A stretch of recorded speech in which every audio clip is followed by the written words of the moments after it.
Hello guys, I hope you're all doing super amazing and welcome to my Unranked to Challenger on Lee Sin. I'm basically playing from Ivern all the way up to Challenger, and I'm explaining every single thought process I have in every single elo on what you have to do to play a very good Lee Sin. And essentially this champion, it's very important that you pay attention to the micro stuff and how I play fights especially. As I don't fight, I'm explaining a lot of jungle fundamentals, so not only do you have champion mastery, you learn jungle fundamentals as well that will get you to the level that you desire. I'm pretty sure that you guys will love this video and I hope you guys will enjoy it. I'll show you guys as well some important tricks for Lee Sin on what you have to do to just understand the mechanics and how to learn it as well. And I hope you guys enjoy. Have a good one.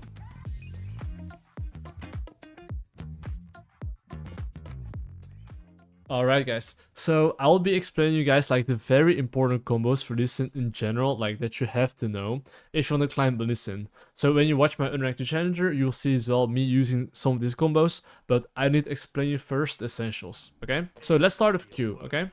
Well, your Q basically, the moment you press your Q, look at the cooldown, it's 10 seconds. The moment you press your Q and land it, it's actually going off cooldown already. So you can see it's like 7 seconds. So basically every single time you land a Q, and let's say that you know that it's going to be a long chase, use your Q as late as possible because your Q is going off cooldown. That way you don't take damage and you can just have your Q back up very fast, okay? Very key. Alright, second thing, regarding your W in general, one thing I highly recommend you, which is super important, and I've been there, okay? If you want to practice your W, it's very key.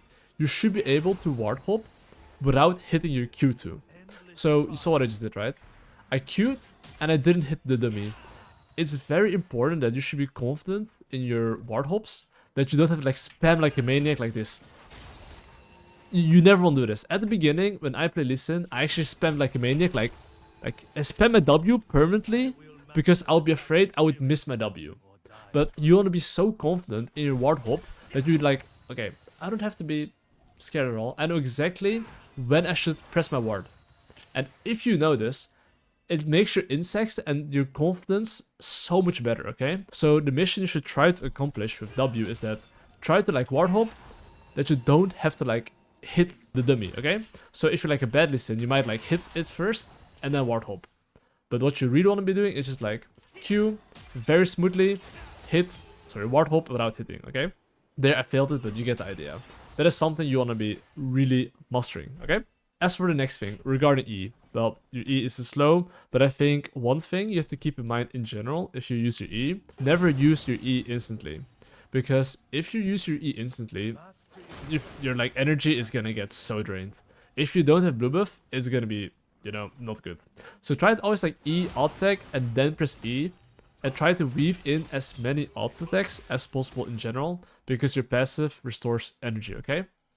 Alright, let's look at ult right now. So the ult can be used in many forms. So there's one way to play Lee Sin, which I call it the defensive Lee Sin. What is the defensive Lee Sin? If let's say you have an AD carry here, okay? Let's say this dummy is an AD carry. And this bad boy here is trying to like attack my AD carry. In general, what you can do is try to always like hit the guy that's trying to hit your AD carry, which is this dummy. And try to hit 2 targets and make them bounce, right? You just want to kick the front line into their backline if possible and just play front to back. This is the defensive Lee Sin, okay? This is how I personally play myself. I'm not like an insane Lee Sin, but I understand fundamentals good enough that I got to master with around like a 74% win rate. And just by simply playing basic Lee Sin, basic macro, and all of the things you'll be learning in this video. Trust me, I'm not a good Lee Sin, but my fundamentals are good and my defensive Lee Sin is very good.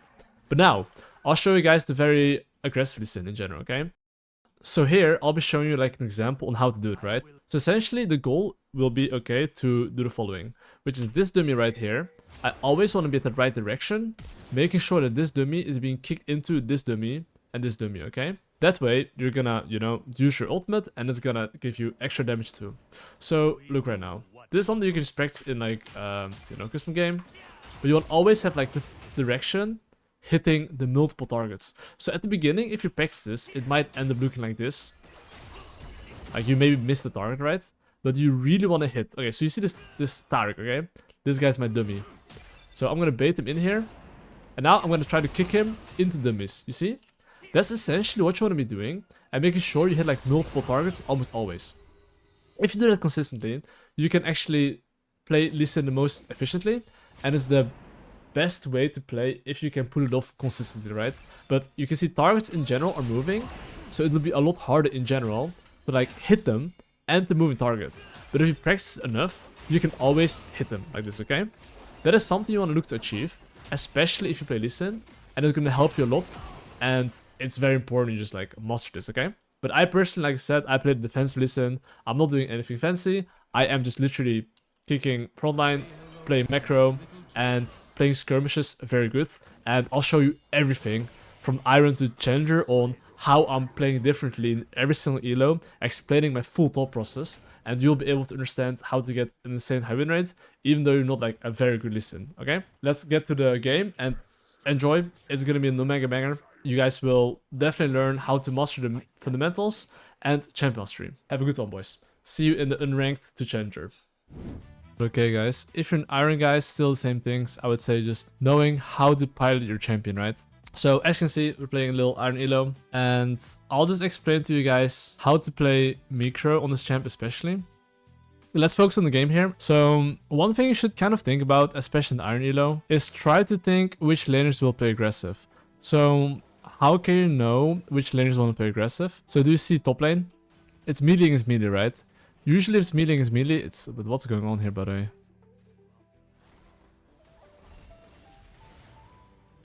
That is some crazy fighting. I could start Q here, but if he flashes it, Okay,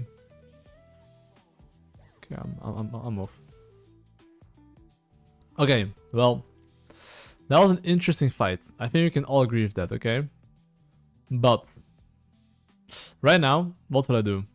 So, on Lee Sin right now, what I'm gonna do is I'm gonna do the 3 camp into base pathing, which is E, Q this, do that, and then base.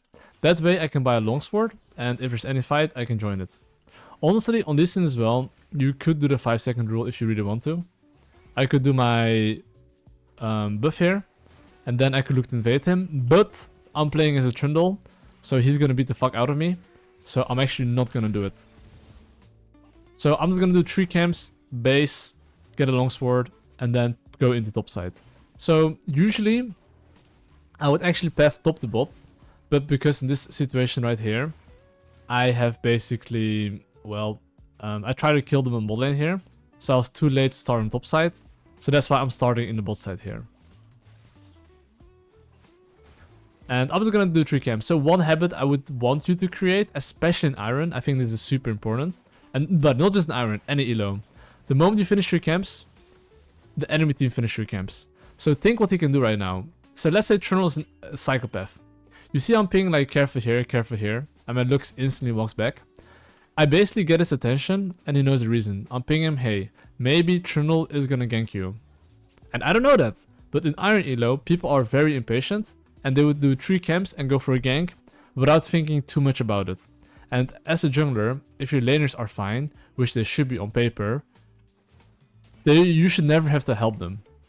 And if enemy jungler wastes time, you get basically more tempo, which means that you get 1 turn to make a play, and he cannot match you. And that's kind of like just jungling, right? Just understanding that you have like 1 move, and the enemy team can't do much about it. So right now, as I'm farming here, of course, I am looking at which laners are playing aggressive, and I want you to look at top lane a bit, okay? So when I look at top lane here, what do I see? I basically see the enemy team being a bit low. I can see his wave a bit bad, and why am I going for top lane gang now? Because probably this guy, this is a bit more high elo, but I have seen that he didn't put down a ward.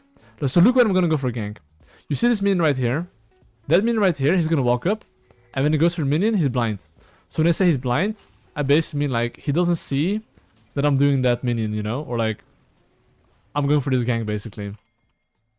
And this situation is kind of low. I hope that I can cancel his base. I think I can just Q here. I kind of missed like a weasel, but...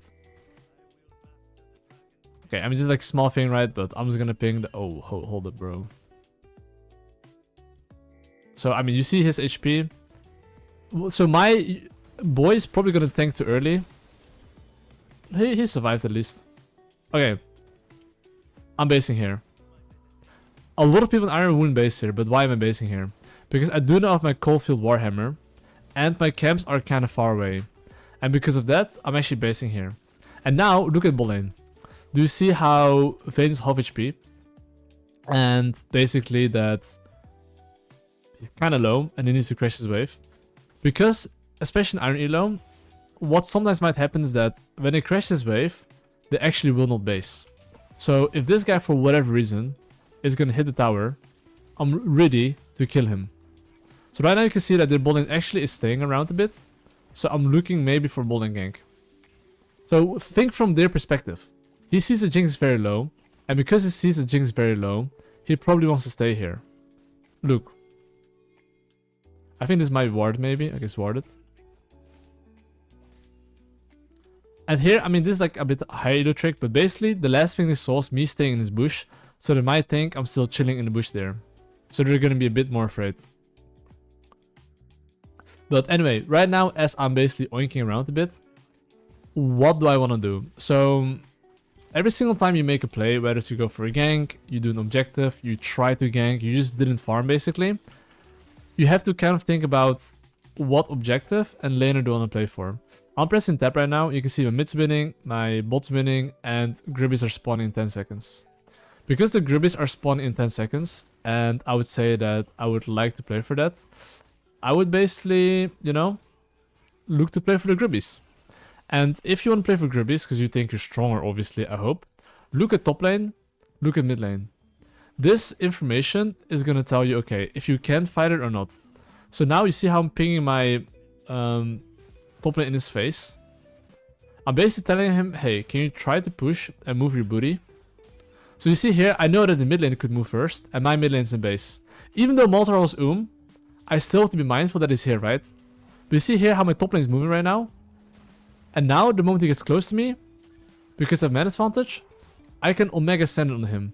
Because now, because my top lane is moving faster, right? Trundle can't keep hitting me. Because if my laners are moving first, and he hits me, he will die. So as a jungler, I think there's one thing that's super important you have to understand is that if it's a melee against a melee champion in jungle 1v1, by simply having people move faster, they can't hit back. And if they can't hit back, I can keep hitting them, and they will basically die, you know? So that's something you have to understand about jungling, is that how your laners are moving, and just man advantage basically, right? And you could see as well how I pinged. I basically pinged my top laner in his face, and then I pinged him the reason, which is, hey, I need you to push, and I need you to move for the objective. Alright, so now I'm going mid lane here. Okay, so I could use my ward hop here, but I think I cannot kill him. I'm just going for a chunk here. That's fine. Okay, so after I got the 3 grubbies and I have 1.2k gold, this is a common mistake most people make, which is they overstay. So do you see how much gold I have? I don't want to actually go for another play unless I'm really sure. Why is this? Because think about it. If you take an objective and you take a kill, you always get more gold, right? And every single time you get more gold, if you don't spend it, you're actually not stronger. So, because you don't spend it, you're not stronger, right? So your job as a jungler now is to think, okay, how do I increase my chances of winning more? So essentially that's by spending your gold. So look at the item I need. I need Eclipse and I need 300 gold. Knowing this information, I am literally just gonna take my camps, I will base, and then I'll recognize what I want to play for. So, what do I want to play for? I probably want to play bot lane. But as you're farming, you have to think about one thing. What can enemy jungler do? Because think about it. When you farm and you spend your gold, as long as enemy laner or jungler, sorry, doesn't get anything, the chances are that if you go for any fight, you will be much stronger. But while you're farming and you still need the base, this is the only timer that enemy jungler could look for something. So do you see here how I'm like double pinging my mid lane to be careful? I have honestly no idea where the enemy jungle is. I have literally no clue, I'll be honest. But if you look at the map, my top lane is in base. And my mid lane is walking far up which also means that if you think about it, he's the only laner that can actually die, and surprise, he died. So judging off your laner's position, you can sometimes guess what the enemy jungle can do, and based off that, you can decide to, you know, ping where they could be in danger. So I will now basically get Eclipse, and I will go in the bot side here. So now, this is the moment I'm very strong. And look from their bot lane perspective, right? Their bot lane, they see this plating. You see this plating? Almost always when the laners see this plating, they will stay and go for this plating. So this will usually help you estimate how long they will stay. Let's see what's gonna happen here. Alright, so I'm gonna try to go bot lane here and see if it can do something. So I would say they're quite low, but you see I'm like walking all the way around.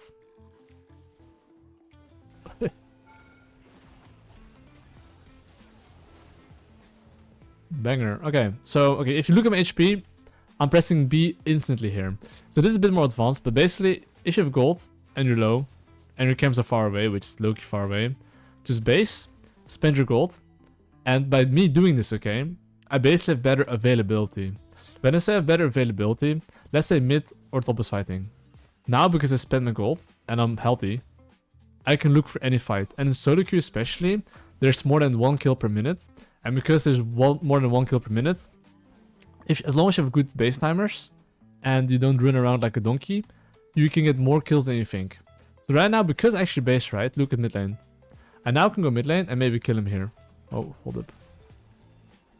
Okay, Trundle's a bit OP, so I think I need to like ward hop away maybe.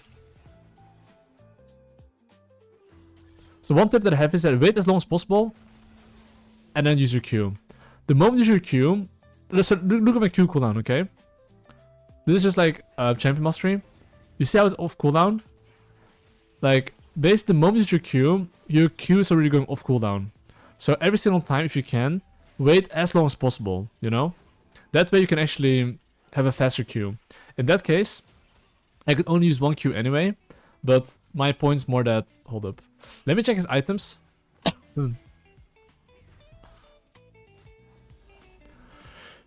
Wait, let me kill this guy.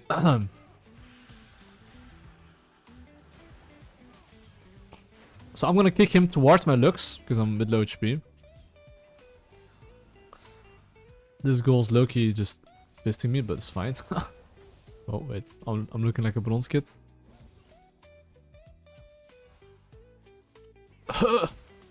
Mamma mia, bro. Wait, this guy escapes? No way, right? Oh my daisy, bro. Bro, I got cooked there. Mamma mia. Guys, we got cooked. The Yorick and Master combo, they got me there. Anyway, that is unfortunate. But, okay, what's the next thing on the menu? So every single time you're dead, guys, you have to think about the following. What objective and what laner do I want to play for? So, let's say that I want to play for my bot lane, okay? I will clear my top side camps first. Then I'm going to go to bot side. So that's what I'm going to do. I'm going to clear my top side camps. And then I'm going to go into bot side. Knowing this information, right? You have one job as a jungler. Ping your laners to play safe.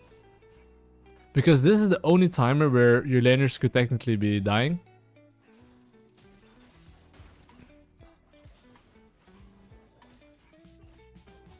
Okay, let me just clear my camps here. And so here, for example, we saw Trundle go into bot side. So I should know that he can only make a bot lane play. So you can see here, I'm already pinging my bot lane to be careful. Because I don't want them to die. But they're smurfing. Actually, pish smurfing on the enemy team, so I guess they're chilling. But now, anyway, regardless, right? They could maybe still get ganked. Because, okay, look, I'm gonna experiment. I'm not gonna ping, okay? And see what they do. Are they gonna push or are they gonna base? So they're gonna push. So let's say that Trundle can kill them. They will still push probably. So as a jungler, your job is to think about, can it die or not? And in this case, I'm not 100% sure if they can die, but I think they're fine. Like, I kind of trolled there, I guess, because they're fine, but I didn't expect them to be fine. But if I look at them, I think, yeah, I kind of trolled there. Anyway, all good. So now, my laners just got a tower, they just got a double kill. So essentially this means that they kind of want to base, and before their base, they shouldn't want to fight. It's the same thing as jungle. So I think as a jungler, it's low-key important as well to understand how laners think. Because as a jungler, let's say you get a double kill, you get a tower, and you get a lot of objectives. Of course, you want to spend your gold. Same for laners. My laners just got a double kill, and they just got... Wait, hold on. Okay, look how it gangs is. Okay, you see how I'm clicking? I'm clicking behind here, then I'm ward hopping, and then I'm having my mouse kind of like on top of like the monster where it's moving, and then I Q. But you can see I was clicking like this instead of like this. You want to make sure you cut off his escape path and make sure that you go towards the direction that he's going.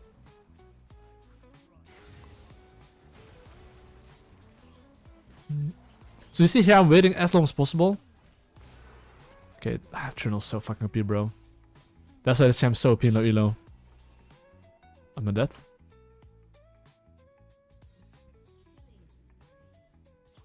Okay.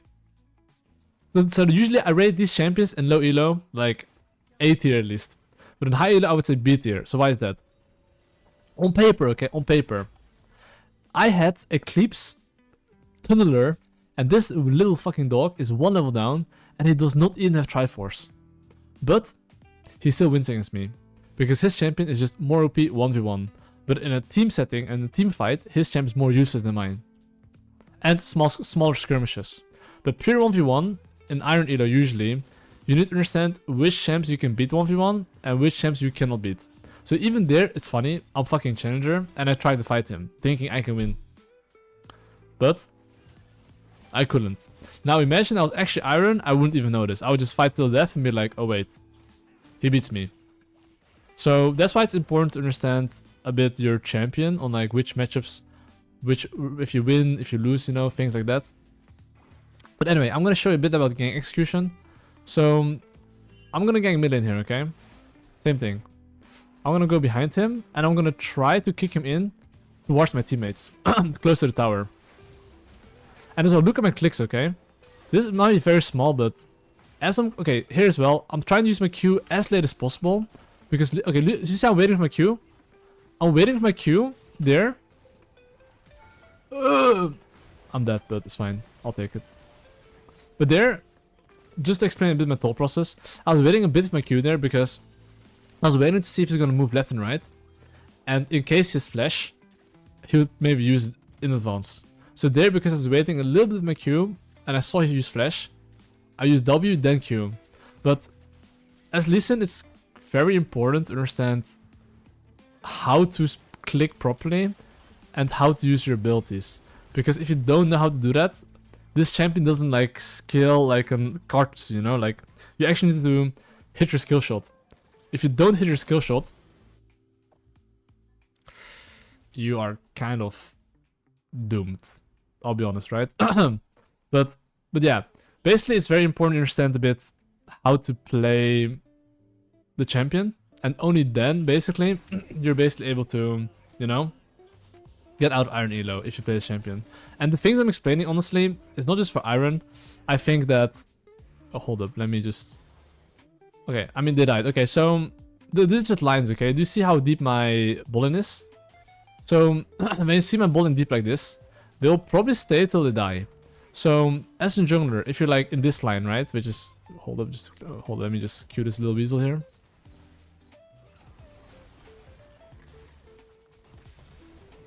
I'm just gonna cue this guy, kick him in the balls, try to run away. Okay, but do you see basically here how deep my bowling is? My bowling is very deep, but because they're very deep, they usually don't think if they should back off. So, I mean, I could just call it like lines, right? Basically, I'm like in this line, my team is like in this line. If your team is in a different universe, which they're literally in Narnia and I'm in Africa, right? You don't want them to be that deep, because you should think of your laners as like playing PvP. They don't think, oh, if I play with my jungler, the chances are that we have an 80% chance of winning. So every single time you see your laners overextend or hit a tower, think like this. Enemy jungle can come anytime and you cannot help them. So here, for example, I'm doing the Drake at the moment. Of course, I have to leave the Drake because my laners are fighting here. Which makes sense, right? So here I'm gonna try to...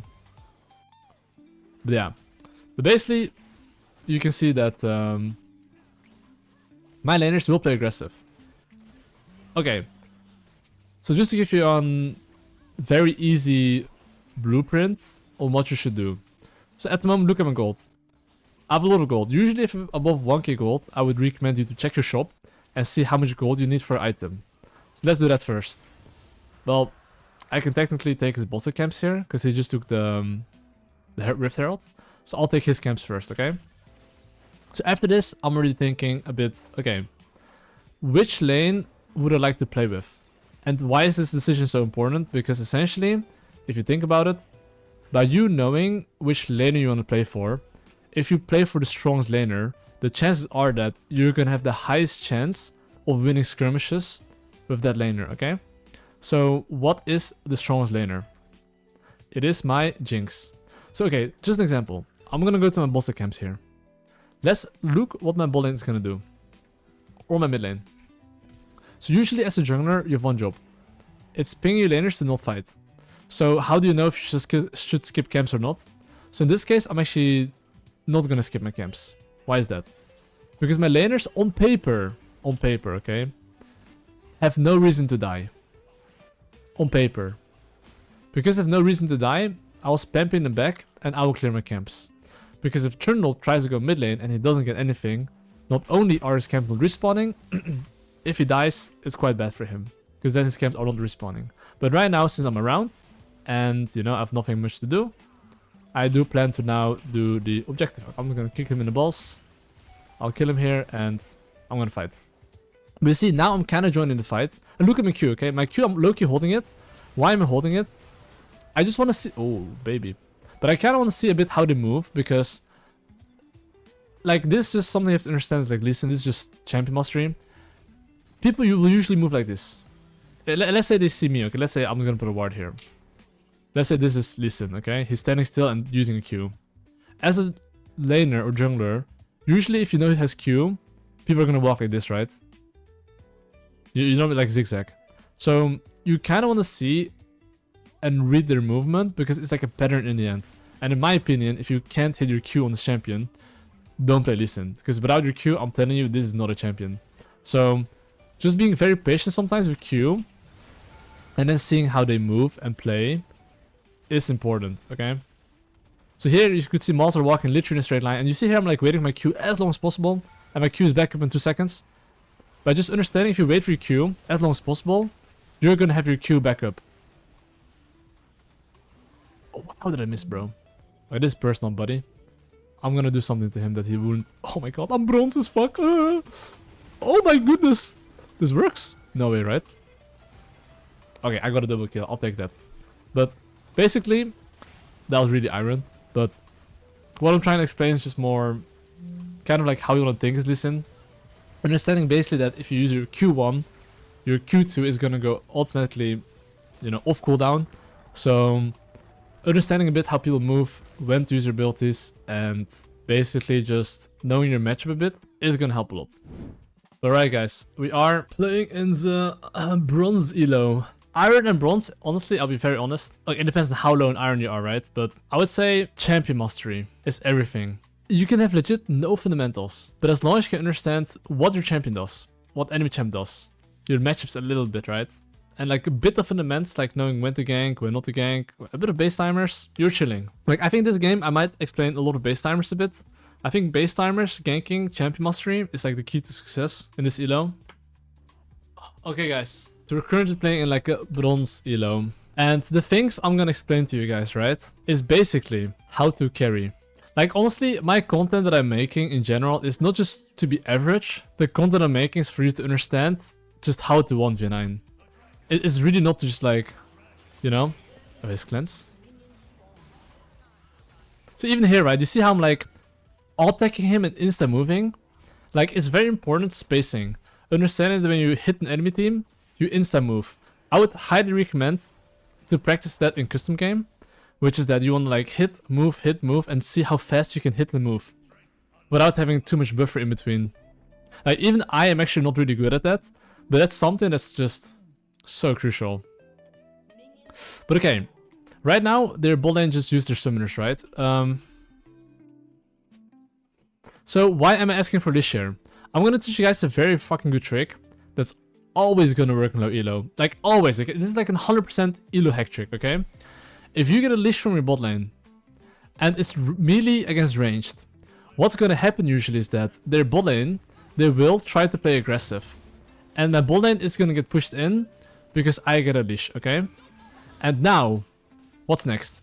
Because it's gonna be like that, I plan to do 3 camps into bot lane. So, I'll just start with E. Usually I don't start QE, but because of invade, I started like this. But right now you can see that I'm doing my golems, and I'm gonna do my raptors. And after I do that, I will gank bot lane. So, as I already have this game plan, okay, which is me ganking bot lane, there's one thing you have to look at. Are they warding? Yes or no? And where are they warding? So look right now, okay? I do my raptors. I'm looking minimap. I don't even have to look at bot lane. I'm just looking minimap right now, seeing if they put down a ward. So right now you can see they're pushing, okay? And because they're pushing, what's gonna happen to them next? They're gonna die. So far, I haven't seen them put down a ward. And one thing as well, when you execute a gank, do not ping on the way right now. Ping on the way when you're very close. So when I'm very close, like right now I'm gonna ping. Do you see that minion right there? Go, go, go, say, send it, bro. Anyone that this guy's going for. This guy's no summoners. I guess he has flash, but not anymore. So what's next? You see, this is like a 100%, not like 100% play, but like very, very high chance play. So the steps to replicate this is simple. Melee against ranged. Get a leash, which means they're going to push in. And then look where the wards are. And extra execution, do not ping on the way. Because let's say I'm here, and I'm pinging my laners to go like on the way. They might think, oh wait, I should go in right now. But you want them to be as deep as possible. And you want them to go in when you're behind them, okay? This almost always works, but no matter what elo. Even in Challenger, I've made this work. And of course, you do have to base instantly and go to your top side camps after. So, the following, okay? Because currently, I think we can all agree that I generate a lead. But if you want to maintain your lead, drone tracking. Like right now, after I get a kill here, right? It's not about...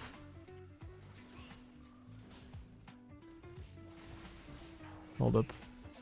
You see here, he puts the box. I'm running out of the box.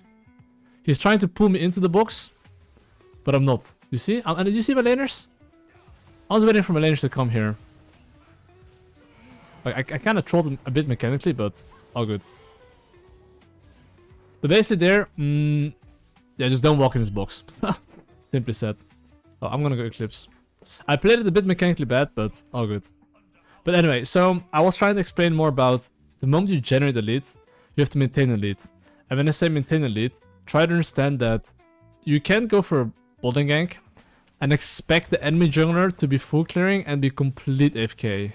Because usually junglers, they're gonna do 3 things. When you go for a gank, they will either go for invade themselves, they'll go for a gank themselves, or they'll do like an objective. So very often as a jungler, the moment you get something, that's the moment you have to think, okay, what can enemy jungle do? So even right now as I'm farming, I don't even have to get anything. Just think about what he could potentially do, you know? It's very important to think like that. So see my mid lane playing aggressive? Of course he should play aggressive. Because he's winning, right? But this as well means that he might get ganked by the enemy jungler. And he might die because of that. So just reminding your laners, hey, you know, be careful. Is very key. So the groupies are spawning in 30 seconds. So here, I'm thinking, right?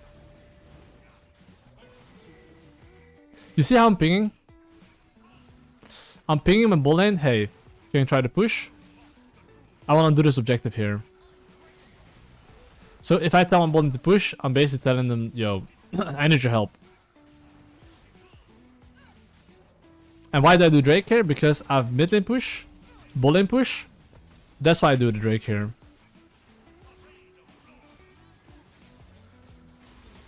And of course, after I take the Drake here, right, I do want to play for the... Like, if possible, I would like him to walk on him. I think Shaco could be around here, right? You see I'm holding my Q here? It's for one reason. To see his movement.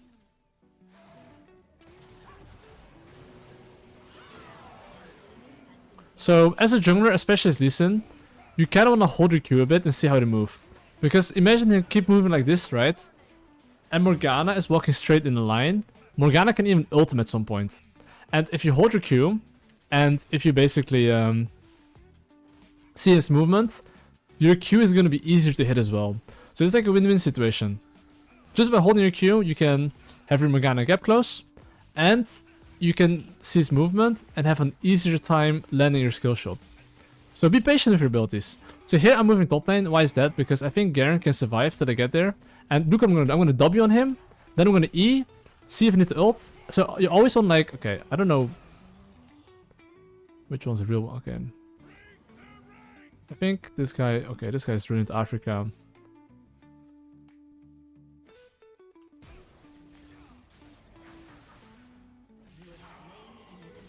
Okay, I'll take that. Okay, so think like this. What the fuck? That's AP Shaco. Okay, so after I get a kill, okay, and I got an advantage. The things that I usually like to think about. What do I want to play for? I'm pressing tab. Even though my mid and top is winning, the funny thing is I actually don't want to play for them. Ironically, I want to play for bot side. So because I want to play for bot side, okay, I have to think next, do I need the base? Yes, I do need the base. Why do I need the base? Because I got my item power spike. Knowing I need the base because I have a lot of gold to spend, and if I want to increase my chance of winning, I now have to ping my laners to not fight. This is the only timer that enemy Shaco can look for something and have a decent chance of winning. After my base, I can promise you, it's going to be very unplayable for them. Luckily Shaco came a bit later, but he could have been there already, right? But you can see here, I'm literally finishing my full clear. And after I finish my full clear, because I've got my item power spike, I will then look for a base.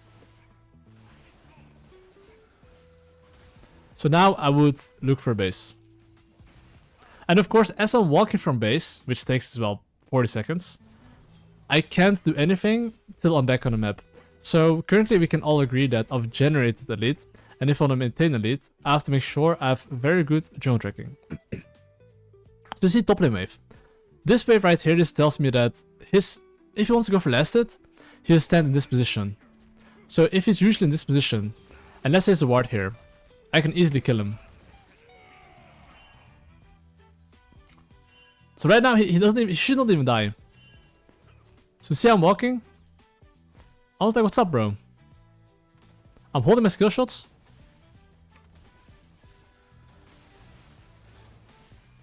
And killing him. But there I ping him to be backing off because, I mean, obviously, I could kill him, right? As long as he doesn't die, it's a win. You can see my Garen really want to greed, but there's no need.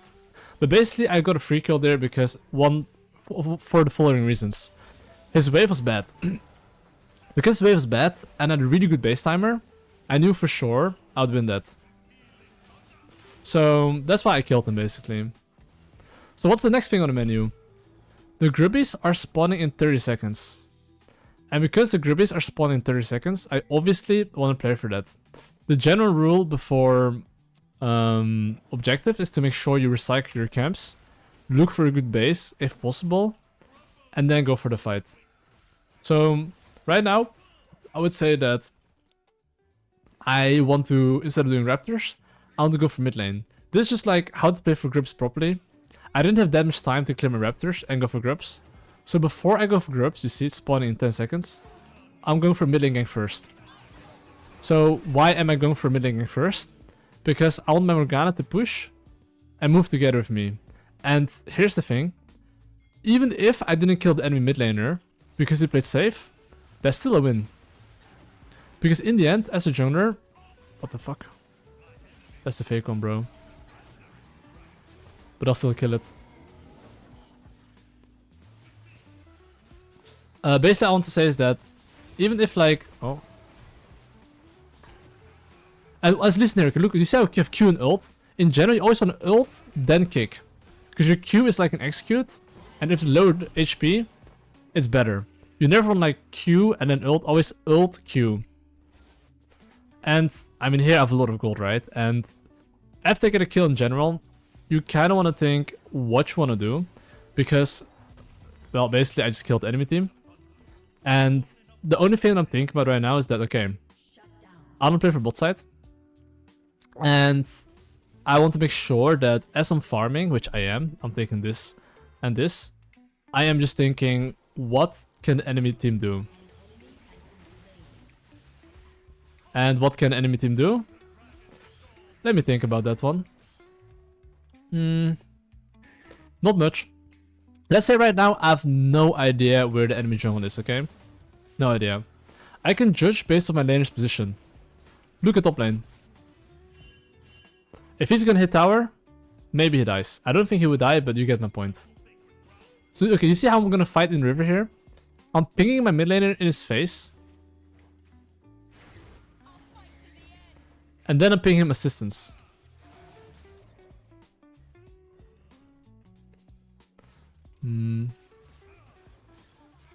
I could jump in here, but I'm pretty sure I'm strong enough to do this.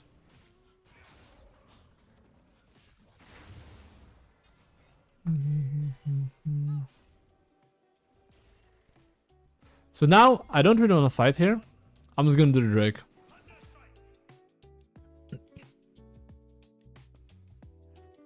But before I do the Drake, I think enemy team, it seems like they want to contest me.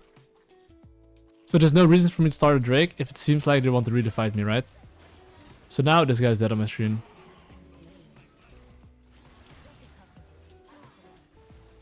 Do I go in? Do I not go in? Oh my god. Listen syndrome. Anyway, don't mind that. I will now just take the Drake. And I basically want to play for... You see how Shaco's respawning now, okay? Shaco just respawned. So what do I want to do? I have 1k gold, which is this amount of gold. I think we can both agree with that one, right? Because I have this amount of gold, I would like to base. And because my top side camps are up, I'm gonna go to my top side, clear into bot side. So why is that? Because if I want to play bot side, okay? If I clear this camp, and I clear this camp, I can always skip this camp. Go straight to bot lane. And why do I want to go to my top side first? Because if you clear your weak side, which is the camps that you're gonna take usually the fastest, especially if you're winning. Sorry. Basically weak side is just, let's say I want to play bot side, then this is my weak side. Because it's on the other side of the map. So I will do my wolves. And after I do my wolves, I will make sure that I will path into bot side. But as a jungler, you have one job. When you're clearing top to bot. What can the enemy jungle do? As long as he doesn't get any kill and you're basing properly and you're pathing towards the right lane, you are chilling. You will win the game, by the way. And you see how Shaco stops it right now? Imagine Shaco didn't clear his weak side. Because technically Shaco's playing top side, which means he should have taken his bot side. If he doesn't, and I take his bot side camps, this is really bad for him. Even if he takes the top lane kill, it's actually not even good for him. Because me taking his entire bot side camps is 300 gold, which is the same as like 1 kill, okay? And I get a lot more XP. A kill gives less XP than like full camp, depending on what level you are, but in general, right? So him losing all his camps here is not even worth it actually. So that's why you almost always want to clear your weak side before you go to strong side. So you see he lost a lot here. And not only did he lose his camps here, I think if...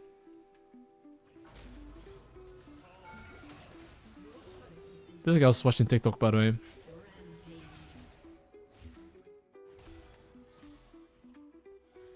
Anyway, look at my gold.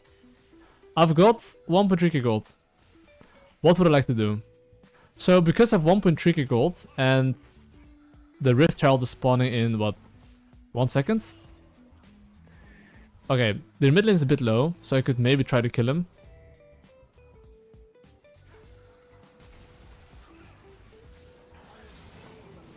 But usually, I would not go for this play if I wasn't sure I would get something for sure.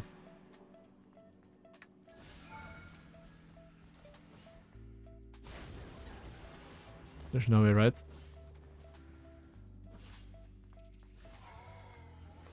Okay. Well, I'm insta-basing. But basically, you can see here that I'm very aware of like my base timers. Because essentially having good base timers means that you increase your chances of winning fights. And you can be at the right place at the right time, having the highest chance of winning. So, okay, how do you do it if you want to play for objective? So in this case, you can see that the Rift Herald is up, but all my camps are up. Do you still want to clear your weak side? Not really, because you don't have as much time. So in this situation, I want to play for the Rift Herald. However, pay attention to what I'm going to do here. I'm actually not going for the Rift Herald. Why is this? I want you to think like this. If the enemy Shaco goes for Rift Herald, can I dive their bot lane? I definitely can. And because if I go for Rift Herald, can Shaco gang bot lane? And will I not be there? I won't be. So I'd much rather clear my camps and be able to match the enemy jungler. This is a bit more advanced. This is me understanding that if you're ahead on how to keep on snowballing, right? So now, how do you see how Shaco's topside? If he ever starts Rift Herald, he knows he's trolling, because I can easily match him.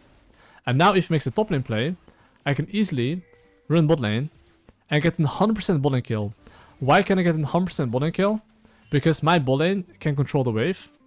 And because they control the wave, I can basically go kill them. And when I say they control the wave, I basically mean they can crash the wave and they will die. So now look, they push in the wave, and if they try to contest, they're dead.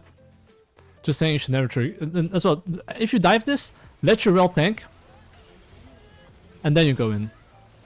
But not only do we get the double kill here, we can make them lose how many waves? Probably at least 2 waves. That's why I don't go for the Rift Herald there. Simply because I didn't go for Rift Herald and Shaco trolled on the top side. I now get a bot lane dive and enemy loses 3 waves. And we get a double kill and we get a tower. Is it better than doing Rift Herald? I hope that we all agree that doing this is better than doing a Rift Herald. Okay, so how do I keep on snowballing this game? Because I think we can all agree that I currently generate a lead and I've maintained my lead in a way, right? So the only way to lose a game is if I don't know, just Omega Troll and play with my bad laners. But in this game, I have 3 winning laners, so I can play with anyone. But you almost always want to play with your AD carry. And now the FF, GG. But basically, just to summarize this game, I think you can basically have really good games if you understand how to base properly and knowing how to play for your win condition. And when I say knowing how to play for your win condition, I basically mean like clearing your weak side camps, then going towards your win condition. And because Shaco didn't do that, even if he gets a kill, it's not even that good. You actually don't get ahead by getting a kill, you get ahead by getting a kill, and then you get have cleared your camps as well, you know?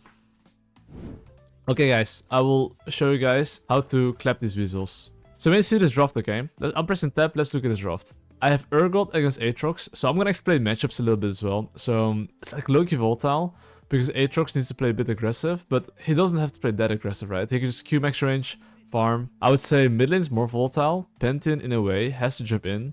And it's not just volatile because of Pantheon against Veigar. It's volatile because it's Pantheon Nidalee against Veigar. So Pantheon has really good setup to, you know, just kill my boy. And bot lane as well is going to be super volatile. It's Pyke. In general, if it's like a Pyke lane, consider it almost always volatile, okay? So what am I going to do knowing that bot lane is really very volatile and mid lane? So what I'm gonna do here is basically make sure I full clear and just see which opportunities are being presented. And honestly, I think that Nidalee, I think maybe I could invade her level 2, you know? Maybe I could do the 5-second rule against her. And why can't I do the 5-second rule against her? If she starts stop the bot, which I think she might actually, right? I could punish her. Okay, she didn't. Oh, this means she started bot side. Which also means that I think rarely you see Lee Sin invading like this. So I think that Nidalee is actually gonna go end up in the top side. Or, I shouldn't fight at this, but it's fine. Or, she's gonna gank bot lane. She has these two choices. So knowing that, like, if she goes top side and doesn't know I'm here, she's fucked. If she goes bot side and fails her gank, I take 3 camps here. So essentially, you see by me pinging him in bot lane, hey, be careful. You can see they're putting down a ward and they're playing a bit more safe. Oh, look at the Aatrox. Aatrox put down a ward in his bush here, okay? But even though he put a ward in his bush, I can kill him. So why is that? Because if it waves like this, I can kill him. Okay, I think you should not like... Okay, I think this is gonna be too overforced. Like, I will only gank if I'm like 100% sure. So why did I know I couldn't kill him? My Urgot uses E, his jump, and I would say that he decided to, you know, miss it. So that means I don't have CC anymore. And because I don't have CC anymore, I actually don't go for it.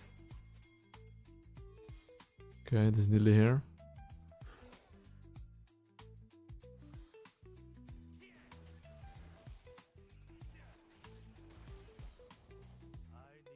Okay, that's okay. Now it's out. Yeah, time to full clear. Okay, at my full clear, let's see what I'm gonna do. Because this is the moment where, as a jungler, if you took his camps, his Gromp and Blue, and you have all your camps up, which I do, try to make sure to farm up. Every single time, after a successful invade, make sure to take your camps and recycle your camps. That's like very important. Oh. Like, as long as you do that, you're kind of chilling. So at the moment, I'm looking to full clear my... I mean, actually, I could do the Narnia strategy here, which is that instead of taking my red buff now, I'm basing, clearing one of my topside camps, and I'm going straight for an invade. This is possible as well if you have a good matchup. This is a bit more advanced, but this is basically me trying to re-invade his topside here. And I'll take my red buff and then go for it. Because I want to make sure I get level 4 right before the invade. I might be like a little bit slow to the party, but let's see if we can do it.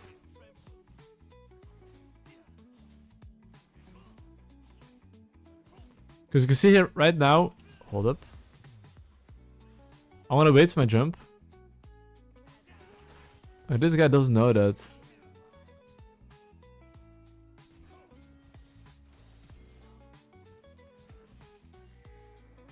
Oh.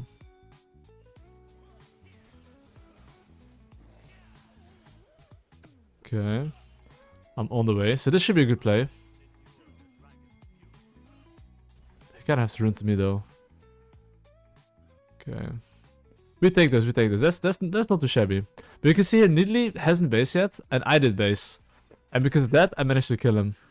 Oh, so you see this top lane wave, okay? Aatrox for sure is gonna stay for that minion. Because he's for sure gonna stay for that minion, I'm ganking here. For that reason. Oh, okay, I didn't expect my top lane to just die, you know? That's one thing I didn't predict. Now I know. Anyway, if you look at my gold, I have 700 gold, and the Gribbies are spawning in 20 seconds. Like, every single time you made a play, just try to think a little bit about, okay, can I contest objective? So here, what I'm gonna do, okay, I'm actually mostly gonna cancel this base.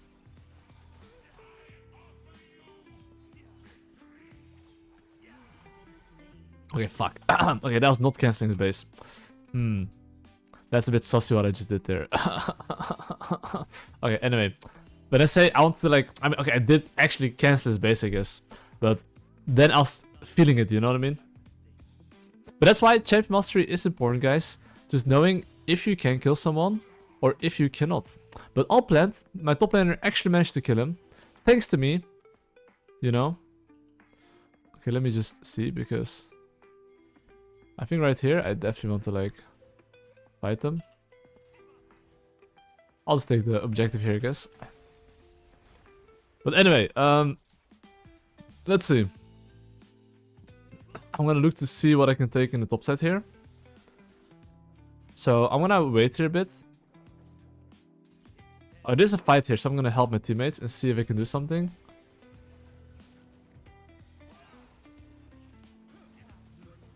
Okay. I'll Q in 3 seconds, but he doesn't know that I have no Q. Now I got a double kill. And now I'm gonna do enemy blue buff. So one thing, if you do the enemy blue buff right, just make sure that... But he's trying to smite it, right?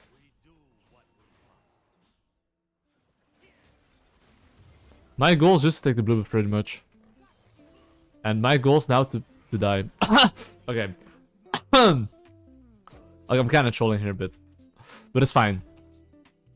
Basically, I'm just showing you what it could look like if you make some mistakes. And go for some fist fights. But anyway.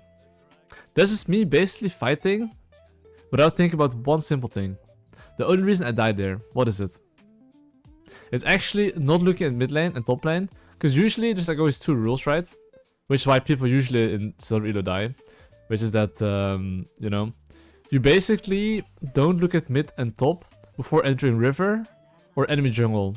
If you look at that, you would probably not make the same mistakes that I'm making. Because in general, you don't want to invade if none of your laners can move, you know? But anyway, right now, I would say that the game becomes a bit more spicier. And because the game is a bit more spicier, how do you play this type of games? Because Lee Sin is a champion that doesn't necessarily scale. And this is a champion that's like, you know, very important that you know how to pilot your champion. And have some good jungle fundamentals. Hey ho, morning boys. And just make sure that you understand how to play basically. So see how my laners are dying here? This is actually part of fundamentals. Which is that my jungle tracking here wasn't actually that good. And that's a reason as well why they just died there, you know? But anyway, I'll show you now how to win if your laners are a bit behind. And as you can see, my mid, top, and bot are a bit behind. So how do you win this type of games? So first things first. You see how much I need for my item power spike? I need basically, well, I have it right now.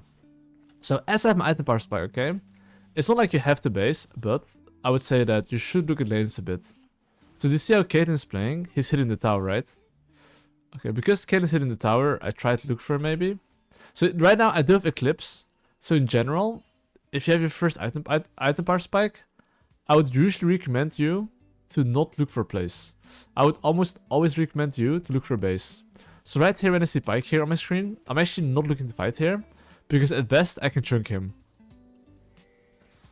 But this dog cancels my base, so...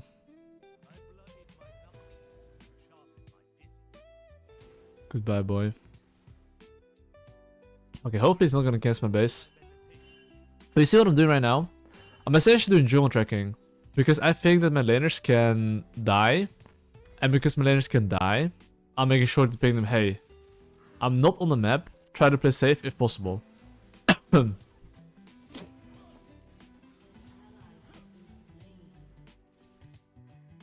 that's close.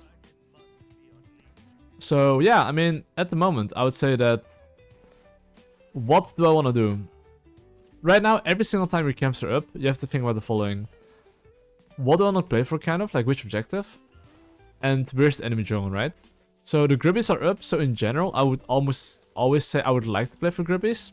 That's only if I win. So let's do it right now, okay?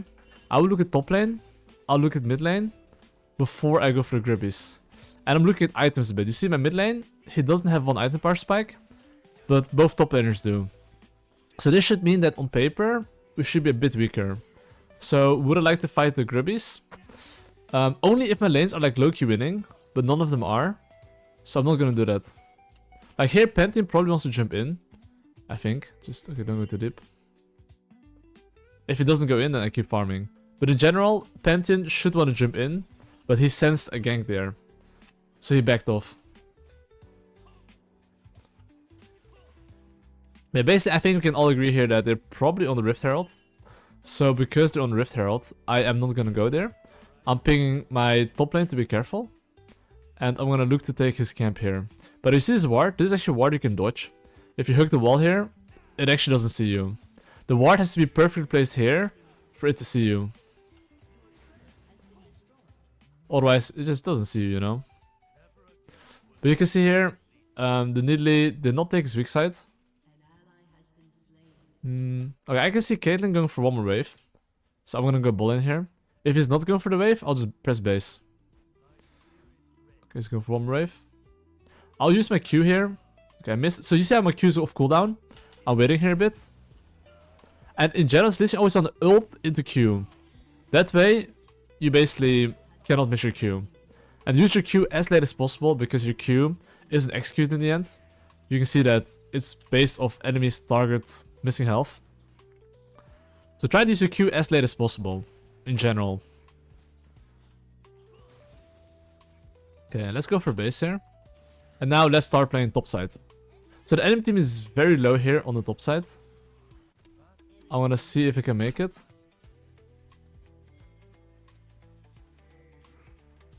Okay, you see what they're doing? This is like a low elo mistake, which is they're staying when they should never be staying.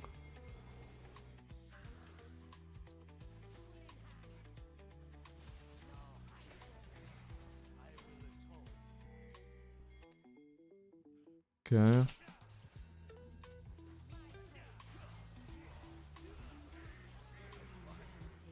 Wait, where's my team though? Oh, he's dead though. Oh my god.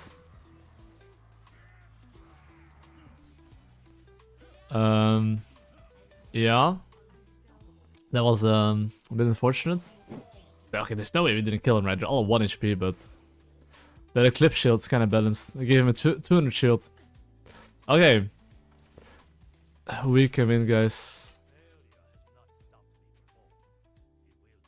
Okay, it's fine. It's winnable, guys.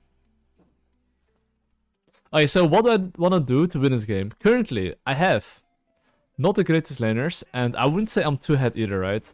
So, in these cases, as long as my teammates can survive mentally, we can win. Okay, so you see the Drake's being up, okay? I would say give the Drake and look to, like, trade. Because technically our champions are still scaling pretty good against their champions, right? So, in these games where you're losing, you want to make sure that you trade, still have very good jungle tracking, and ping your laners to be careful. Because I'm not planning to fight this Drake unless...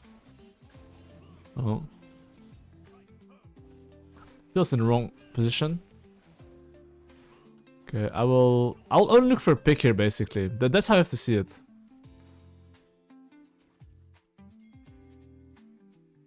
You see how Penty shows ball in right now? This is the time for me to shine. Fuck, I almost could have jumped on him. Okay, I mean, enemy top laner has 2 items. I think he's a bit strong, honestly. I am not gonna lie. Okay, this guy will take my top tower if I don't go here, so... I'm gonna move into the top side here. So as Listen, you kind of have to play very slow. I can't just go in, you know, and this guy's 3 levels up on me. I do not kill this guy, but I... Only if my Kai'Sa, because you see Kai'Sa's moving. Since Kai'Sa's moving, he can ult soon. And they can reach him. There, I try to wait as long as possible before queuing in. Because as Listen in general, the moment you use your Q, look, it's like 4.8 second cooldown, right? If I wait as long as possible, it's now 3 seconds. So your Q is always going to go off cooldown the moment you use your first Q. So if you know, you can always wait a bit. If you think you're going to die. And one thing that you might not understand, actually, is that whenever you're losing, every single time you make a decent play, try to say good job. What good job? Need 4 people. Okay, but you know, it's trying to like bring some positivity, you know? It's trying to tell the team, hey man, good job, we got a kill, you know? To bring some positive vibes. You have to balance the negativity in the positivity, you know? Anyway, I'll take the Rift Herald here. And as I take the Rift Herald here, what do I want to do?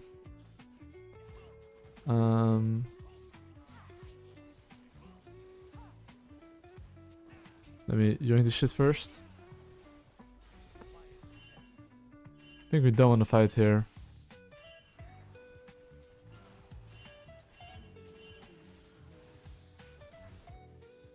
Okay, you see, we actually managed to survive here, which is really, really good. But in general, after you take an objective, you should never fight. Why should you never fight? Because it's an open area without a tower, while being behind, and having decent amount of gold. So usually, in those situations, I would almost always recommend, when you take an objective, to legit bounce. Which is what I'm doing. And of course, because I need to base right, my mindset now is, I don't want to fight, so I'll make sure I ping with laners, hey, be careful. I think here I could kill this guy.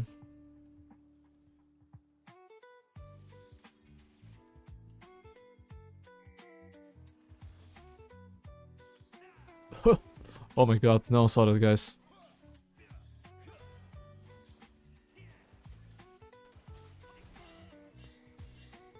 Oh my goodness, bro.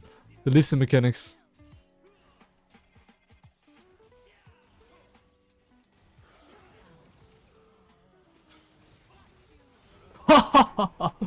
Oh, that's so bronze, guys. Okay. We don't talk about my arms there, okay? I'm currently playing like definitely a silver player. But you know, that's okay. Oh my god, he got tapped, dude. That's crazy. Okay, let's see what I'm gonna buy. I'm probably gonna go Black Cleaver. Okay, it's winnable, guys. Believe it or not. Even though my arms currently are not functional, it's winnable.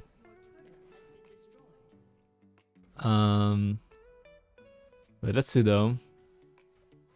I would say after Herald here, I would say that I would wanna defend this top tower if possible, but I do think this tower is gone.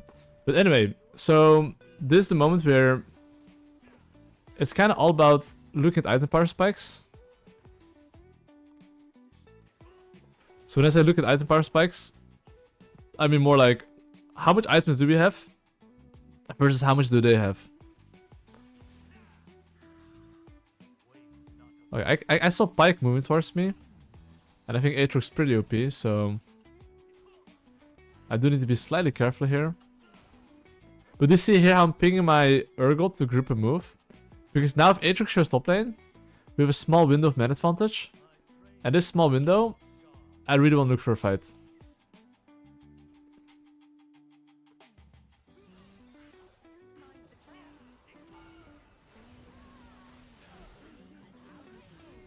Oh my god, he flashed. Wow, that's wonderful. Oh my goodness. I'm making him super dizzy. Okay, guys.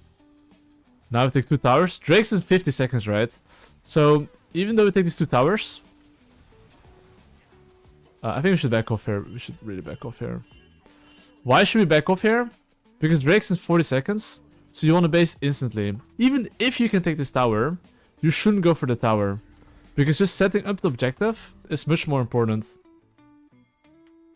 So right now, I would say that, okay, now since the Drake's coming up, you do have to be able to visualize a little bit how to teamfight. So, how do we teamfight? If you look at our team comp, we have Veigar, Kai'Sa, Seraphine. So in a way, my Veigar wants to play with cooldown, and their champs kind of want to go in, right? So, looking at the draft, I would say that if I get a good flank, and my Urgot is just frontlining, we should be able to win.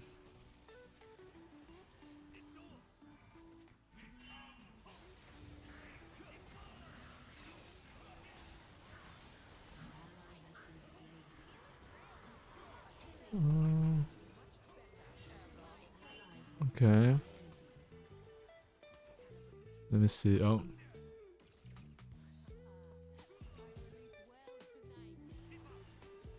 Okay, kind of drew out of here, but that's okay. Okay, I think I kind of misplayed that. I want to kick the Pantheon into the Aatrox, but that guy went to Narnia. But that's all G though. Okay, anyway, what are we doing right here? My Urgot does have anti-healing. The Alticon is up, so technically I think we can all agree that we're playing for topside here, right? So what's the best way to increase my chances of winning when I'm still losing? Essentially it comes down to trying to get numbers in a way. So this might look a bit troll, but I think I'm gonna try to push out top lane here. And after I push out top lane here, wait, are they on it? So you see how the HP is like 8.5k, and my team is a bit far away. I'm waiting for my team, and then I'm gonna go in.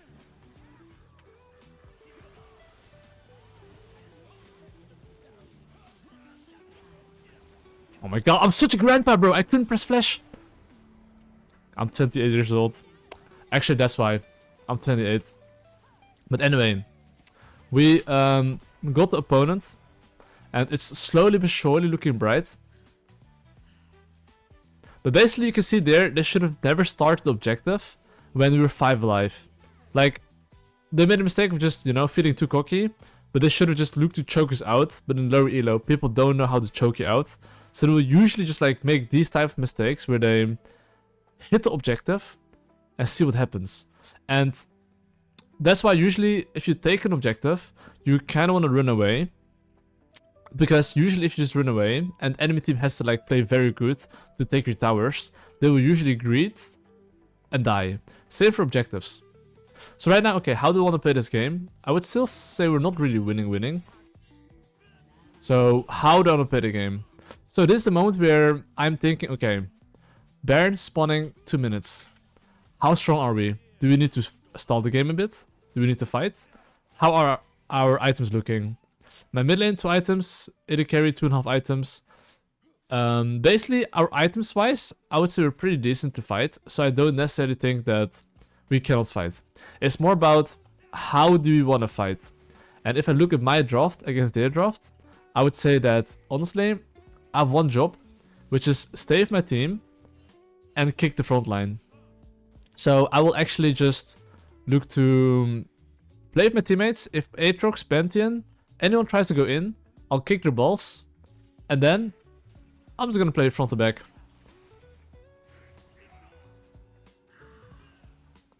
So here, I kinda don't wanna fight.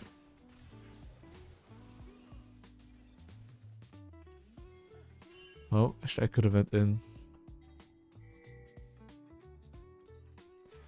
I've got an item very, very soon.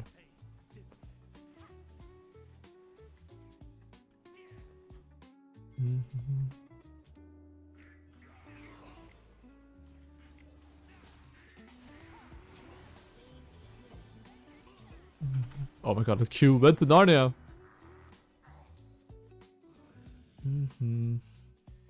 Let me see if we're fighting here, but I don't think so. But you can basically see here, the only reason why... Oh. It was good. Okay, this is something low elo as well, people don't understand. After you get kills, it's more about setting up the next play. Oh, actually get him. Joke. Okay, low elo, they fucking go to the guys. Now we get Baron. I thought they couldn't get him, but they actually got him. So now we can, I guess, do the Baron.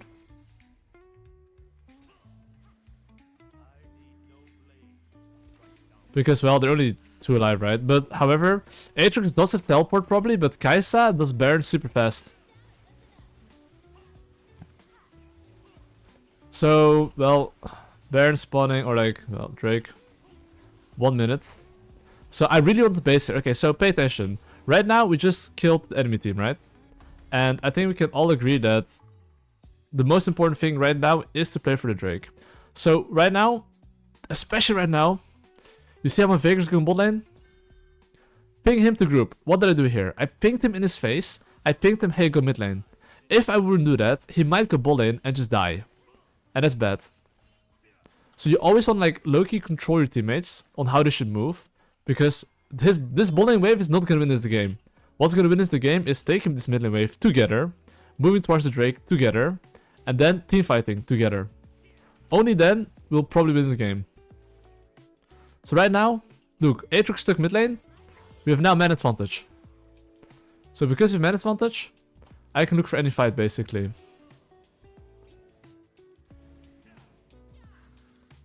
Okay, now I want to pull this out.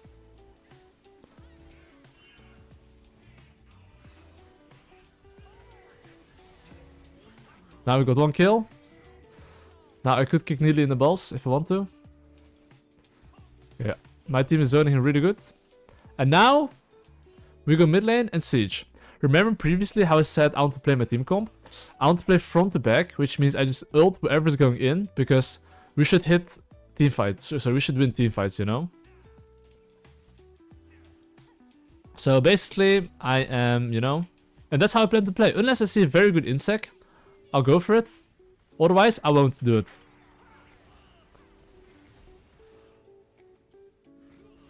Oh my god, mother of boost.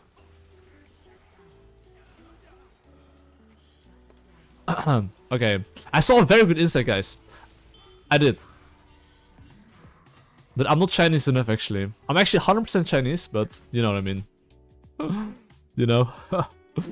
Anyway, it doesn't matter. That death is okay. They're not gonna get too much of it. I do think Caitlyn flashed.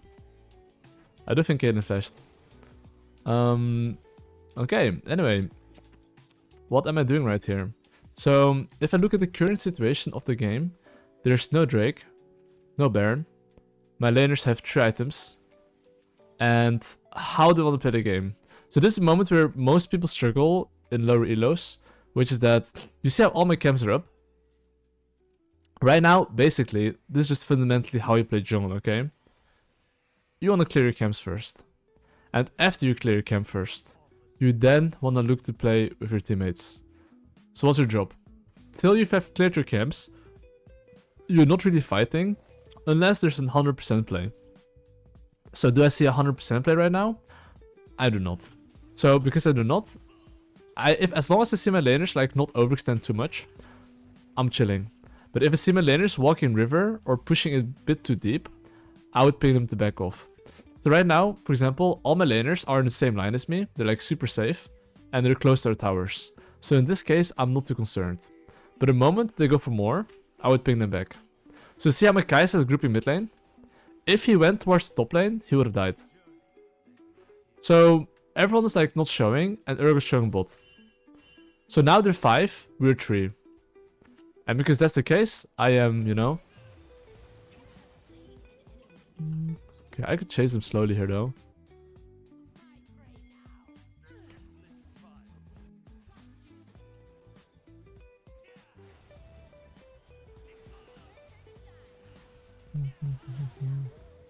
Okay, but now we basically got some nice picks and we're cooking them. You can see here basically, I'm just very aware of like numbers and when I want to fight and when I don't want to fight. And this essentially can help you from like, you know, I don't know, mega losing game to like winning game. And of course, I did do 2 good insects, which led to this situation here, but you know.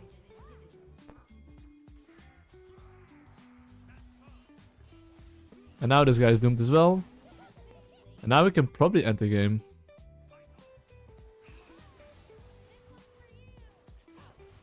And the most important thing is if you're gonna go for a siege and waves is coming, just tank 1 hit so your lanes can start hitting.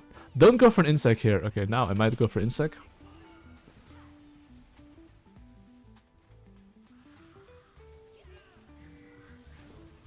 Oh my god.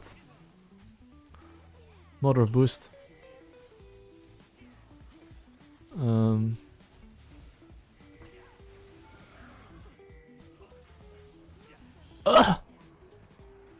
Okay, this GG anyway. We can see here this game looked omega lost. We can all agree with that one. But we still get the bread because I had some clutch insects. And as well, just like the enemy team will make mistakes as long as you don't troll too hard, you know? And don't like completely send it like a weasel. That's how you can get the bread. And GG well played. Alright guys, another game in the gold elo. Let's start the cooking here guys. We're playing Lee Sin against Nidalee. So just to explain matchups a bit. Gragas against Ryze is like, okay, Ryze for sure wants to play aggressive. He can definitely die to a gank. Because he's not really mobile. How's bot lane? Caitlyn Karm against Jinx Lulu. Honestly, that is going to be extremely volatile as well. I would say that their bot lane should be hard stomping my bot lane. So knowing this information, I know for a fact that they will go aggro. So I could teach you a trick here that not a lot of people do, but it's super good. If you know that enemy jungler is starting top to bot almost for sure, then what can you do? You can do what I'm doing here. You can late invade his raptors, knowing that he's probably going to start topside. And because now I have a losing bot lane, ironically, their bot lane now, if they play aggressive, they will die to me. So by me simply doing this trick here that I'm showing you, their bot lane, if they go aggro, they get fucked. This is something that is really fucking good, and this is one of the strategies that I even smite the red buff here. Boom. And he actually started bot side. So now he's even more cooked. So now this guy's like, fuck my life. How do I play? So as well, if he starts red buff and he doesn't see you, you even steal his red buff. So now his game is actually completely over, actually. And now, I can Omega Snowball. So if you start top side, it's gonna be good. If you start bot side, you can actually fuck him like this. And that's even on Lee Sin, right? So the thing that I understood very well here is, okay, which lanes are volatile? What does enemy jungle want to do? What do I want to do? And I promise you, I definitely want to play bot side. And that's why this play was very good. Let's see. So right now, my mindset is more, okay, after a successful invade like this, what will I do? I will simply farm up. So I personally am a believer that every single time you go for a successful gank, you wanna full clear. Unless you're 100% sure you can get something without losing your camps. Because yes, I could kill bot lane, but let's say that, I don't know, I would lose my entire top side camps. Is it worth it? In my opinion, no. But right now, I'm gonna go bot side. Why is this? If I don't go bot side here, and by the way, one thing, I've paid attention the whole time to the bot lane. I've actually looked minimap and I saw they didn't put a ward. So look, I'm not going in right now. I'm going in after they crash this wave. If they allow my Jinx to free farm, that is super good. Okay, I actually did put a ward. Maybe I'm blind. Jokes! Okay, bad map awareness. But anyway, my Jinx managed to full clear right now. And I relieved some pressure. And Jinx Lulu is scaling better than their bot lane. So, you know, I'll take that. So okay, look when I go for gank here. When he goes for that minion right there, that's when I kind of want to go in. So why do you want to go for gank when he goes for last hit? Because that's the moment he's the most vulnerable. And I'm gonna try to do his raptors here. I hope he doesn't see me. But this is just me assuming he doesn't know I'm doing this. Because think from, like, this is more like psychology, right? Think from his perspective. If I'm in my top side, should he invade me? Of course not. You know? But, you know. And now, because I'm an enemy bot side, right?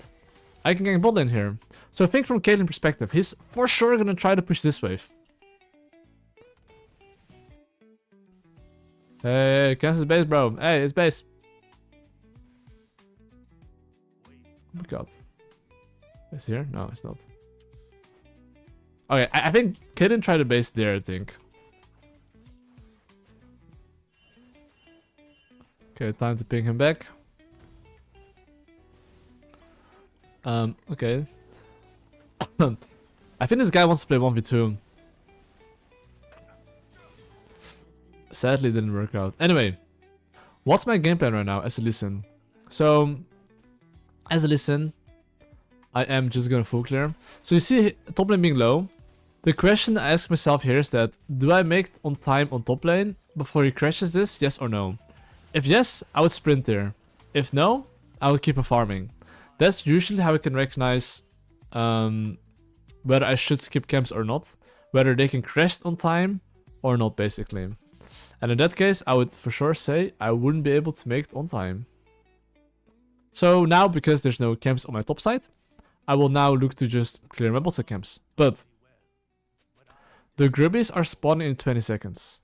And because the Grubbies are spawning in 20 seconds, I do want to play for that. So because I do want to play for that, I am basically gonna take my camps. And I will play for it.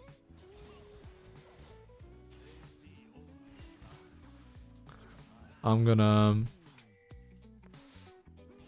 do my chickens. Maybe chickens too much. I nearly went bot side. I didn't see that. That's my bad. Like, you see how my laners are dying here? In my opinion, as a jungler, if you didn't ping that Nidalee could have ganked at all, that is your fault. Because a very big part of carrying in jungle is jungle tracking. Okay, let me just clear my camps here. And after I clear my camps here, what's next on the menu? So usually, after you know, get an objective, your job as a jungler is very simple. Okay, like right now, a mid lane ping missing. So maybe Trundle wants to move to me. But I should be okay. I'm not using my W because if enemy team can move to you, you always want to save your jump. In case you need it, you know? So now I just do the crab here. And after the Krabby Patty here, I am basically seeing if I can get more here. I think I can actually kill him. Like, how can I kill him? It's just like one snare into one kick.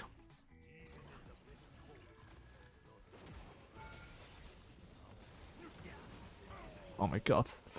Okay, that was like Omega boosted plate. Okay, the small problem there was that I think my Rice tanked before I was in range. And then I went in solo and then I just died. So that's just unfortunate low elo diving. Anyway, let's see what I do here. Because don't get stuck on the past. Try to always think what's next on the menu. And right now, let's look at bot lane. So you see bot lane is trading like crazy. And okay, I think he should be able to kill Karma. And I should be able to help him, I think.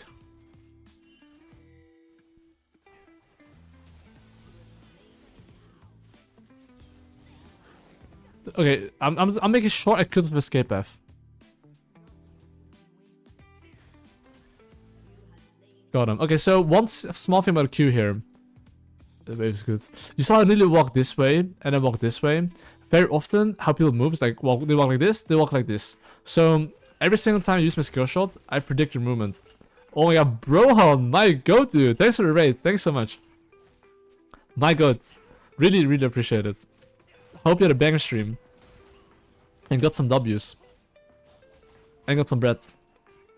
Welcome to the Brohan viewers. Actually, if anyone plays mid lane here, and wants to learn mid lane, Brohan is the lord you should be watching. If I were to play mid lane, I would watch Brohan on the Yasuo Yon. But anyway, welcome. I'm currently playing Unranked to Challenger on Lee, Kha'Zix, Lillia. So I'm mostly doing full educational yapping. So I don't read the chat too often because I'm explaining. And I'm gonna continue yapping right now. But okay, look, I'm gonna go for a fight here. And one thing is, listen, look, when I jump on the Jinx here, I'm holding my Q a bit here. Okay, in this case, a bit different. Okay, let's see. So this is the moment where I kind of want to like hold my skill shot. So look what I'm gonna do here. I'm just gonna see how they move. And I want to make sure they stay under the tower. Oh, what? Okay. Well, it's gonna go forward. So if you go for a dive like this, make sure to go behind them and have your Lulu tank. So killing the enemy carry is the most important thing you should do. Like always, if you have the choice between enemy AD carrier or someone else.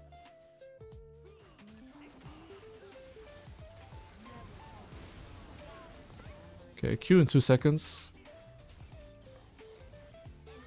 Sorry, bro. Cannot tank that. I do have ward hop. Oh, okay. I played so boosted, bro. I flashed it, right? I didn't. Okay. Oh my god. Feels dead, by the way. If I like W myself, QQ alt attack him, I think I would kill him. But that's just grandpa mechanics there. But all good. Anyway, what is the next thing on the menu? So, okay, currently I'm like trolling a bit, but oh, okay, not bad. That's already really good. Okay, anyway. I would say the next thing on the menu would be my teammates not fighting here. To see how they're fighting here, I'm not helping them. Because the fight's already kind of over. When Nidalee uses his timer to go for play there. I mean, Una's right now, right?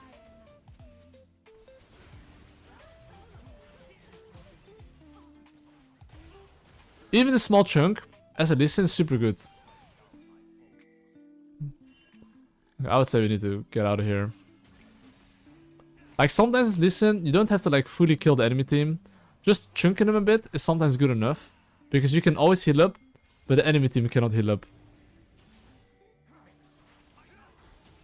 And of course, I'm using my Q as late as possible.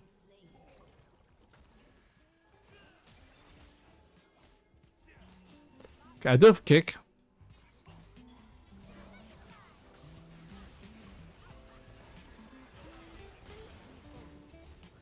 I'm trying to kick them both together.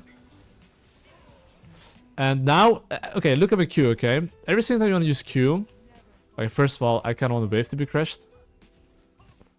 If possible.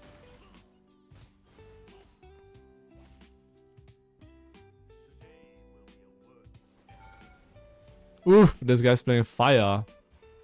Okay, I guess you go. Okay, I'm just gonna take it, I guess. And so there's no reason to fight here. Why is there no reason to fight here? Well, we have a lot of gold to spend. They came fresh from base, and the Drake is spawning in 30 seconds. So especially if the objective is spawning, you kind of want to look for a base. So you see here even, I don't... Okay, maybe I'm gonna go top lane. But I don't really want to go top lane. Okay, well, because Drake spawned in 5 seconds. Anyway, so I will base. Move towards the Drake. So as it... Oh, why the... What the fuck? Why did I buy Sweeper, bro? Anyway. So, right now Drake's up. My Jinx is dead. Caitlyn's super low. Oh. This is my bad. You see how my Diana died here? This is usually jungle fault. Because after I took the Herald... Hold up. So look what I'm gonna do here, okay? I'm gonna like walk up on him. Not use my abilities. Then he jumps. Then I use my Q. It's very important as a jungler. Okay. You hold your Q. Look at me, okay? I'm holding my Q. Now he's gonna walk like this, you know? Okay. Okay. Basically, it's just very important that you're being patient with your Q. Because if you hit your Q, you kill. If not, you miss. That's just the nature of the champion. And if you want to increase your chances of hitting your Q, it's very important. You kind of see their movement. And if you see the movement, it becomes easier. So when I killed Nidalee there previously, he W'd over the wall. I mean, it's pretty easy to hit a, you know, Q then. And on the Caitlyn there, like, usually how people move is like, they move like a snake. They move like this, right? Like a zigzag. So it's kind of like a pattern that I've recognized throughout playing League of Legends for like quite a while. So that's kind of how you can know how to hit your Q.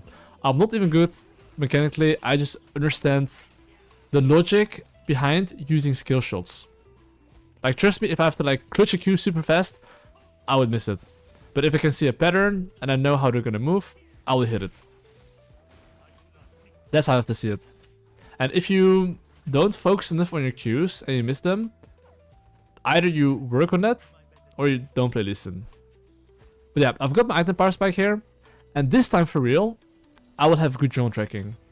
So right now I've got my second item, I got the Drake and I got kills. As a jungler you have one job. Ping your laners that they could be in danger. If I see my laners walk up and I think they can die, I'll ping them careful. Right now I want to farm 2 camps and I don't see the enemy team. So same thing here, look, I'm gonna jump on him, hold my spells. I'm gonna wait here as long as possible for my Q. I'll jump in when my Q is back up. Because now I have another Q. And I missed it. But I just want to highlight basically that when you hit your Q, you don't have to instantly go in. Because every single time your Q goes off cooldown. Whoop. So every single time you use your Q is going off cooldown. So waiting as long as possible is actually really fucking good. That way you don't take damage and your Q is coming back up. And as Lee Sin, this is like one of the most important basic tricks, I would say, is Lee Sin. And of course, I'll be taking all the camps. And after I take the camps, I might look for a base. However, I would say that I have not much to buy. I'm gonna ping my bowling to be careful here. And I don't have to fight here. So right now, all my camps are up. Rift Herald's up. So I'm gonna base. Spend my gold, see what I can buy. And I'll be buying... Actually, I've never bought this boost before. Let's just buy it, bro. Okay, anyway. What's the next thing on the menu? You see, I'm in base. My lanes are far up. One job as a jungler. Ping your laners to not fight. Oh, his phase rush. Okay, he's smart. He knows his phase rush. But basically, every single time you're in base, no matter if you play Lee Sin or any other champion, make sure to ping your laners to play safe. Because in my books as a jungler, if your laners fall behind, not only do they feed the laners... Sorry, hold up. So now my teammates are coming. So I'm looking for a fight here.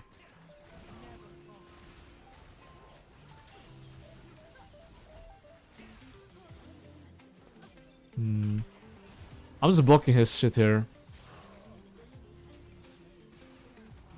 You see, same thing. I'm using my Q as late as possible. And now my Q comes back up. Like, my Q is like very short cooldown, right? So, look. We could take one more tower, okay? But instead of taking one more tower, I'm actually not gonna go for that.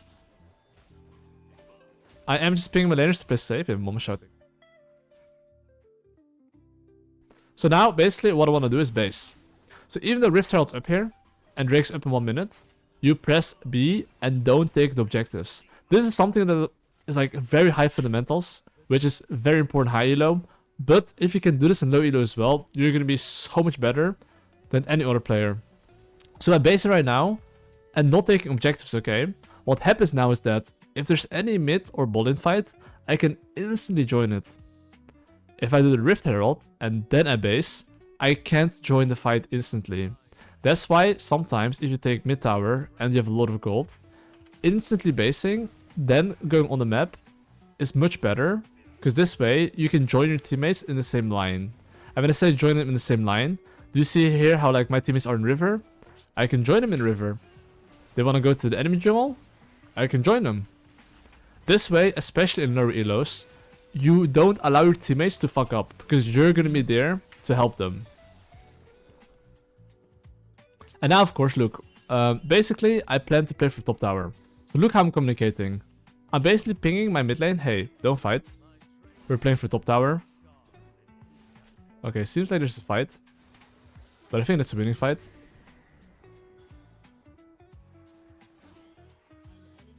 And I think we can take mid and top lane tower here. I'll let my Jinx push solo though. Oh, I was gonna jump in there.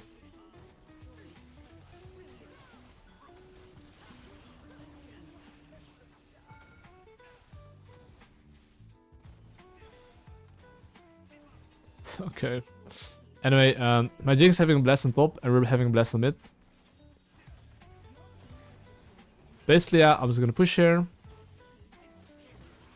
And here's the thing, usually if you take 2 inhibitors, I would almost always recommend you to just back off. And same thing, you see how Drake's up? Okay, I could go for insect here.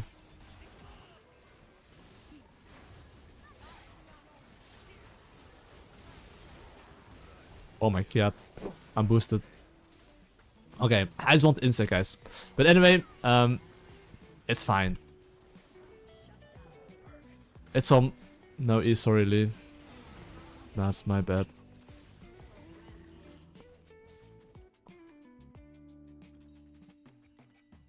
But yeah, anyway.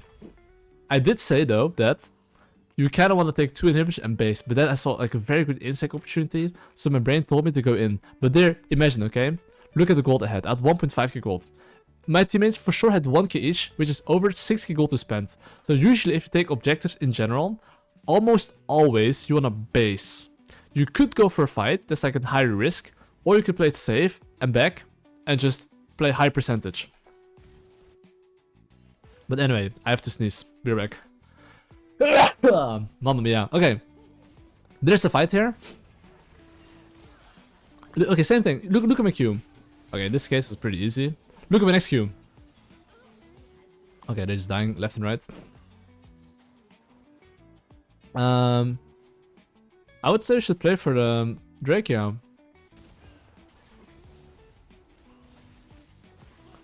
So right now I'm just taking the Drake. And after I take the Drake here, I would basically look to what's this? Do the Otacon. So, right now, we took the Drake, we took the Otacon. What's next on the menu? What's next on the menu is probably bot tower. We got 2 inhibitors. There's bot tower up, right? So I will just look to take this objective here. And after I take this objective here, I would like to play for bot tower. So, as a jungler, I would highly recommend you to learn how waves work. Or like which waves you want to contest. So you see this wave right there? That's the wave I wanna be on to contest. If enemy team is on that wave trying to contest, I'll be there. If not, we get free tower.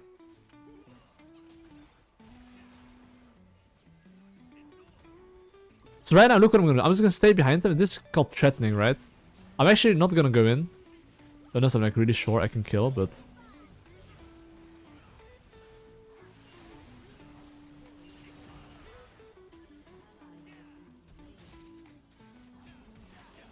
Oh my god! Oh my god! Mother of boost. It's fine. Was a nice attempt. I will look for a base here, I guess. Okay, anyway. I died like a little piggy. And basically, I would say that I do need to play for this bot tower, right? But I think my team can take this tower. Because look at their base. But after they take this tower, I would want them to back off. Why is that? Enemy team is 3. My teammates are 2. And my rise is low. And in the end, think about it. I'm not gonna win a game by taking this mid inhibitor. I'm probably gonna win a game by taking the Baron. This is something you have to understand. Even if you take bot inhibitor here, the moment you take Baron, you win a game. That's the thing. So I'm making sure that the moment the Baron spawns, I will take it and end the misery. But before that, of course, you should look to play in the enemy jungle. So every single time you're winning, try to play in the enemy jungle. This way, if there's anyone overextending, you kill them. If not, you take their camps. You can clearly see that this guy has a ward and he's not willing to int.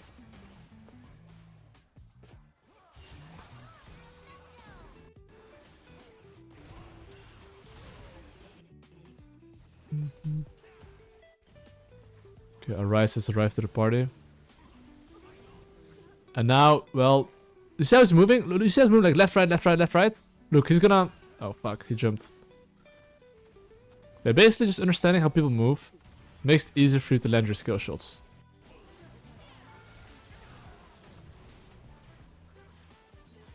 You see, even there, he wasn't gonna walk left, right, and then you hit it. GG. And that's how you get the bread. Yeah, I explained some mechanics, some decision making, right? Just making sure that you understand how to base properly. A bit of listening mechanics, right? Which will help you climb out of gold elo. Alright guys, I'll show you guys a little trick. I think listen, by the way, abuse this. If you think you have a strong level 1 and you think that enemy is starting, let's say, red buff or something, you could always late invade him. So right now, I think my Aurora is pretty strong. I think my Darius is pretty strong. So I think because of that, I can late invade.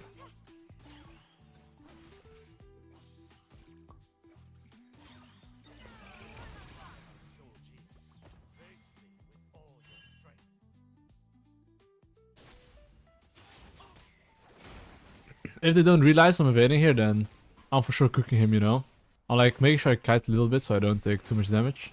But like if you do Raptor invade and he starts there and he doesn't realize I'm doing this, I can actually smite his camp away, by the way.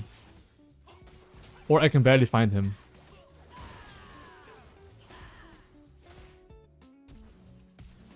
Oh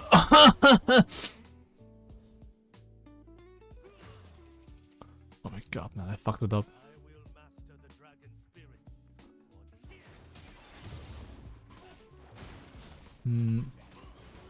Wait, I didn't Q2? Oh my god.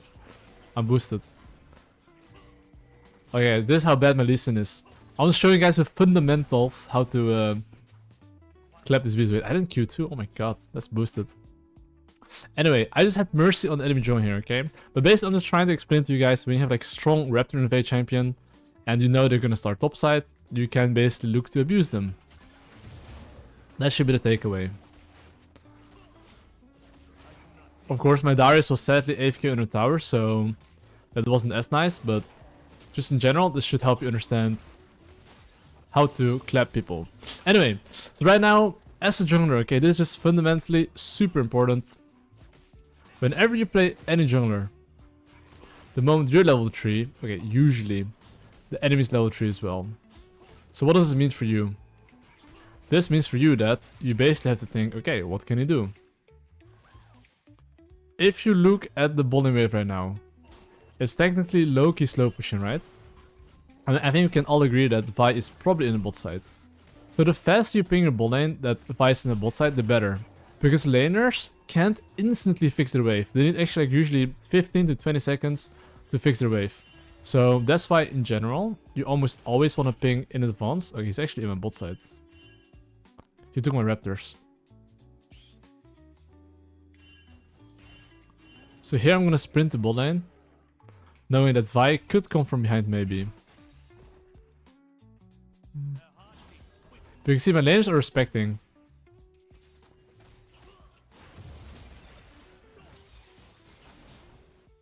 Okay. So I'm gonna go through. Okay, Vi is actually mid lane. I mean, I'm pretty sure I can dive their ball in here because look at the HP. They're like solo HP that I can kill them. I'm fairly certain.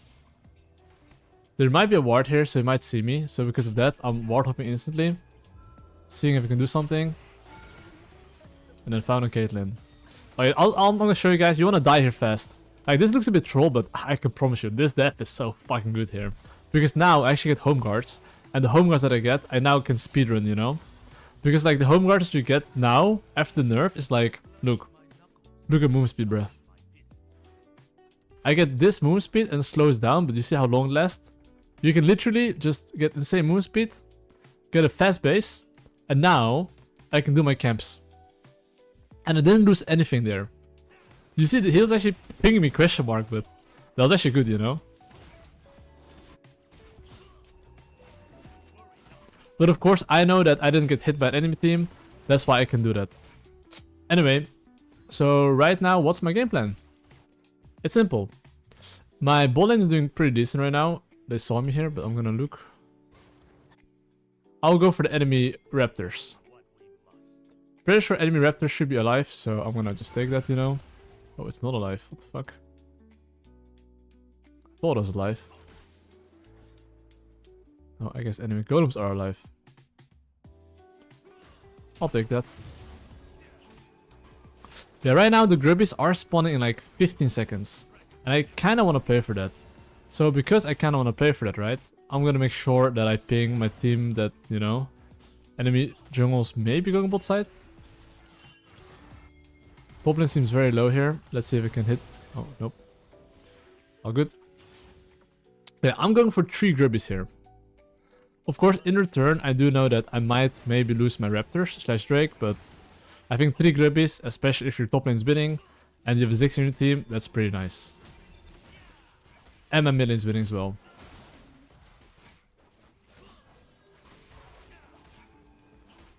Okay. Just making sure that my teammates know that Vi is probably in the bot side. Making sure my laners don't die. So if Vi is actually gonna do the Drake, after Drake he probably for sure wants to go bot lane. Look at their bot lane.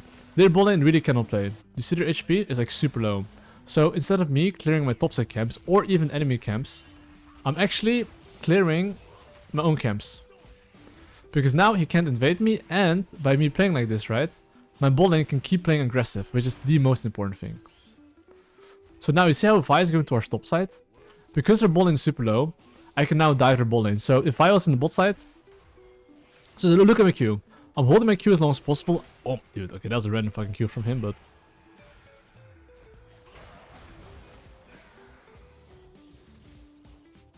Okay, I think Caitlyn... Okay, if Caitlyn's... Okay, Caitlyn's not smart.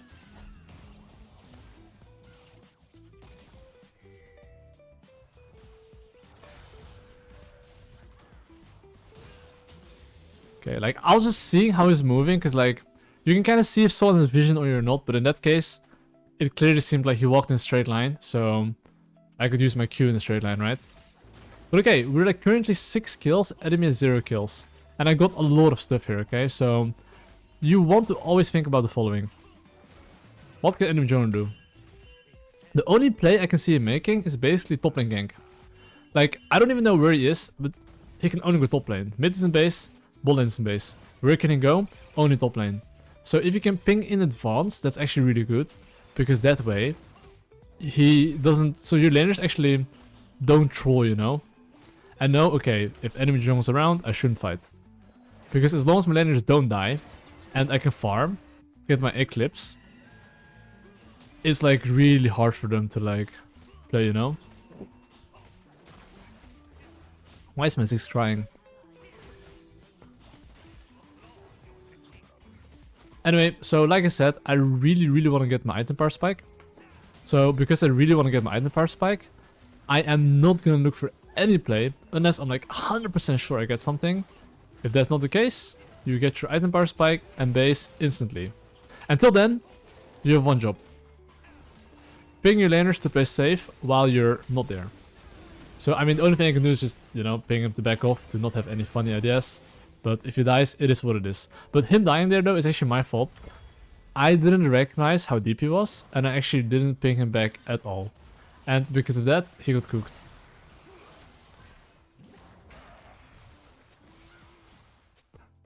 Look, I'm complimenting my Senna. Anyway, if you want to keep on snowballing your lead, it's very simple, okay? Right now, if I want to keep on snowballing my lead, essentially it comes down to my laners not dying to Vi, that's one. So my laners can buy time here, so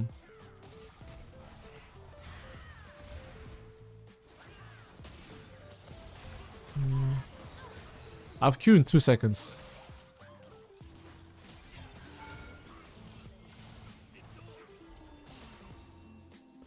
I mean, I think if my... Okay, this is a bit more advanced, but if my Ziggs tanks...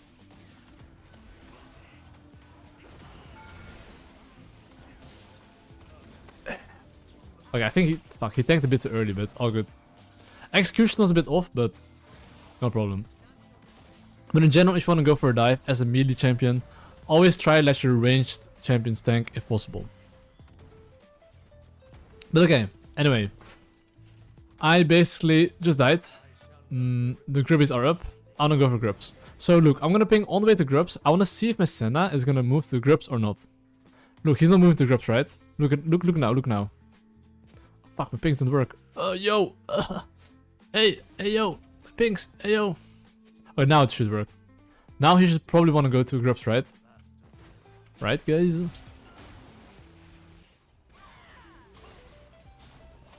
Why is this guy so OP, bro?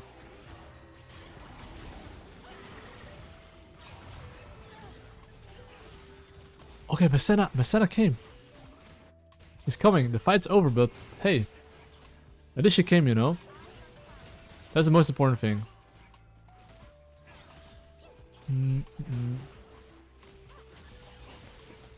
Anyway, I will take my camps here, and what's the next objective on the menu? So, the Drake is spawning in like, what, 40 seconds? 20 seconds, sorry.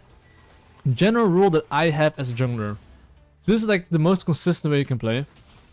Right now, I want to clear my top side camps. I almost always want to clear my weak side camps before I go to my strong side camps.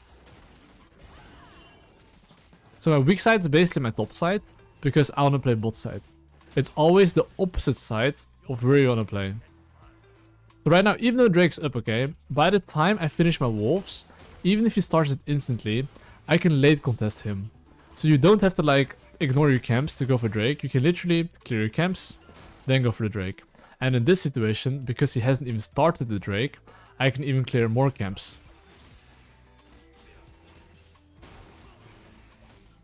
Like, you almost always want to recycle your camps before you go for the objective. That way, you are getting more ahead. Okay, now I'm looking mid lane, and look how I click, okay? I'm clicking behind him. Because I'm making sure if he tries to run away, he's like running to me, you know? Or like, he can't run away, basically. So now I'm just gonna walk on him, and you see I was gonna walk like this. If you're very insecure, you cannot use your Q. But at some point, he's walking. Oh my god, this fucking champion, bro! I forgot this existed. But I forgot about the bounce back. Why is the guy pinging me, bro? I killed him. What else do you want? Why do people always complain, bro?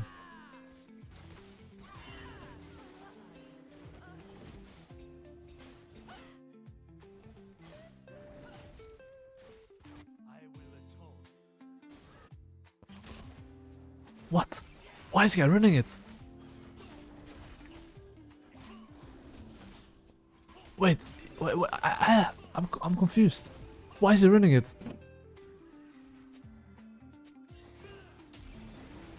Wait, why is he running it? My brain can't comprehendo. What the fuck? Okay, I'm gonna go for this gank here. I'm gonna ward hop on his face. Kick him in his balls. That was the slowest listen combo you could ever imagine. That Q was to win to Narnia. But no problem, guys. I'm now like kicking this guy in his face. And we got him. This is how you play Lee Sin, guys. Listen. Mechanics are overrated. All you need is fundamentals. And then you are chilling. Okay, I'm kind of running away here.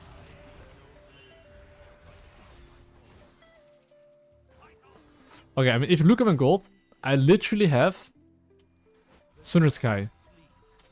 A lot of people here would probably go for the Drake. But I don't go for a Drake here.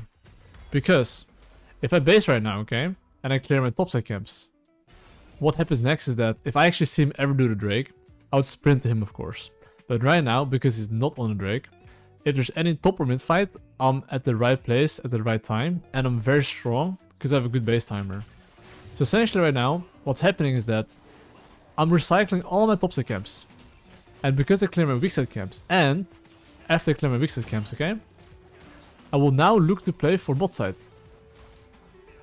So if there's any bot in fight, let's say, I could skip. Do you see now? Okay, now I start on Drake, right? Look what happens now. Now I sprint towards the Drake, and I'll fight him. Of course, I could only do this because I have a ward on the Drake. But basically, I'm pinging my laners to move, and I'm not allowing him to do the objective here, of course, right?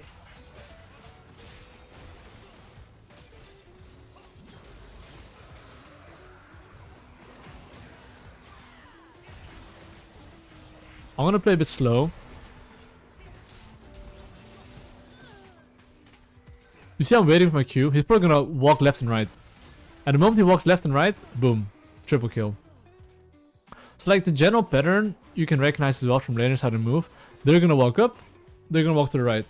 So it's always a pattern, you know? They're not gonna walk like, look, imagine on the Caitlyn, okay? On the Caitlyn trying to dodge Lee Sin. Did you see this ward here? That's Lee Sin. He's gonna walk like this, and walk like this. So every single time you see him walk up like this, like from a straight line to like left, at some point he's gonna go right. And that's when you can just, oh, get eaten, I guess? You get the idea, right?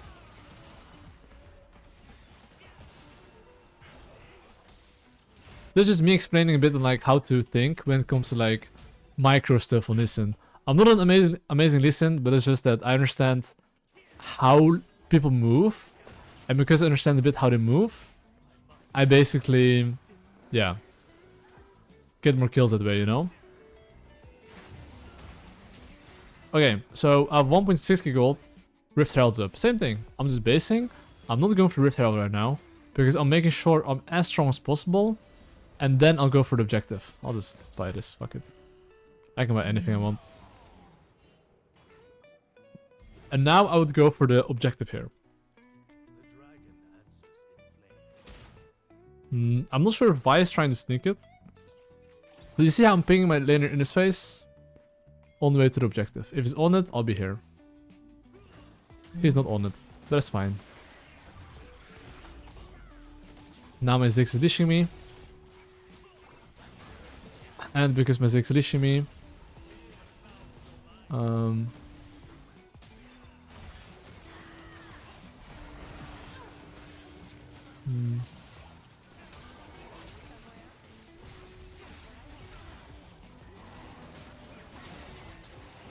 Of course, these guys are like two fucking heavy tanks, so I'm out.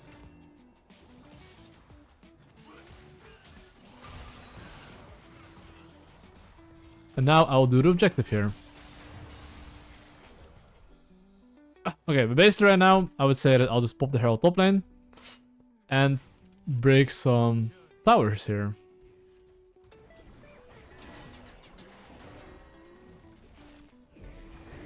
Why is the guy complaining, bro? But what's wrong with this elo, bro? Platinum!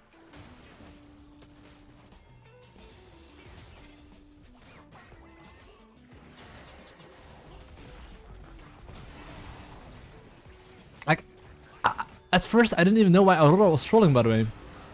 But it's because it took the kill? Is that really why?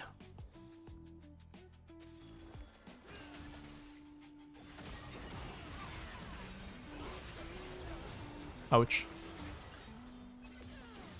Okay, I trolled her a bit, but no problem. We were getting mid and bot tower, so we take that. Anyway, I'm gonna base right here, spam a gold. Okay. So as of this moment, okay, as a jungler, the last thing you want to do is do what I'm currently doing. This is something that's illegal. Sometimes when I coach people, they're like looking at their phone, writing stuff, alt-tabbing, watching TikTok. Please don't do that. Make sure that if you're dead, to like look at your laners and see what they do, because for some reason my Aurora is like diving the enemy base, and you know, I hope it works out.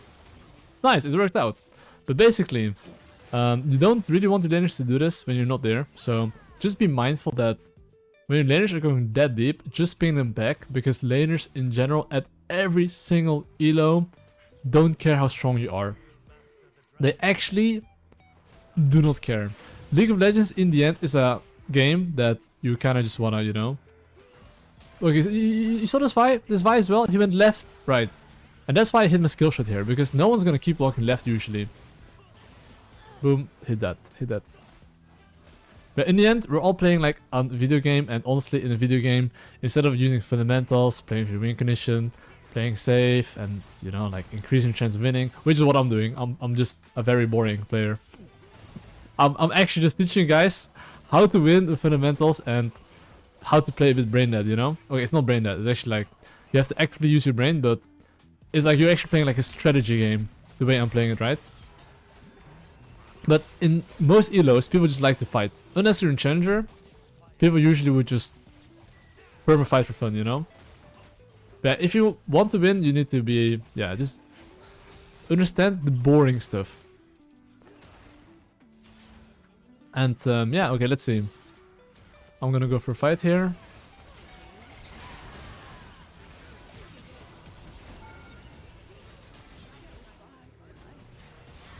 And I'm gonna kick him in his balls, Q him. And now I'm just gonna hit the tower here. And since we have Ziggs with 6 grubbies, I'm pretty sure we can just, you know, end the game here.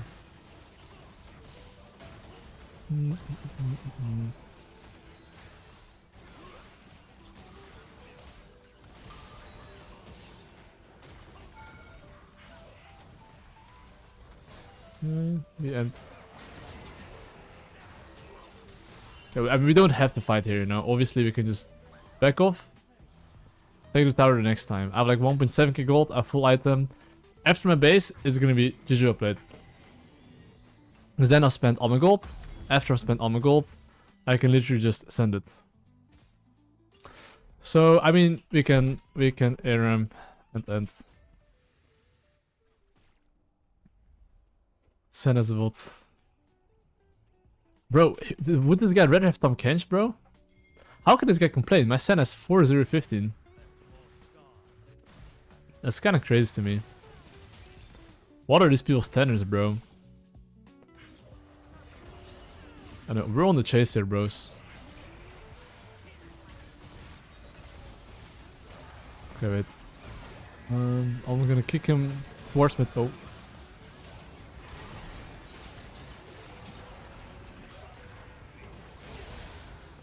Oh fuck, I actually got killed. It's crazy. Ornn is dead, I think. Anyway. So right now I kinda griefed it. But I do think that my Ziggs can probably end the game here. I'll be honest, I think he can just bomb by this tower and, you know, literally end. He doesn't have to take the inhibitor here.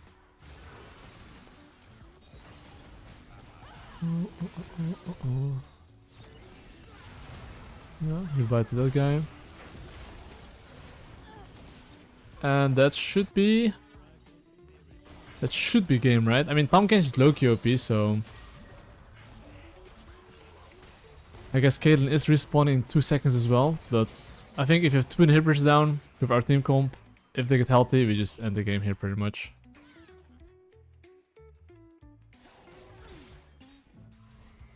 My Ziggs has no teleport. Like, I'm just gonna wait till he comes back and then I'm gonna send it, yeah. Then it's pretty much GG well played. But basically, if you look at this game though, just in general, right, what is giving me like big leads overall is really just like good base timers, you know? Good base timers, pathing towards my win condition, knowing when I should take an objective and when I shouldn't. And as you can see, the enemy jungler failed to take his weak side camps very often. And because he didn't take his weak side camps, I would capitalize on it sometimes. I would just take his camps, and if he doesn't get anything, he's falling really far behind. In my opinion, as a jungler, you don't really fall behind by dying. You fall behind by dying and not taking your camps. Because that way, your camps aren't respawning. Like, imagine a laner goes back to lane and like, you know, he has no farm and he just has to sit there for like 1 minute. Like, that's how you have to see it if a jungler dies without taking your camp. And that would feel really bad. You just sit in lane, there's no waves coming. You don't want that, you know?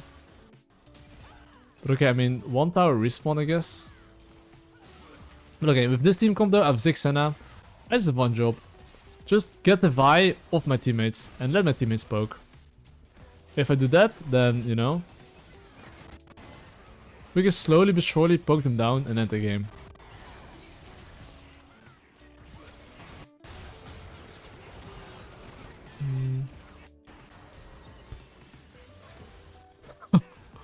That's funny. That made me giggle actually. Anyway, we should be able to end the game here, I think. Oh my god. Oh, I just died like a fucking pig, dude.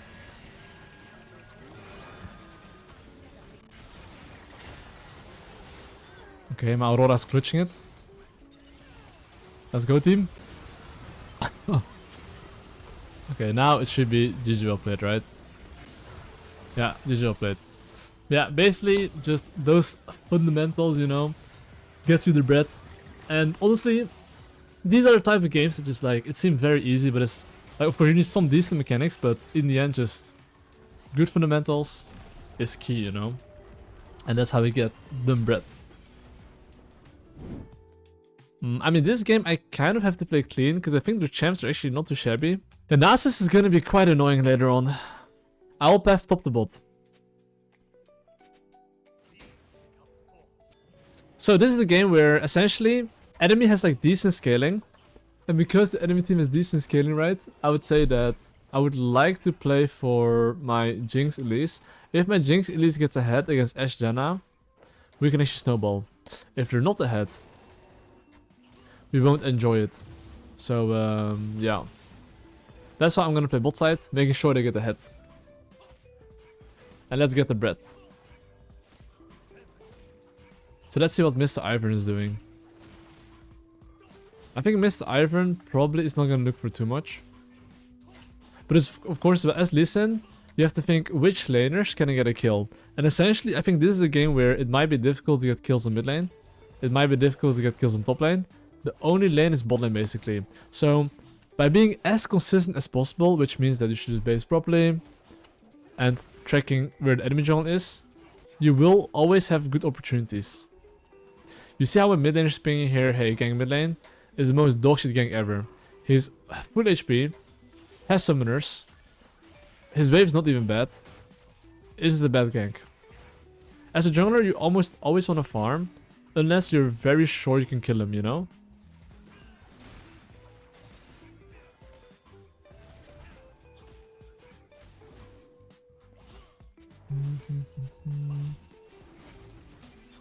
So let's see.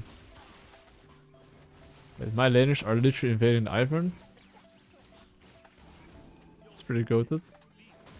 I mean, here I'm seeing if I can help them.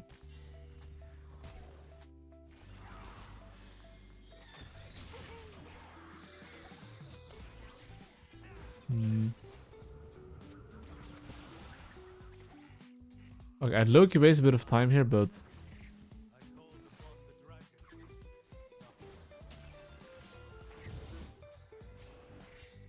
Thatch. Okay, that didn't go too hot.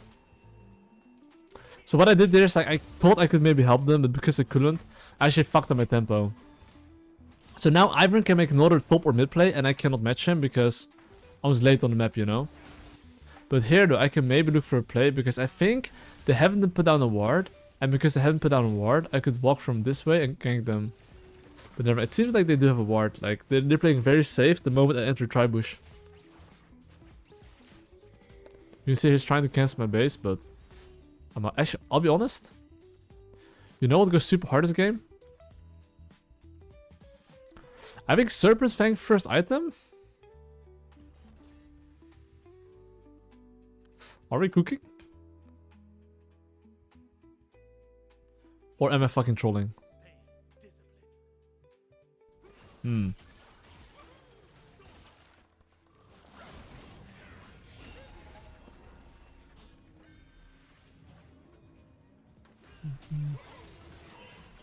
Oh wait, that's not how you want to fight, bro.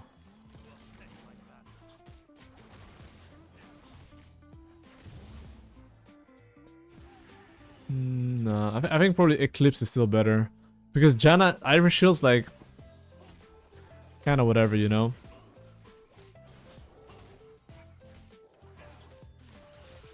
Anyway. The Gribbies are spawning in 50 seconds. Every single time Gribbies are spawning, even as Lee Sin, you kinda just wanna think, do you wanna contest it, yeah or nay? I have kill top lane, Zed mid lane. I think my kill should be weaker. But my mid lane is like even-ish. Actually, I think we're stronger mid jungle, so... I am Omega down to fight it. So because right now I have not much to do, because my golems are down, I am gonna look for mid lane. And you see these minions right there? When it goes for those minions, I'm gonna gank. I think this guy's flash, so I want to hold my Q. Okay, he didn't flash, never mind. Okay, Nasus is as well. So because Nasus seems pretty I should be able to take this.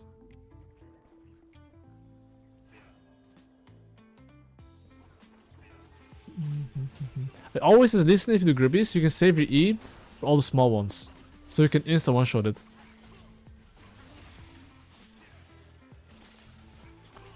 Now I just one-shot this, and basically I want to play for Drake next. Because now I have 800 gold, and I think basing would be good. Because right now I do have my item power spike, which is my little pickaxe. I mean, I'll just try it. Serpent's Fang first item. Why not? I'll give it a go. Okay, but right now, especially if playing against Ivern, especially if you have like a team comp that doesn't have like easy CC, in general, you almost always want to play for objectives only, okay? So, right now the Drake is up, and I do low-key want to contest it. I'm not sure if Malzar's on it. Because, where the fuck's enemy team? Okay, I think they're on it.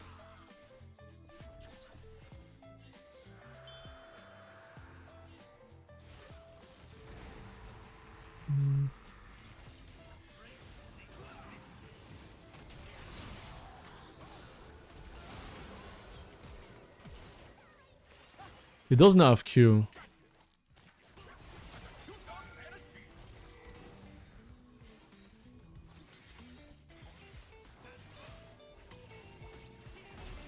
Oof. Okay, I could have played it a bit better, but all good. Anyway, I will definitely look for a base right now, okay? I got my Serpent's Fang in base. And basically... yeah, I'm just looking for a base.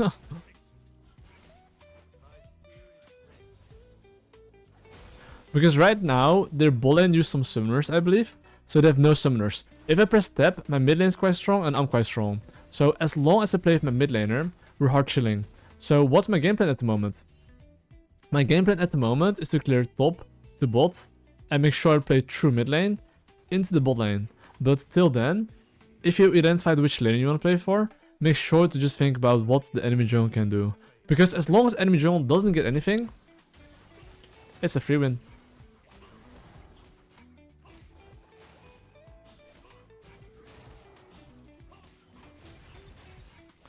So I'll just take my camps here. And have one job. what can enemy jungle do. So you see how he's making top lane play here? I won't go top lane unless I'm 100% sure I get something. So essentially, Ivern used his turn and timer to gank top lane, and I'm using my timer to full clear, and then I can go mid or bot, and Ivern cannot match me. So that's why as a jungler, ganking properly or going for the right place is so important. Because let's say right now I decide to sprint towards bot lane. What can he do about it? Nothing. Unless his laners play safe and respect me, sure, it's fine to go top lane and waste time. But in solo queue that never happens. The laners are gonna end no matter what. So that's why availability is so important. And gank execution.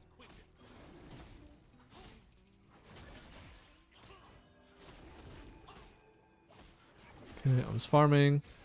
And I mean the grips once again are spawned in 50 seconds. And you can see here, okay, there's like, I don't have much to do. I have 400 gold. Even though it's just, sorry, I have 700 gold. Even though it's just 700 gold, that's still 2 long swords, you know? And now I'm gonna go to the top side. And I'm gonna make sure that my kill is fine at least. And I'll look to play for the grubbies. But you can see here how I prioritize base timers, especially if there's objectives up.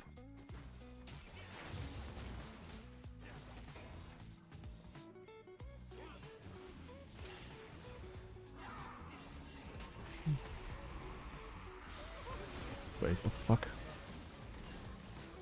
Wait, I actually got one shot, what the fuck?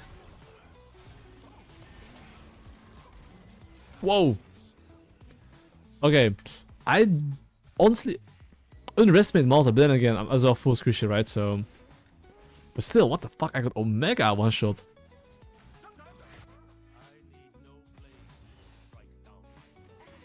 I didn't expect that. Okay, well, I thought Malzar always doesn't use his champion that doesn't deal damage, but he actually did deal damage. I should definitely fight here. Okay, these guys legit don't have ultimate. I just have to kill this Nasus, I guess. I'm holding my Q because... Okay, now I can hit it for sure. Ooh, baby!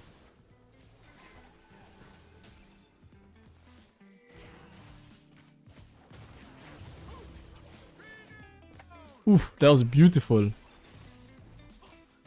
Okay, we take that. We take those, guys. We take those. Okay, anyway, what's the game plan right now? The Drake is spawning in 20 seconds. And I would love to play for the Drakes for obvious reasons. But before I go for the Drake, I'm gonna take his camps.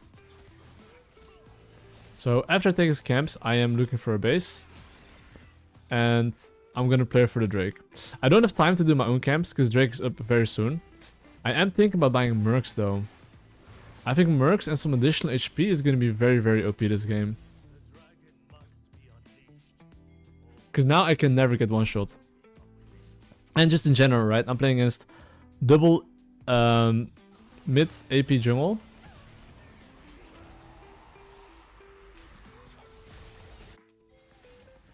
Even my Z is showing respect.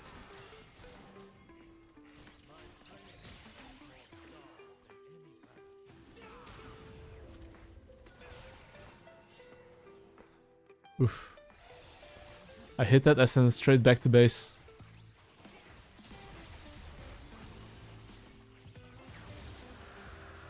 Okay. What's the next thing on the menu, guys? I lost all my ward hops because, you know, I tried to go for a little play. And all my camps are up. Like, in general by nature, okay? Almost always, after you go for a play and you got a Drake, you got some kills, your default should almost always be back to farming. Almost always. And when you go back to farming, you have to think about the following. Do I need to get any specific item? Not really, but I would like to get a pink ward.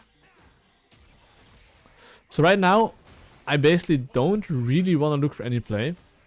The only thing I should be doing is jungle tracking. So see how my top lane is getting ganked here? And I didn't ping? This is my fault. If I actually pinged him to be careful, maybe he would survive. I mean, he survives. Oh my god, he got fucked. But you get my point, right? Basically how my top lane dies here, it's partially my fault. Because I didn't ping him at all to be careful. Yeah, they want to hit this tower. He definitely warded here, did he not?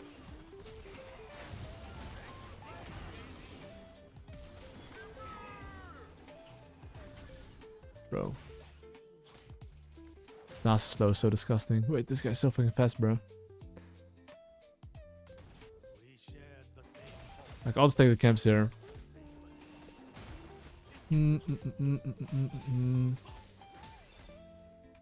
Anyway, I guess I will look for a base here. Why am I looking for a base? Because I have gold to spend.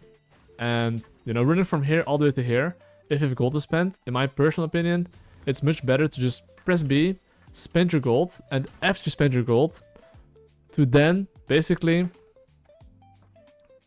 go look for fights, if there's any fight.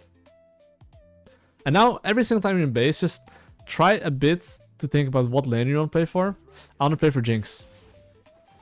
And because I want to play for Jinx, I'm going to clear top to bot. However, you can see right now the enemy blue buff is spawning. So instead of taking my camps, I'm going for enemy camps. Because playing like this allows you to like be with your laners.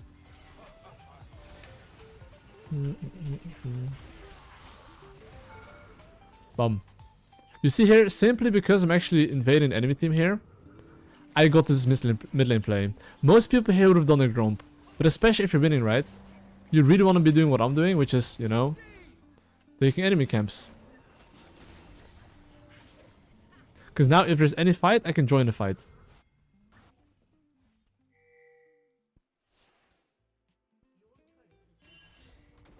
And I'm gonna help my Zed hit mid tower. And now, of course, we should look for a base. After I join the shit, of course.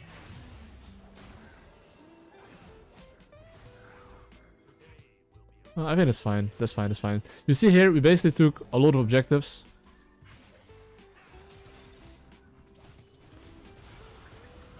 Ugh, got it. Wait, I do have like a pink ward, but... Malzahar does not have ultimate.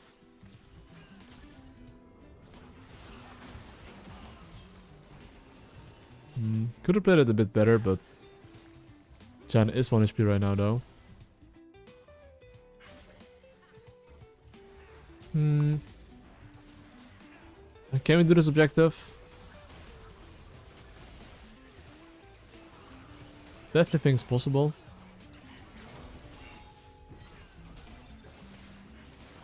Kill this fucking Daisy first. Okay, maybe we can't fight this.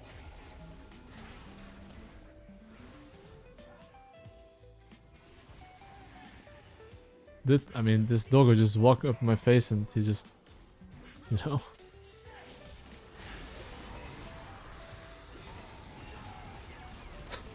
Okay, but why is the dog so fucking crazy OP with like his Warden's Mail and his Glacial Blue Clear? What the fuck, bro? Wait, we went double Serpent's Fang? I mean, that's fine, I guess.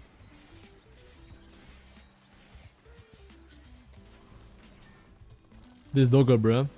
Okay, I guess it was a mistake going for the Herald, because we were not as strong as I actually envisioned it to be. And then again as well, I used all my spells on the Janna, and essentially Janna's action NPC. He's actually not doing anything in the teamfight, right? So I did do a bad job in that regard. But now I have to think, can we contest this Drake? And I'll be honest, I think with our team comp, considering that they have literally a teamfight comp, right? Like Janna, Ivern, Malzahar, I am not fighting it. It's much better that my kill gets more items and we get numbers. Because usually, if you don't win a teamfight, let's say, it's completely fine to give it and get tempo. The last thing you want to do is teamfight, die, and you get outskilled.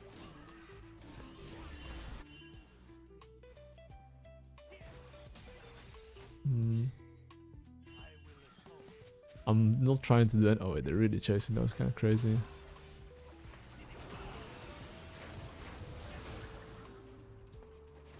Oh my god, bro.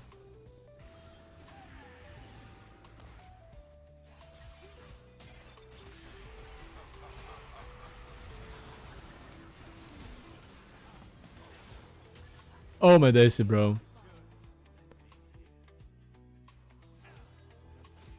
That's crazy.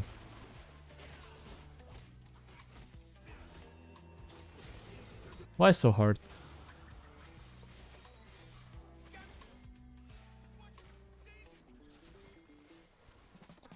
Okay, this Janna right here is like...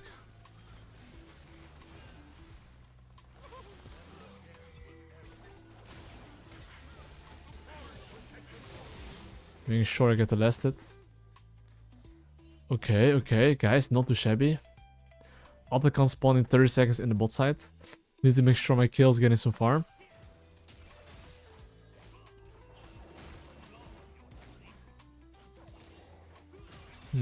My goal right now is to make sure my kills just getting resources.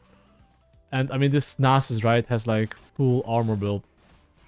We don't really deal damage to that guy. I guess Elise and Kill deals a bit of damage, but I really do not. I'll go Black Cleaver, I guess. Okay, so... what's the next thing on the menu? I think we can all agree that we want to play for the Otacon. However, team fighting is still not our biggest strength. So it's good if you can make a pick.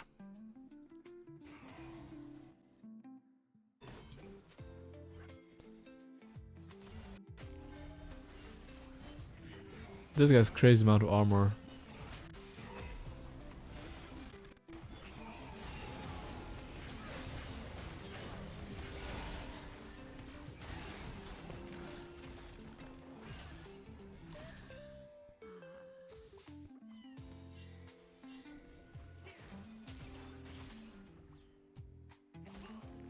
Yeah, that's not too bad. Definitely think we cannot take this objective. But maybe I can go on this little boy. Ooh, we take those. Oh, we take those as well.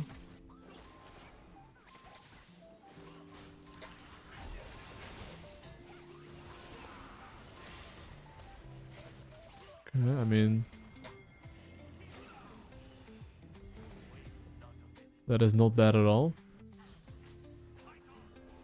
Jinx is low-key dying, but I think we can take this. They're two dead. Their jungler and AD carry is dead, so... I think this guy has never played against Otacon before, by the way.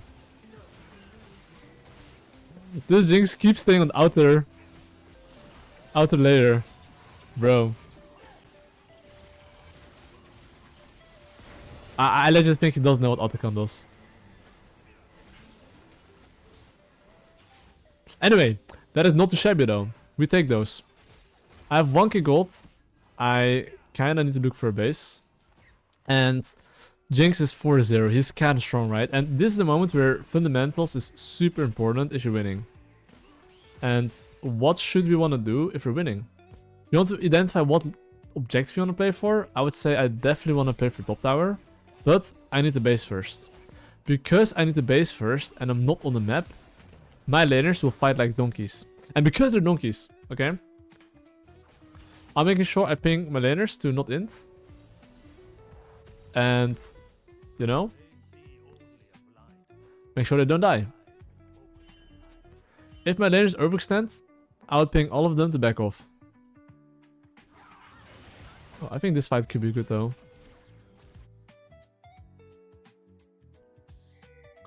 Okay, so you see what I'm gonna do here? I'm gonna ping my kill in his face to group mid lane. The Nasus could move to us. So, okay, right now if my kill doesn't move, I'm not gonna go for this. If my laners are moving, I go for this. Boom. Like, we don't have to fight here.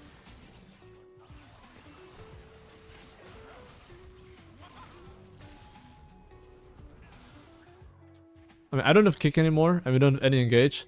So, I mean, Drake is spawning 20, right? So, we should want to play for Drake.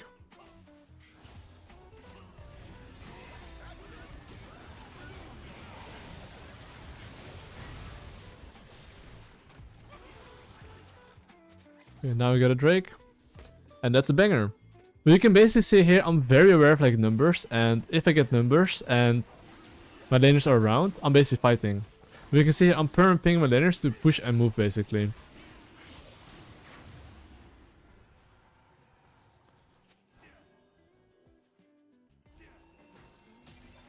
And I do have my Black Cleaver right now in base. Okay, so I got my Black Cleaver in base. Top tower is still up. What am I doing? I definitely don't play for this tower. How do I play for this tower? I want to push not this wave, but the next wave that spawns. Mid lane into top lane. How do you do that? Is basically by just pushing mid. They have to show here. My Jinx can now rotate from mid to top and get a tower. However, right now is the moment I'm not on mid lane. And this is the only time they can arrow my mid lane, and he has no numbers. So as long as he doesn't die on this mid lane wave, and he waits for me to take 2 camps, and I'll be there on the next wave that spawns, I'll be there. And that's what I'm doing right now. I'm identifying which wave I want to contest, and when I'm playing for top tower. So I'm skipping my blue buff. Okay, my elite is basing here, so if he's basing here, I'll adapt. And I'll just wait for my laners to come back on the map. But we still want to play topside anyway, right? So I think maybe we can pick him now. Oh. Kicked him in the balls.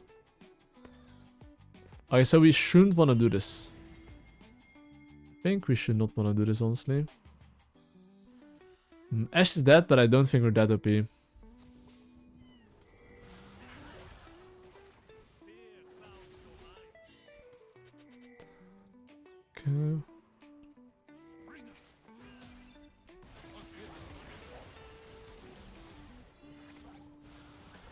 I think we can do it right now though.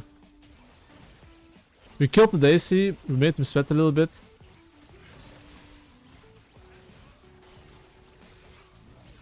Let me see. I think I just got it here.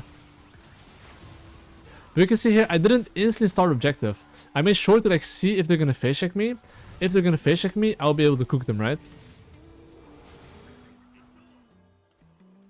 And I will be buying QSS, by the way. It's been very long since I bought QSS, but I think it's pretty good against their champions. Yeah, just knowing when you should do the Baron and when you shouldn't do the Baron is very important. Actually, it's been so long since I bought QSS, honestly. I might forget to use it.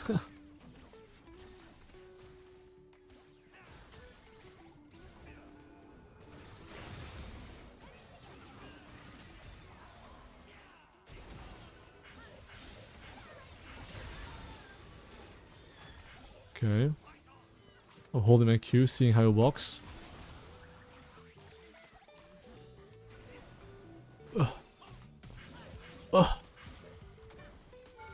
Let me go. Let me go. La la la la la la la. Fuck! Guys, when I hit the Q, I need to go. No matter what. I don't know what it is, but you just need to send it. But we take that anyway, that's not too bad. It's like, not bad. We take those.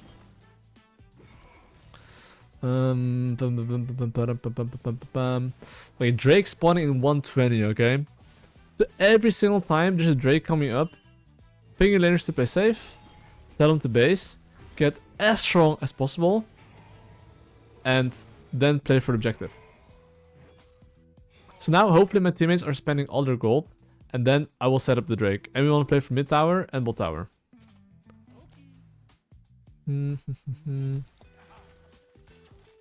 So of course, before the Drake spawns, ideally, I would like to see how many camps I would take. Because you see this wave that's coming from base. That's the wave, ideally, I want to look to pressure and push mid lane into the enemy jungle. So a lot of junglers would now usually, 1 minute before the Drake, over farm. So when I say over farm, they would like take Gromp, Raptors, they would take everything. But the most important thing is to be on a certain wave and then pressure with your laners. So this wave right here, I would like my team to pressure. After they push the wave, they're gonna force someone to show here on mid lane. And when someone shows mid lane here, I can look for a fight.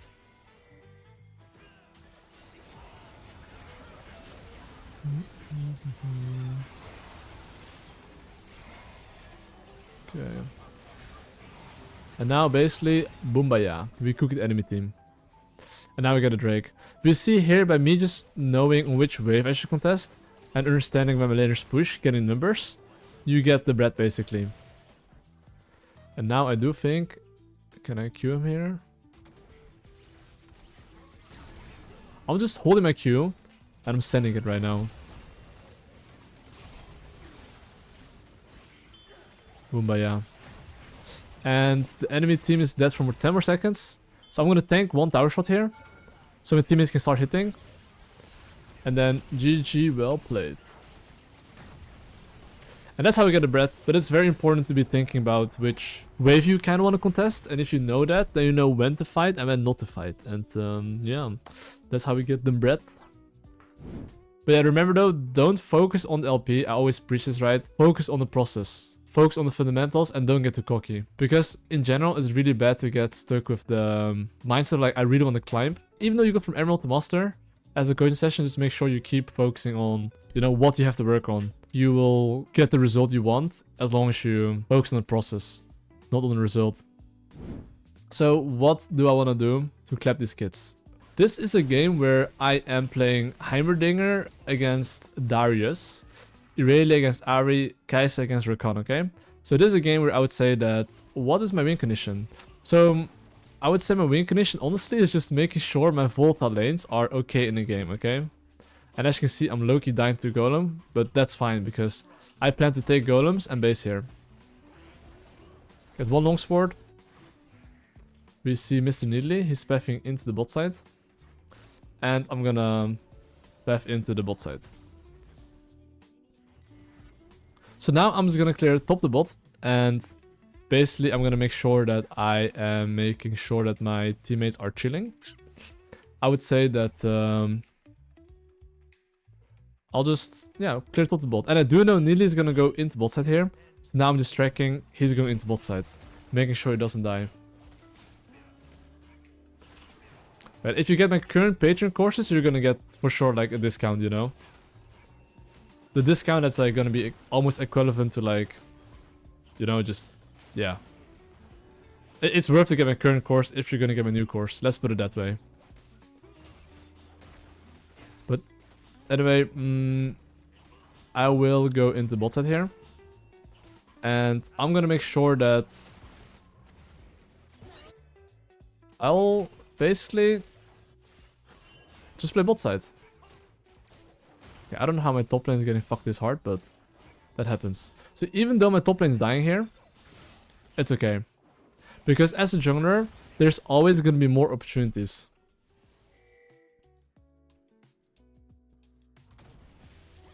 So you see Nidalee here, he's like maybe trying to invade me. Boom, another opportunity.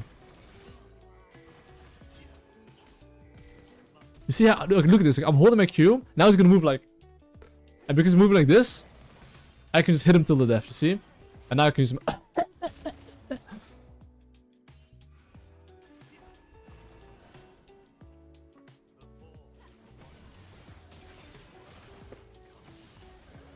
Run, please help me, I don't want to die like a pig, man. No, save me, please. Oh, please. Help me. Oh no!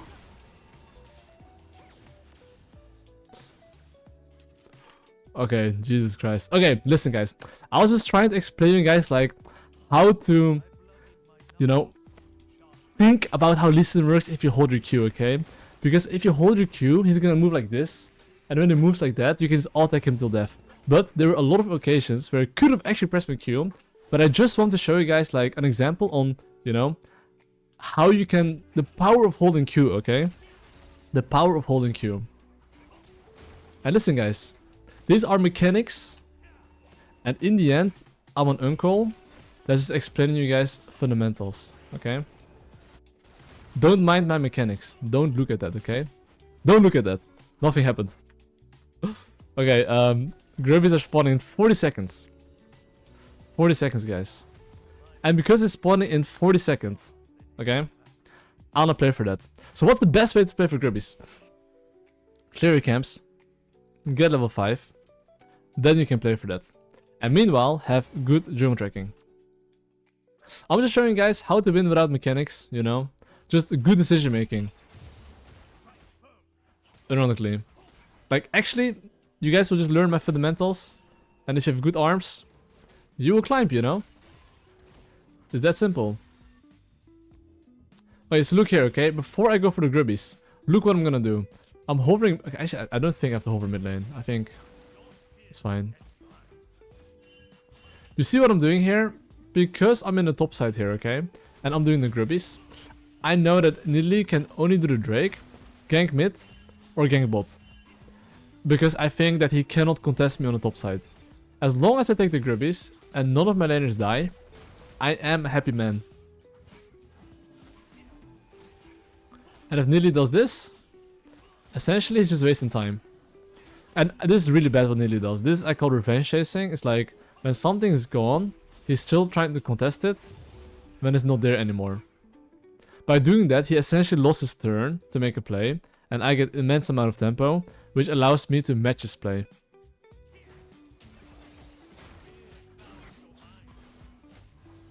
Okay.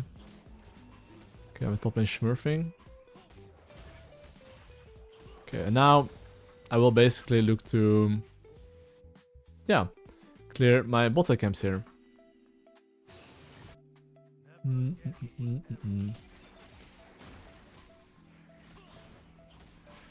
I'll make sure I clear my camps here. And let's see what I can do. I have 700 gold. Drake is up. Enemy jungle show topside. Because of those things, I'm gonna start a Drake here. One thing I have to keep in mind is that you see enemy mid laners TPing mid. I should already know right now that Ahri can push the mid wave, crash under tower, Irelia stuck under tower, and I won't have a mid laner. So after I take this Drake, I do not want to fight. I just want to take this and get out. But before I get out, I'll see if I can do something. Let's see how they play. You see this minion right there? That minion right there tells me that this is not warded. Boom. Oh my god. Oh baby. And I die. So I like a small time to look for something. Okay. Now I'm thinking, do I need the base? I need the base, but I need 200 gold for my item power spike. And because of that, I will clear 2 of my camps. And then I will look to base. Because now I have my item power spike. And you see what Nidalee is doing? She's omega trolling. After I gank bot lane, she should be farming, she should be doing anything but clearing the wards here. And you see here... okay, shit, fuck, I need one more camp. Low key.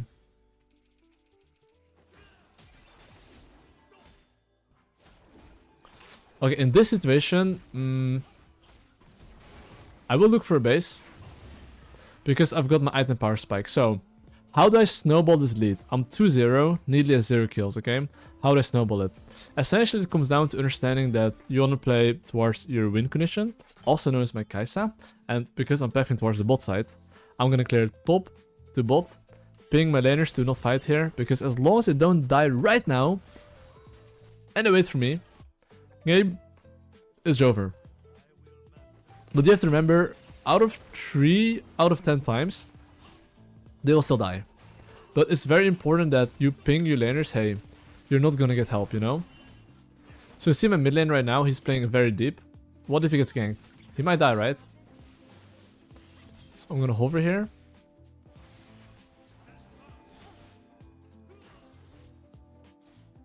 Was a nice try.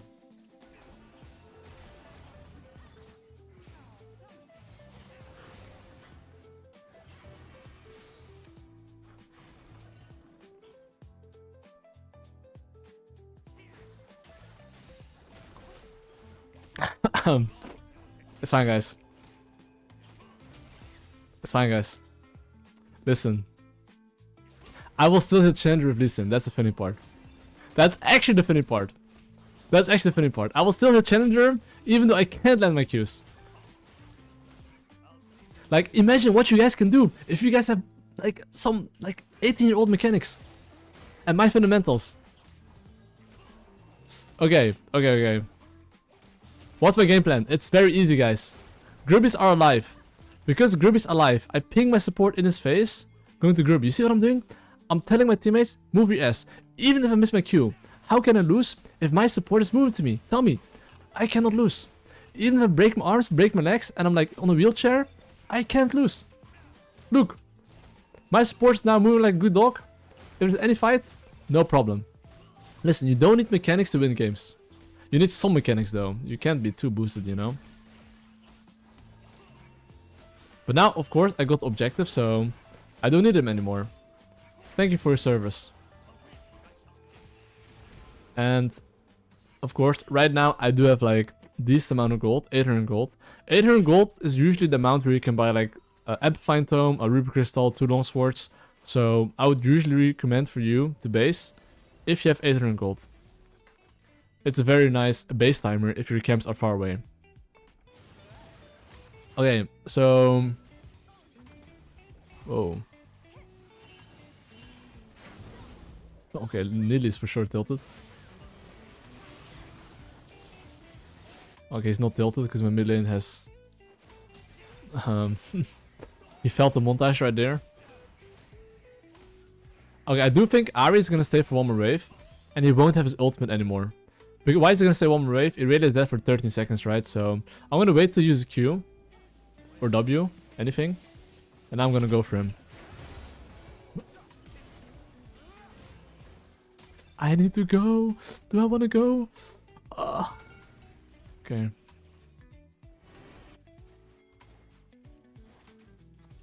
Okay, I'm gonna go to his camp behind there.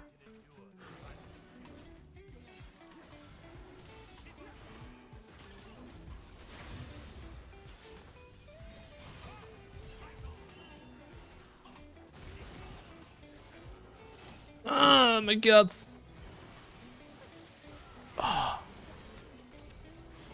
Okay.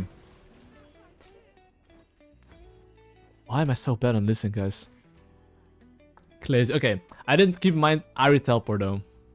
And now I'm in Kai'Sa as well. Oh no. Oh shit, guys. Like honestly, it was kind of free to kill the Nidalee, but I could just Q ult Q or like ult QQ, but some misplays, okay? But it doesn't matter. I just want to show you guys how to play from behind, you know? So currently we were winning before, but now we're losing. So these are the moments, fundamentals matter even more, guys, okay? So what's on the menu right now? The Drake is up. How do I want to increase my chances on winning the Drake fight? What I want to do basically is make sure I take my camps, Jewel track, and play with my AD carry, okay? Okay, my mid lane killed enemy there. Wonderful. So, as you can see here, in general, after your lanes get a kill, right? He should probably go for one more wave. Because Ahri is dead for 20 seconds. And here he should be able to get the Drake. Because, I mean, they don't have a mid laner, right? And no teleport. So this is for sure going to be ours.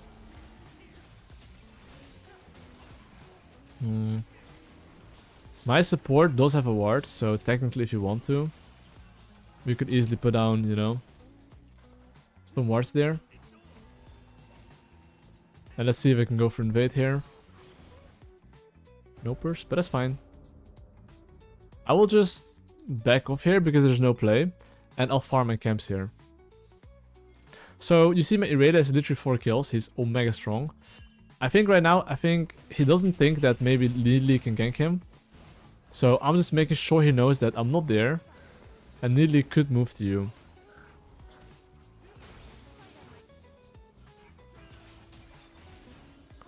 Oh, this guy's piss smurfing. Okay, wonderful. Let me take my red buff here, and after I take my red buff, okay, you see Nidalee being topside. If Nidalee is showing topside and my bot lane has a wave control, which means they can crash the wave, I can easily kill them. So you see how I'm pinging my mid laner to move to bot lane? Okay. Oh fuck.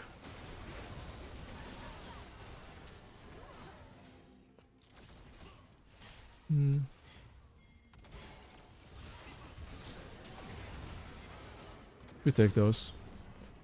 If I can take one more wave, it's really good, because if I take this wave, enemy AD carry is gonna lose all this farm, which is really good, right? He's losing literally this cannon wave and the next wave. But it seems like Ahri's catching it. But because Nidalee showed on the top side, we managed to get some juicy free kills here. This is for sure warded, but I made it. Easy. Okay. So now we got a golden kill, we got a tower, we got a bit fed, okay? So I assume my top side's probably gone, okay? And the Rift Herald is up. So I definitely do want to play for Rift Herald. So what am I gonna do? This wave right here is the wave I have to think, am I gonna farm or am I contesting that wave? That's the wave, I don't have ultimate, and it's 20 seconds, right? And it's not guaranteed I can kill the Vayne. I think my Wukong goes for a flank, maybe I can look. He just jumped in, so I can definitely look for a kill here.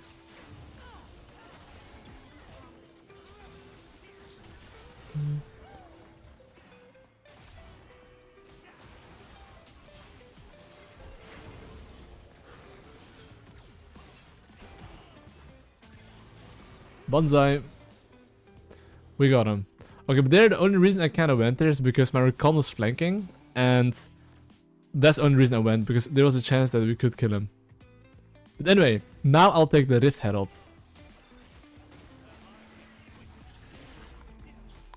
And because I'm taking the Rift Herald, I basically don't want my laners to fight really. I want to make sure my Wukong tanks, because if my Wukong tanks, I deal extra damage to the Rift Herald.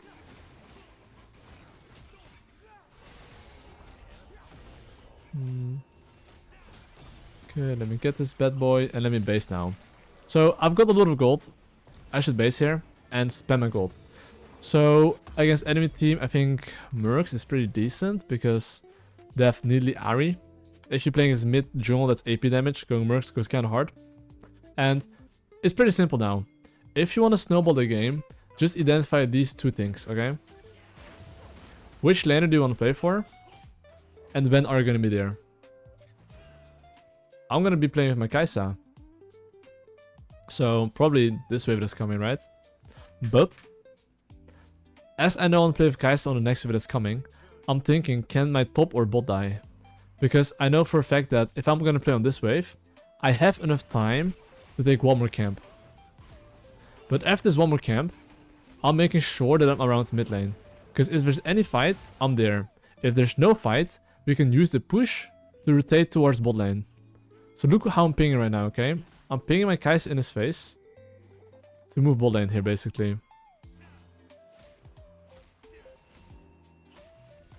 So see, so now by me using my pings like this, I'm basically saying, hey, move your ass. And even though I'm missing everything on Q, okay? It doesn't matter, guys.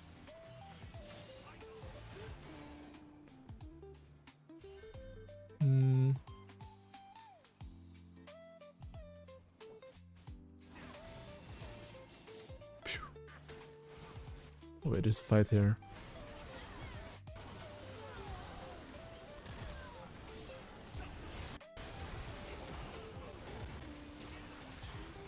Bomb. Okay, well. That is a Drake in my books. But basically, the fight that happened here in the bot side in the first place, right? It happened because I pinged my Kai'Sa, hey, move your booty in the bot side. And, you know, we're basically being an enemy jungle. They could decide to not fight. But if they would not fight, we would just pop the Herald bot lane and just siege, you know?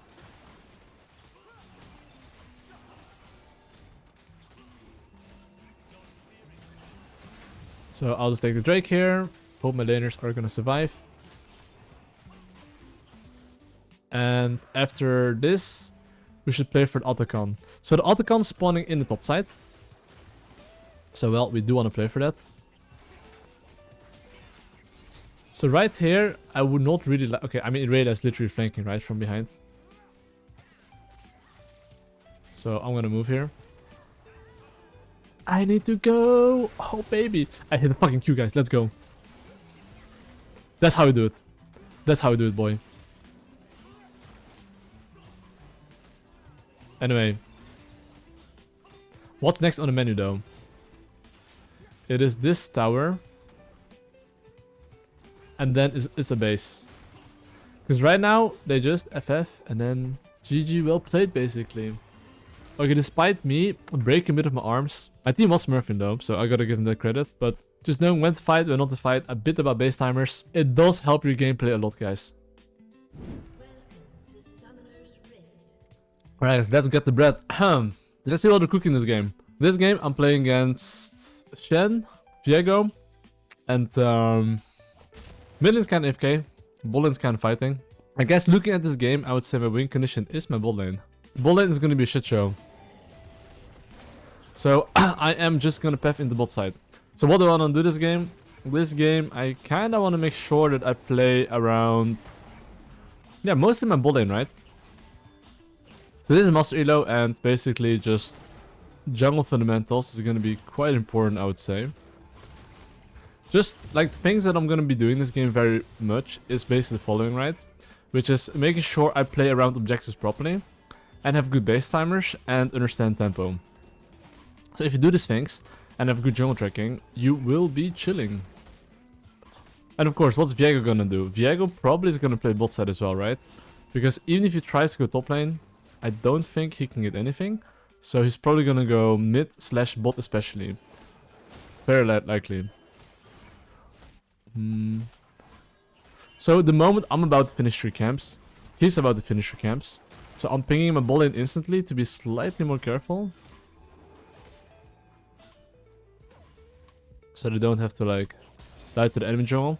Because like very often, no matter what elo you're playing, after you finish 3 camps, make sure to think what he can do. Because I would say 2 or 3 out of 10 games, enemy jungle will go for level 3 gank. And if you ping properly and they survive the gank, it's really, really good for you.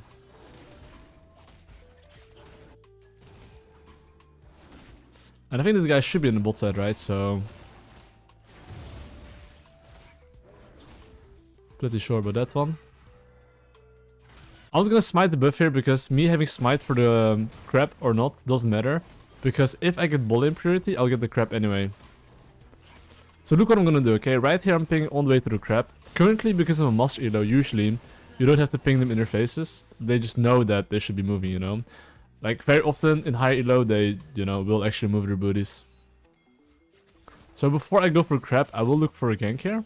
Because my least is cocoon, and enemy team is overextending, right? So... you can see here, I'm trying to kill the enemy team. I still have Q here. Oh my god, my Q.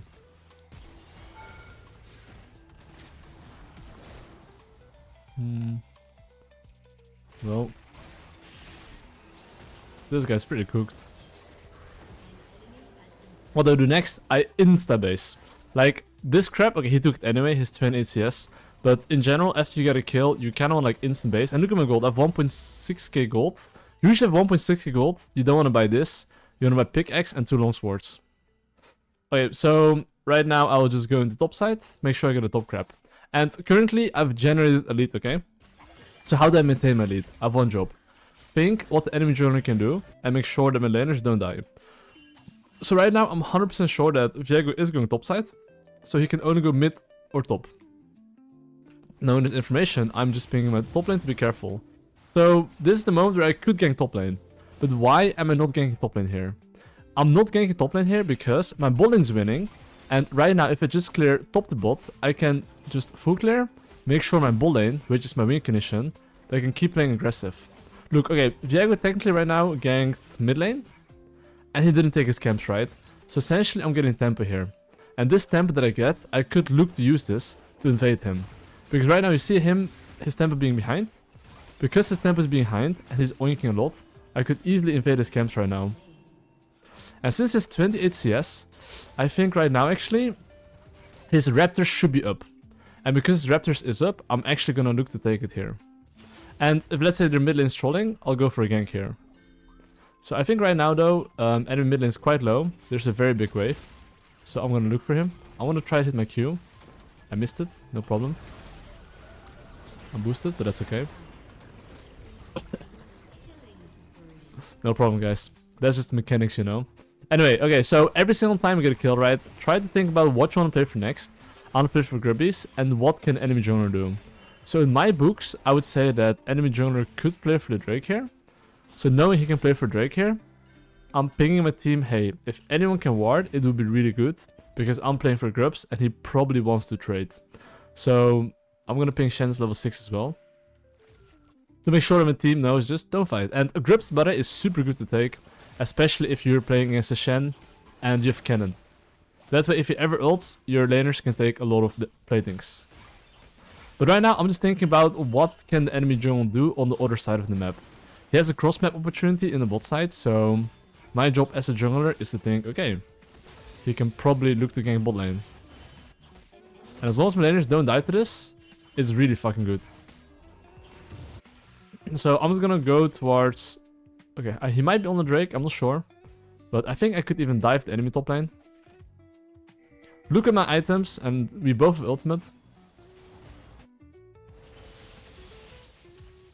Okay, I can just go here.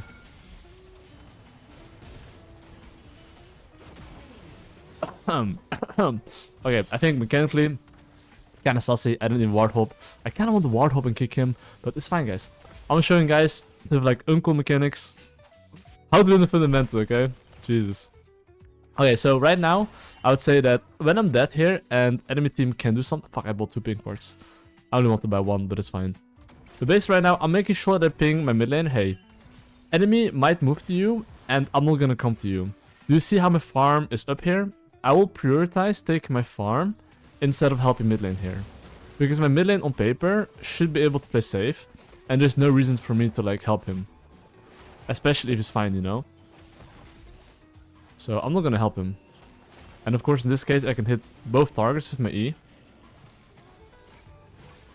But you can see here how focused I'm on jungle tracking, and the higher elo you get, the more important jungle tracking becomes. And of course right now I do have my Eclipse in base.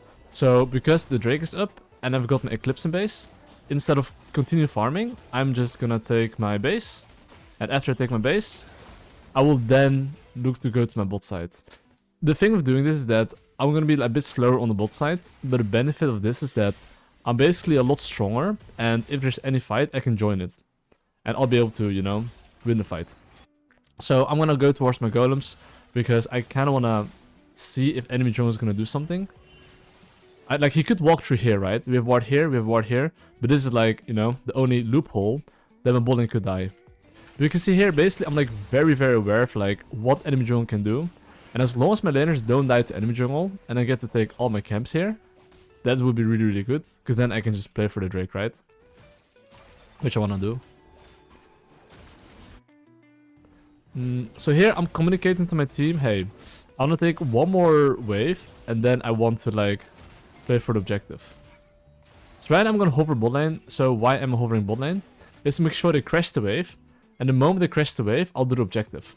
So look at my pings. I'm pinging my bot lane interface. Hey, try to get the push and try to move. I think my... We see here, as I'm doing Drake here...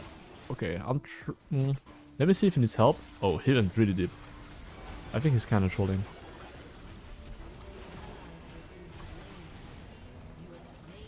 Okay, if I land QQ, he's dead, but I...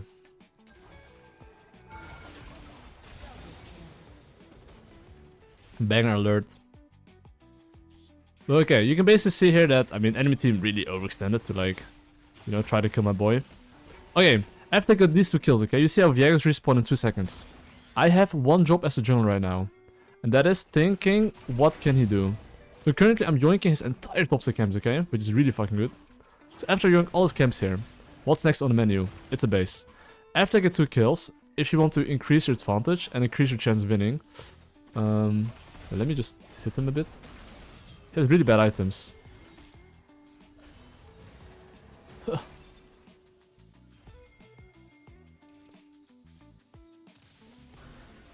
Oh my god. Whew. I'm gonna hold my Q. And then kill him. Habibi.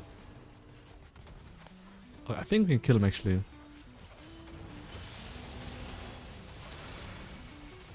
Okay, this guy's tankier than I thought. Anyway, basically how I hit my Q there, so like he like usually it's like the zigzag movement. They walk to the left, then they walk to the right. They walk to the left, then they walk to the right. Even like an uncle like me can hit these skill shots because it's like a pattern in their movement. And right now, but look, I just got some nice kills and I still have a lot of gold. So when I was actually fighting Viego on the top side, I actually checked very quickly his items, and I saw that he didn't have item power spike, and I did. So even though I had a lot of gold, the enemy jungler had, you know, still worse items than me. So yeah, I was gonna say this. The enemy jungler has one play, which is Drake. You see here how I'm giving the Drake here? I'm giving the Drake here because I got so much in the... I basically got like 4 kills and now a base. So I'm completely fine giving the Drake here, spending my gold, and then looking to play for the next objective. This is something you have to realize as junglers that... Oh my god, I forgot to buy pink ward, whatever. But basically, what I'm trying to say is that, like, when you take so much on the map, which is 2 kills bot lane, or it was mid lane, then a Viego, sorry, enemy topside camps, right? Then I took another kill. It's completely fine to give something. Like, when you get so much, don't try to like, oh, I want more. Just base, give one thing, and now the next time, you can get so much more. So, okay, what do I want to do right now to snowball the game? If I want to snowball the game right now, well, I see his topside camps being up, and my mid laner and my bot lane is pretty strong. So I want to play mid bot, okay? So what do I want to do right now? Hold up, maybe he's gonna walk into my face. He's not, okay. I'm gonna do this objective here. So you see here how I'm invading here, and I'm pinging my Victor. Maybe you should look at my side. Like, as I'm in the top side here, okay? Basically, I don't see the enemy jungler, which also means that he's probably in the bot side. And even though I'm gonna play bot side, okay, this is like... let me just hover my mid lane here, because...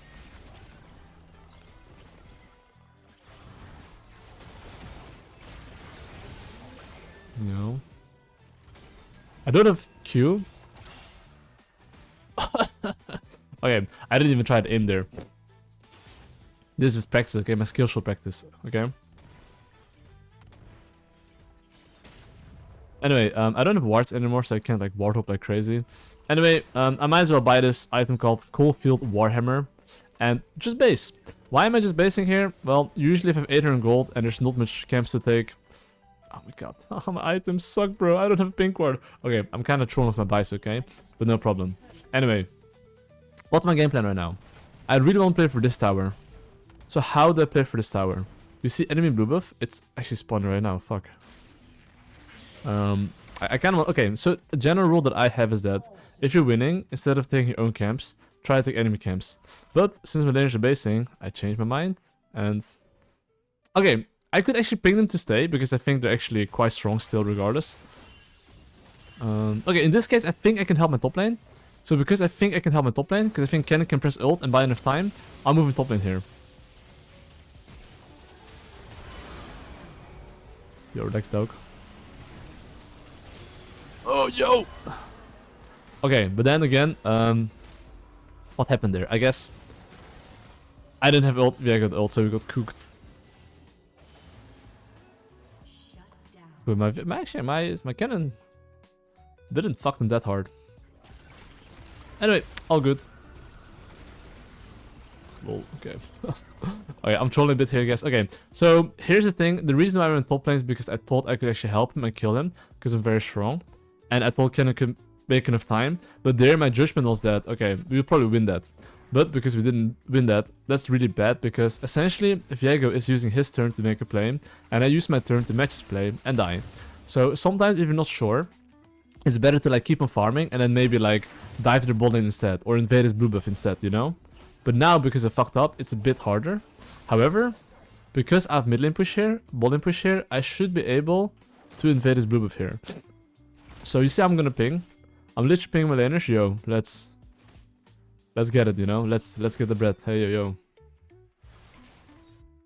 So now if he goes for Gromp, I should be able to fuck him up.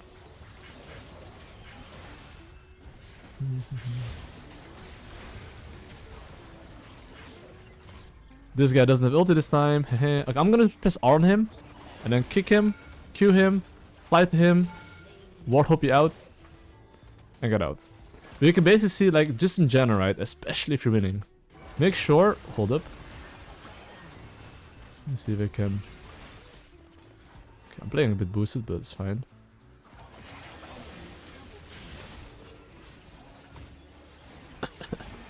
Okay. Anyway, I thought I'd smite. I thought, whatever. It doesn't matter. Boosted weasel that I am. Anyway, I'll just buy 2 pink wars, I guess. Okay, so I've been rolling around a bit and getting some kills, dying a bit. But in general, I would say trading kills is not good, especially winning. So, yeah. I would say that I just have to, like, get a kill, be happy, stop going for montage plays, and just play macro, basically. But anyway, Drake is spawning and Rift Herald spawning, okay? And I would still say we're in a winning position.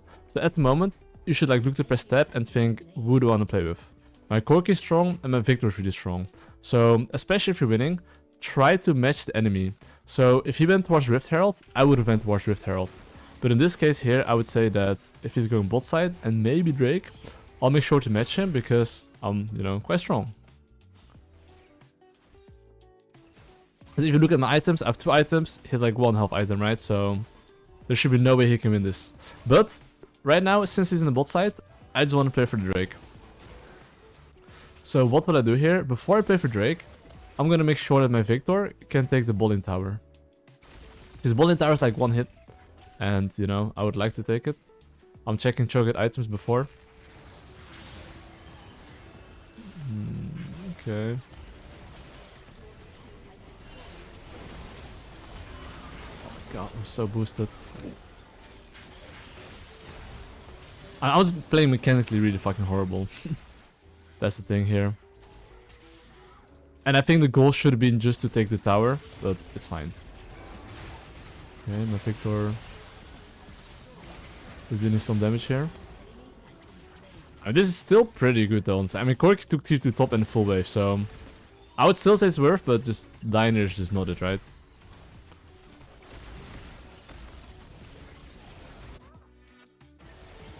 Oh, they're so low, actually crazy. Let me see if I can do something here. I mean, I'm still playing for the Drake here. Okay, if they're gonna go for this tower, I'll kill them. I think right now what I'm gonna do, right, is like I'm gonna press QQ here, and I'm gonna chase them. I'm making sure that like their base are cancelled. I mean, Corki should be able to kill him, so I don't have to flash for him. And now we should be able to get the Drake. Okay, so okay, now I'll actually play clean, right? Because the mistakes I'm making is I was making experience more like what you could do, you know? Just, you know, fighting a bit and dying sometimes. But how can I prevent this? Because, obviously, me dying, I'm not trying to die, right? But why am I dying? It's because I'm actually simply not playing for objectives. And when I get something, I'm not like thinking instantly, okay, what do I want to do next? So let's start doing that, okay? And not just what do I want to do next, how do I increase my chances of just winning the game slowly but surely, okay? So right now, the Rift Herald is up. So I want to play for Rift Herald right now. Why is it like right now? Because my laners have the push, and because my laners have the push, this is where they can leash me. So, you see how they're making mid play here? Either you join them, or you ping them back. And in this situation, if they got 1 kill, they should be happy. I'm hovering mid lane, because maybe they, you know, need some help. Okay, so I'm pretty sure we could... I can chunk him, I think. What? I didn't hit him? That's crazy. Anyway, we should be able to take this tower here. I was gonna walk up and threaten here a bit. Now it seems like I'm gonna W my Victor.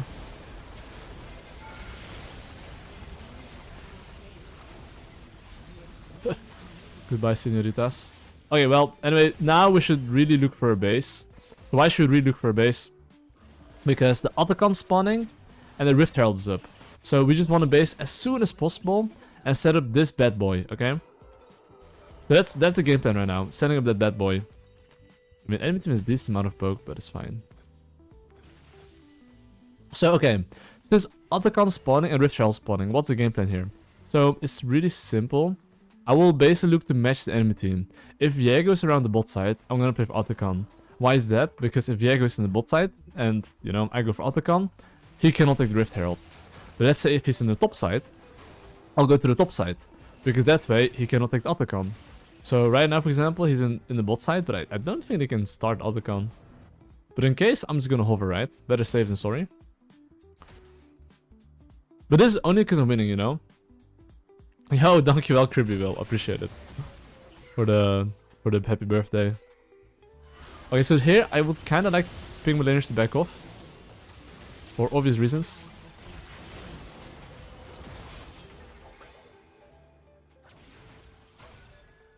My body says no, but my mind says yes.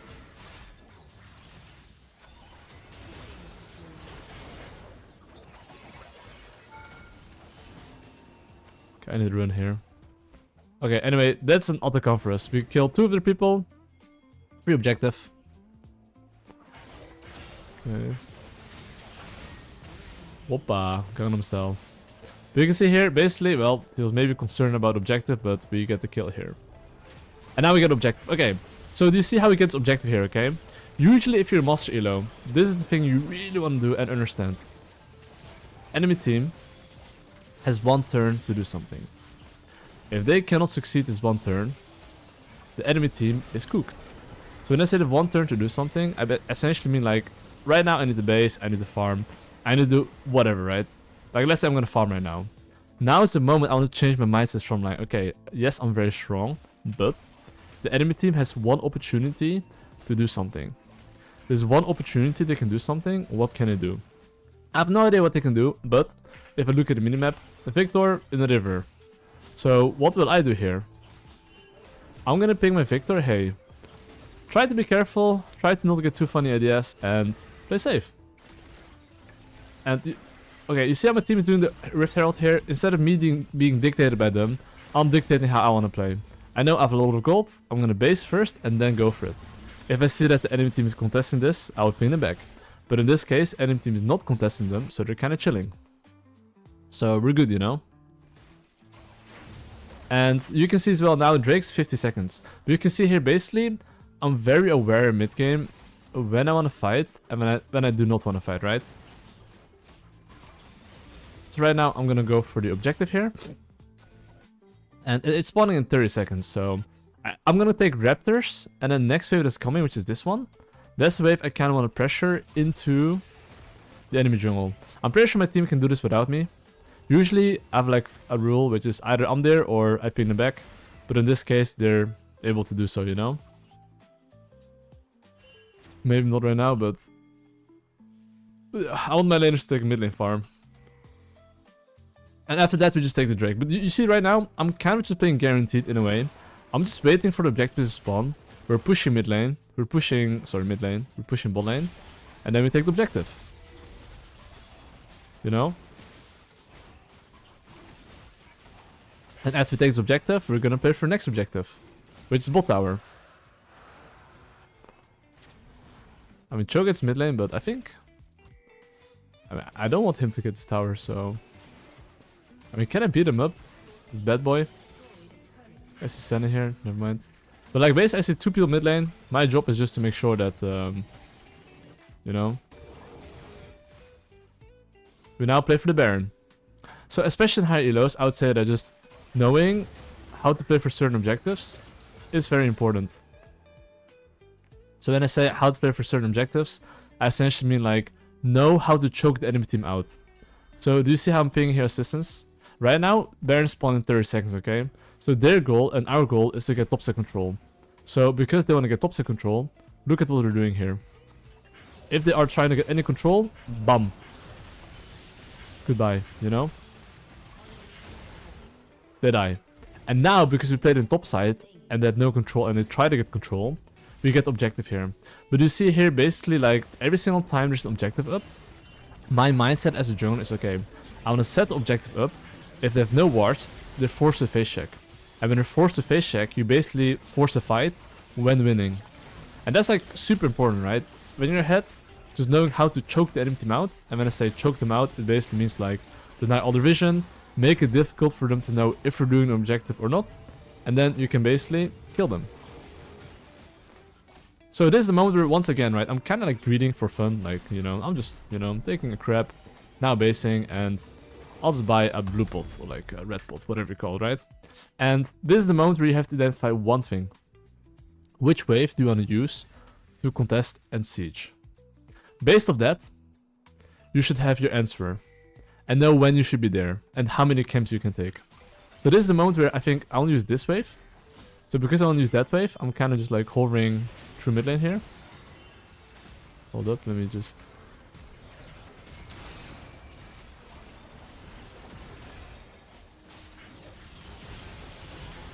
Oh, they're getting cooked here. Oh, there's a choo-choo here. Choo-choo, where are you? You're fucking big, you can't really hide, bro, but you're really fucking fast, bro. Not gonna lie. I feel like I'm gonna die, actually. I'll just push ball lane. But do you see here, base how it just took one camp and instantly moved?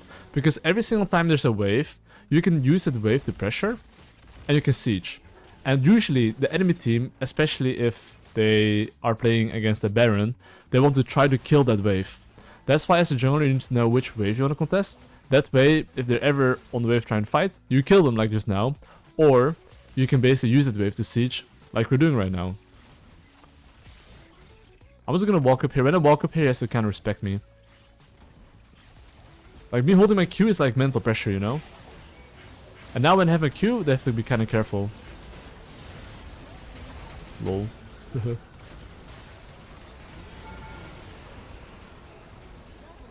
A double kill, Habibi. Oh, why am I saying Habibi, bro? I watched some memes.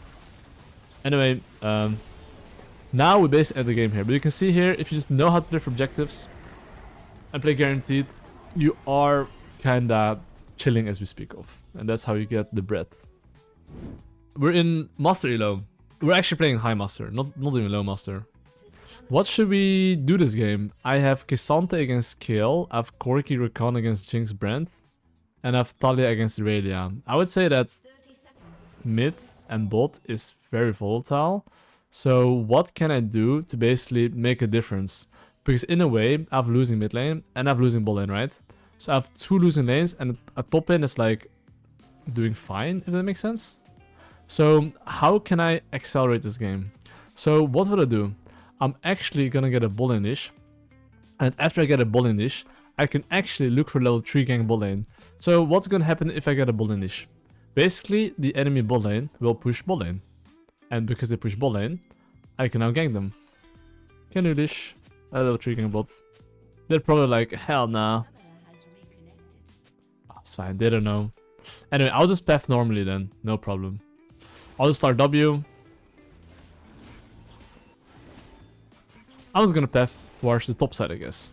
But I might still maybe look for level 3 gang, okay? What I will do maybe is like see how they play, and if they play safe, I'll just farm up. If they play aggressive, I'll kill them. So if you start W on red buff, make sure you put E as well. And if you wonder why I start red buff instead of raptors, usually I like to start raptors, but I was lazy, okay? As well, you can see I'm kiting the small golem a bit.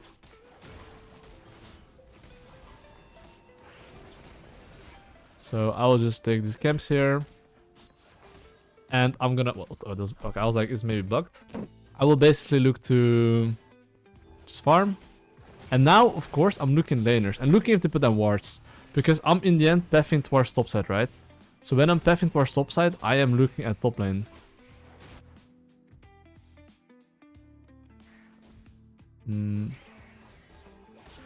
Because I'm looking if he puts down a ward. But honestly, I think I cannot kill the enemy top laner. And because I think I cannot kill him, I am just gonna ping my laners. Hey, be careful, Volibear. I guess my mid lane is actually cooking the enemy mid laner.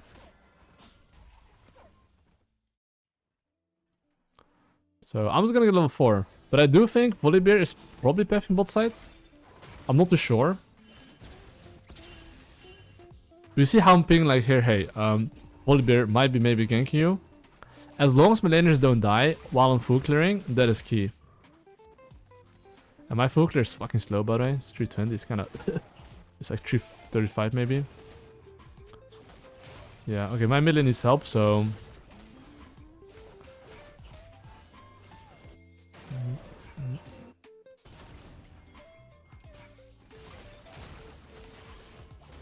Okay, I'm gonna move mid lane here.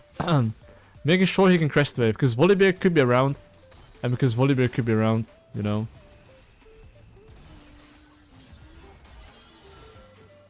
That Q was flying through my window.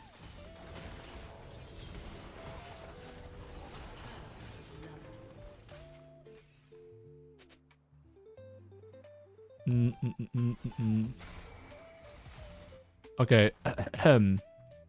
Well, could have played it maybe a bit better. But LG. I'm gonna base here. You can see my camp's already spawning, so I need to be there as soon as possible. And I'm gonna go Eclipse. Okay, so Volibear started top the bot, right? Which tells me that I have to look at top lane. Around 420-ish usually, he'll go back to where he usually goes. And then your job as a jungler is to think, okay, where's he going?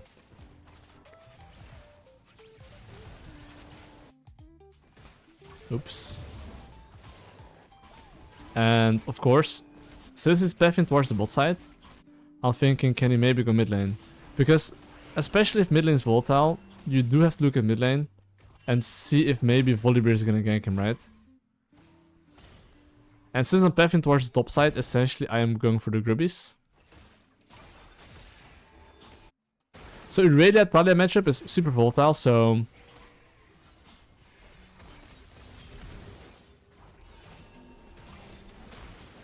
I'm using my Q as late as possible because essentially your Q is like an execute.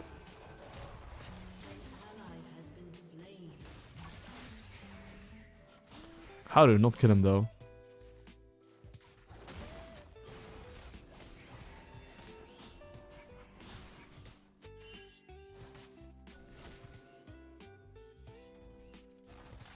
Okay, that kind of sucks.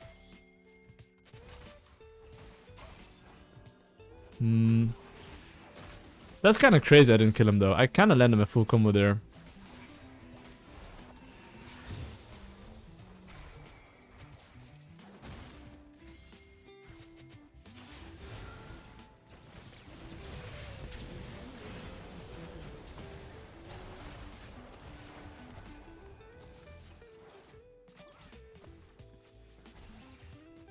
If he lands a shit.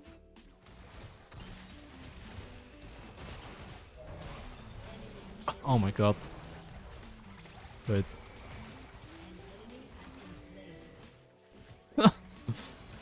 Oh, okay, we got him guys, we got him guys, let's go. Okay, man, I'm so boosted. But it's fine guys. Volibear 3 kills. I'm breaking my arms. I'm sure you youngsters out there have better arms than me. But with your arms and my fundamentals that you're gonna learn is, you know, stonks. Jesus though. Anyway, I do want to play for the grubbies, so because I want to play for the grubbies, okay? I think Irelia's probably ganking my top laner. I'm trying to help him if I can, but it's not looking that good.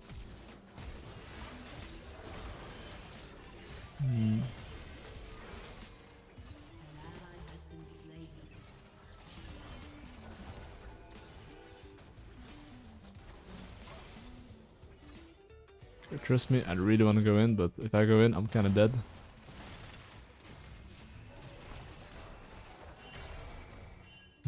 Oh, there's a Brand here as well.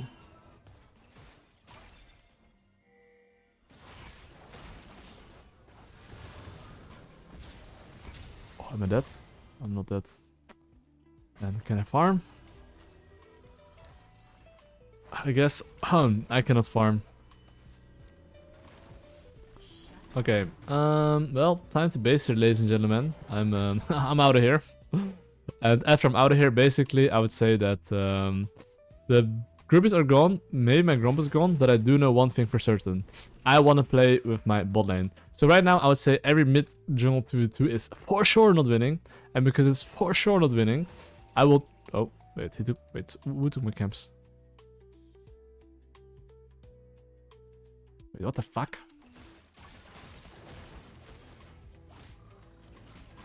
Anyway, I guess I will just get my level 6 very soon, and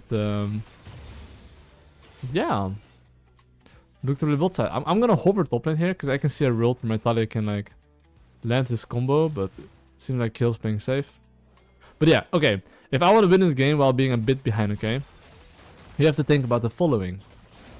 You don't want to initiate plays if Volibear can be around and you know you can lose.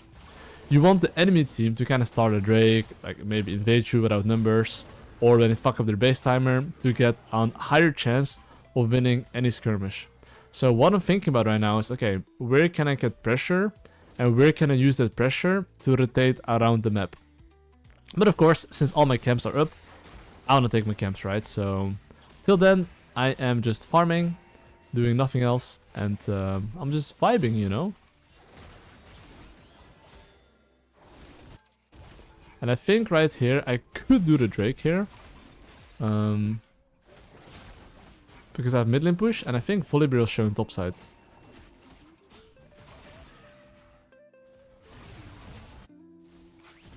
Oh, he's not topside.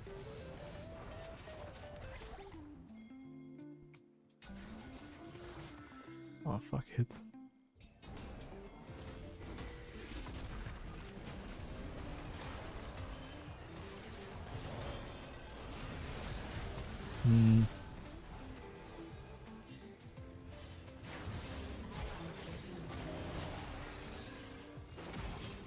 No waste.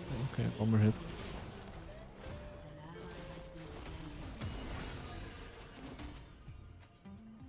Okay, I have ward hop in. Okay. I guess it's fine. Not too shabby, take that. Okay, I do have an Eclipse in 300 gold, okay? Because I have an Eclipse in 300 gold, obviously, I would like to base for that. But I'll hover my Talia first, in case Irelia, for whatever reason, can all-in. But I think he cannot all-in. He's probably playing safe. So, because my Talia just wants to take the wave and bounce. If he's gonna hit the tower, I would ping him back.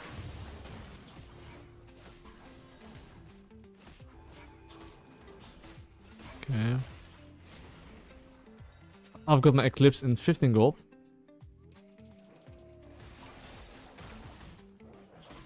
And I really want to get my item power spike. And then look for a base. And if I look at my win condition still, it's for sure still my bot lane. So as long as my top lane can farm, that's good enough, you know?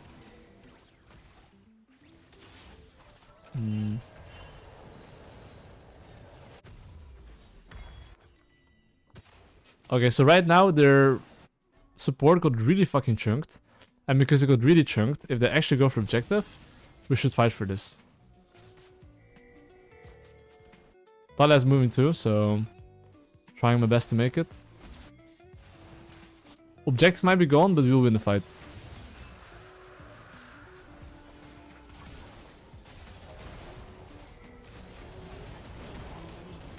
What the fuck, that's such a weird interaction. And honestly, right now, I think we should dive this Jinx. That is gonna give us more than the Herald. If he's under tower, at least. Not sure if he is, but if he is, then... yeah, he is.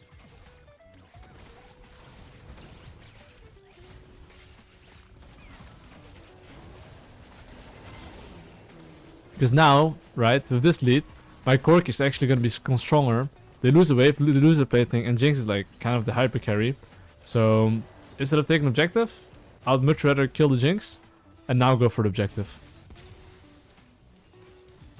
Because my Corki getting more fed in my books is more OP. And I do think as well we should be able to defend the Grubbies, but my Talia got a bit chunked, so that was not banging as hard.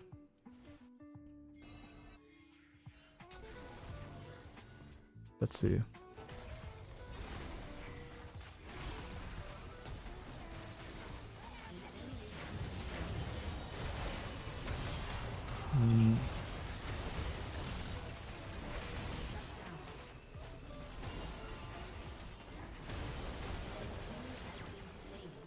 Well, we got a triple kill there.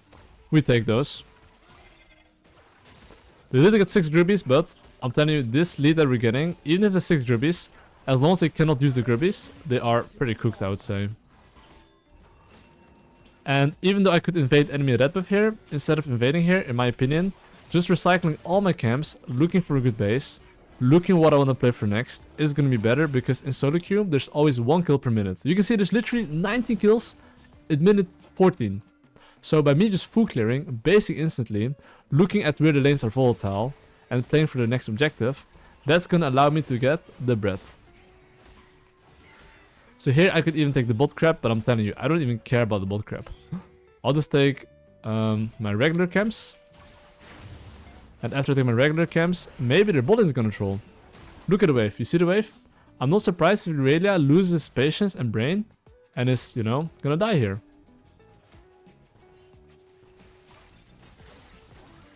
But of course, I do want to base here. I have a lot of gold. So I'm pressing B, spending my gold, and then playing for the next objective.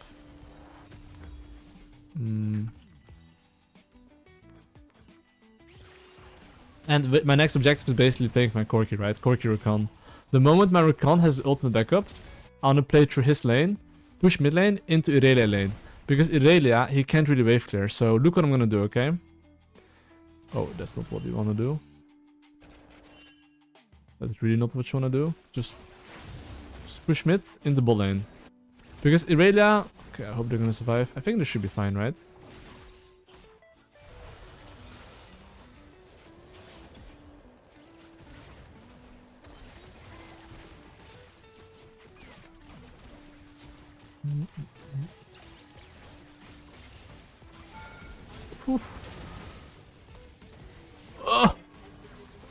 Oh my god! The fat fucking shield. That was hella thick.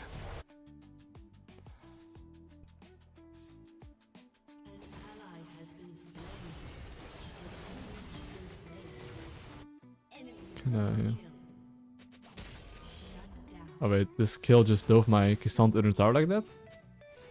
I mean, I think I can beat up the kill, but I need to like heal up first, you know?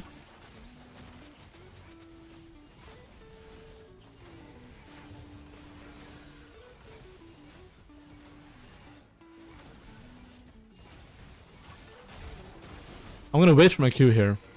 You see I'm kind of kiting? And I'm gonna hold my Q. Oh, my grandpa! Actually, would I have won that if I just kept hitting him? Maybe. Maybe not. Who knows?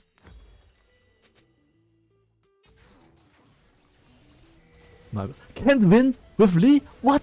Eh? What? I'm not playing that bad, guys.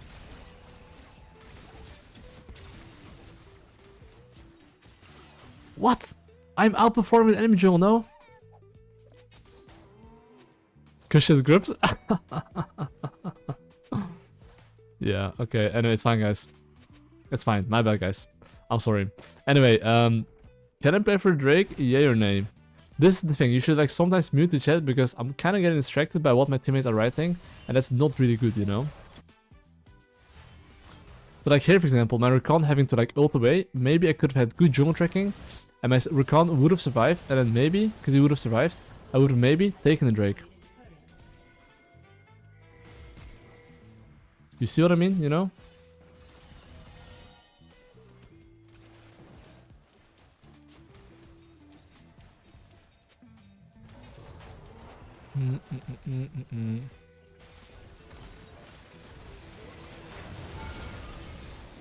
Oh, the insect, bro. Look at it kick.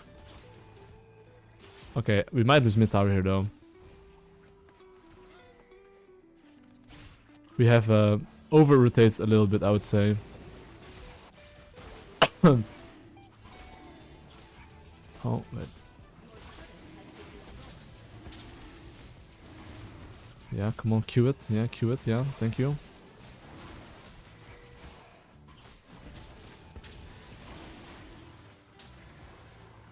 Okay, Brand, you know that I would beat the fuck out of you, right?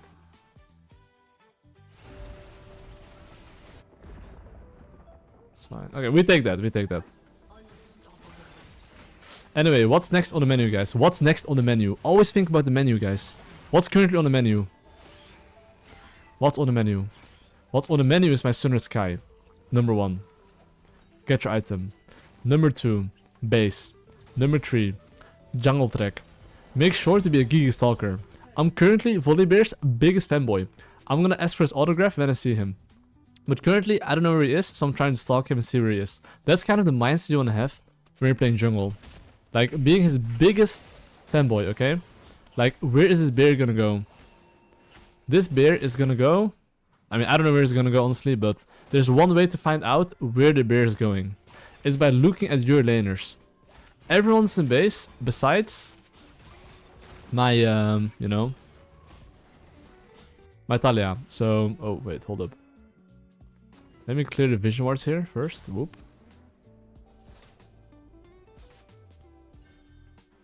No, we're going through mid lane here.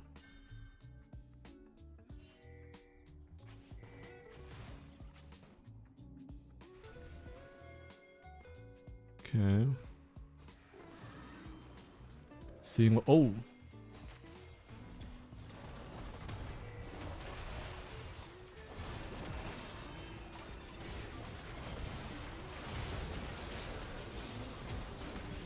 Playing slow, yeah. I mean, I'm going in there. Okay, get fucking ping pong, bro. Oh my god, we can stop that, let's go! The broken champion! I need to go! My body says no, but my mind says yes. Oh, wait, huh?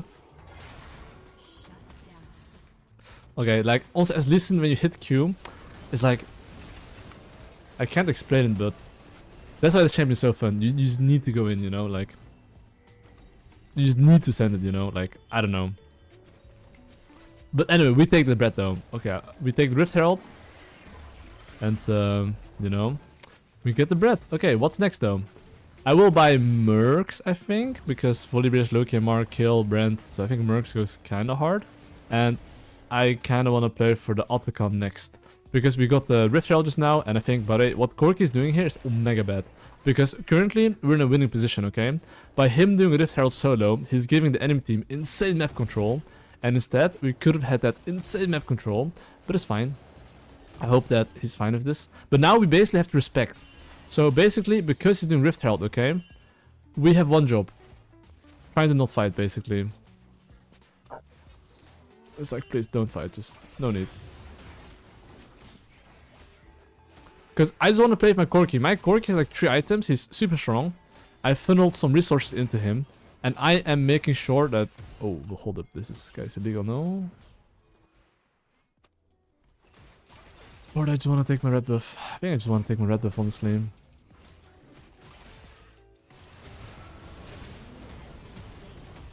Oh, banging. Oh, that's a banger, guys. That is lit. We take that, we take that.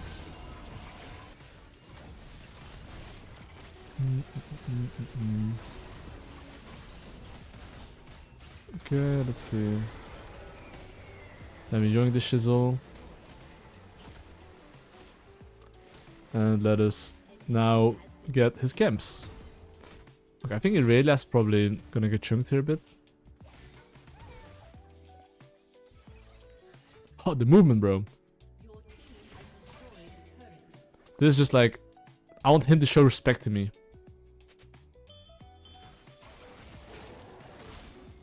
Anyway, you're so good, ego. Wait.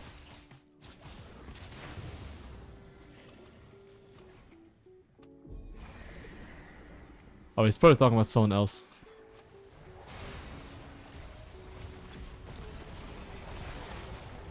That's good enough. That's good enough, ladies and gentlemen. Now we bounce. So the Drake is spawning like what, 20 seconds? So I would say that I would like to play for the Drake. Oh my god, dude, this Irelia's going crazy, bro, in the chat. Look what he's writing.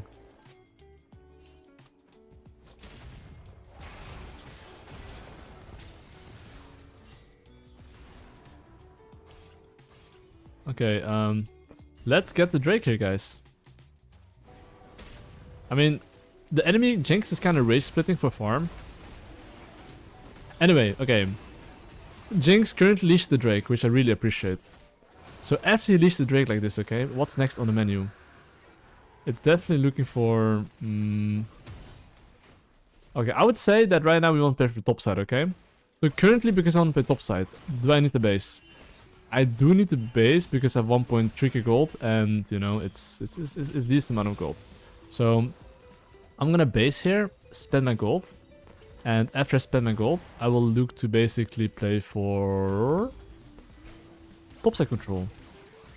So what is my plan right now? This is, if you want to get to master the challenger, you have to be able to understand this.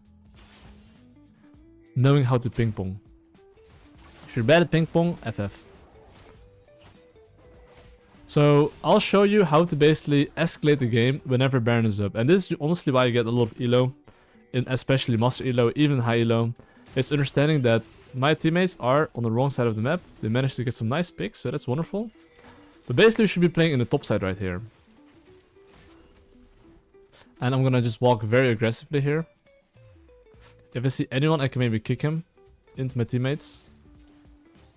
But basically my goal is to play for top tower, right? But we get top tower here, so I'm trying to greet. I'm gonna hold my Q here.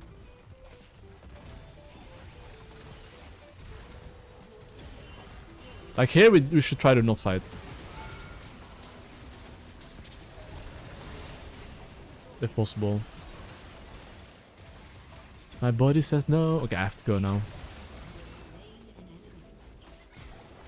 Wait, there's a fucking bear behind, bro. Chase the bear! Okay, there's the fatty Rayleigh behind us.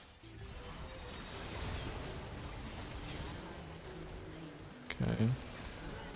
I mean, Talia does outrange the kill, so, you know, we're kind of chilling. We can take this. But after this, we gotta kind of get out. So, right now, we want to play for the Baron. So, if you want to play for the Baron, look for a good base timer. Get a base. And make sure to choke them out.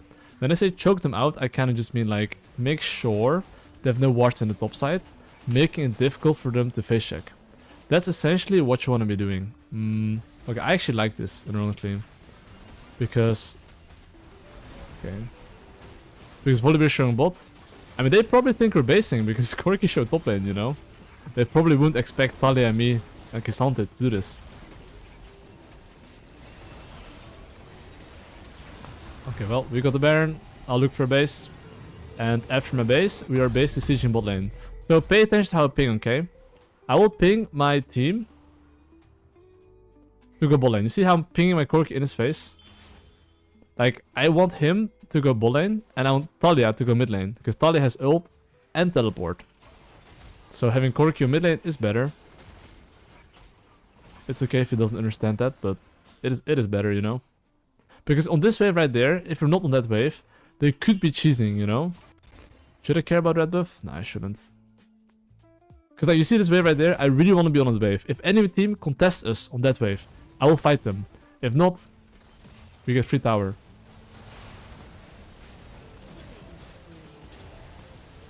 I will save you this time, bro.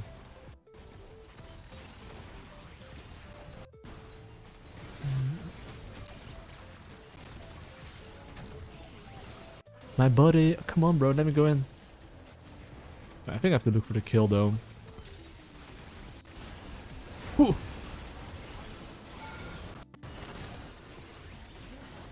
The insect, bro, the insect.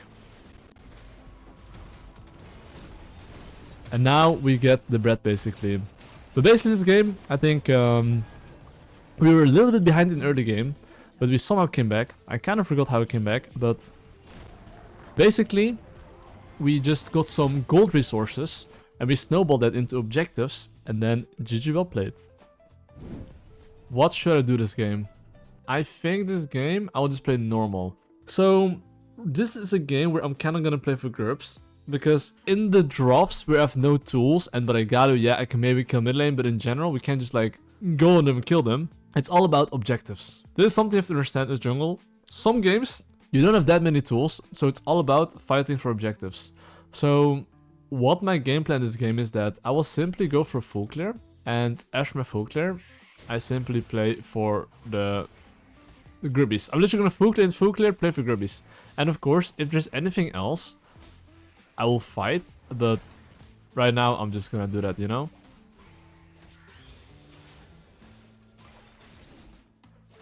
So let's see where the action is. But I don't expect there to be too much action, honestly. Maybe mid lane. I will smite the golem, so I can be a bit faster.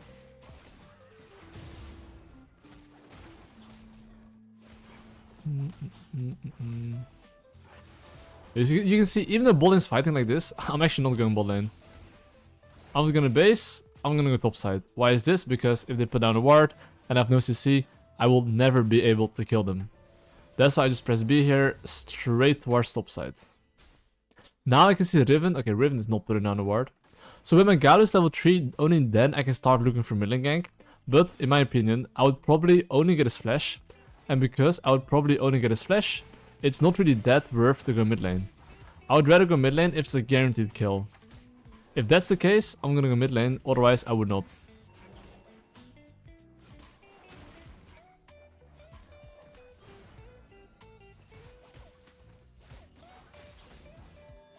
So right now I'm just farming. Nothing too crazy, right? And I'm just trying to pay attention to like what the enemy jungle could do, because obviously if I'm farming here, I would like to know what the enemy jungle can cook. And I'll be honest, I don't think he can cook anything.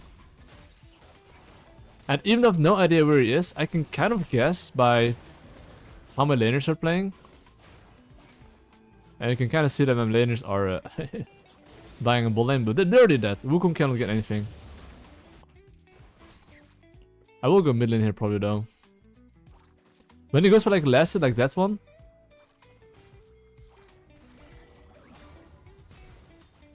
That's fine.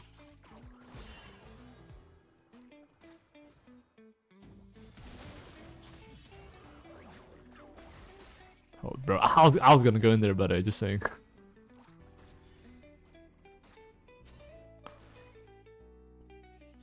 Okay, he's probably not gonna go in here, I think. Okay, now their mid lane has no flash, right? Because their mid lane has no flash, I can probably cook him up.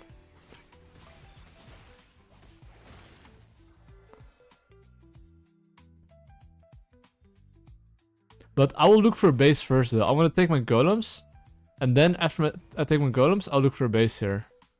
Because basically, wait, is it up? It should be up right now, yeah. Having 700 gold, basing would kind of slap, and I don't think there's any play I can get right now. And because there's no play, I am just gonna base, spend my gold, be as strong as possible. If there's any action, I'll join the action. That pickaxe is gonna be pretty lit. So now, because their mid lane has no flash, right, it's gonna be a lot easier to kill him.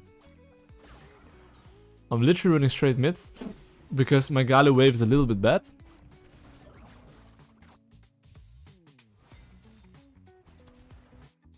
And once he crashes the wave,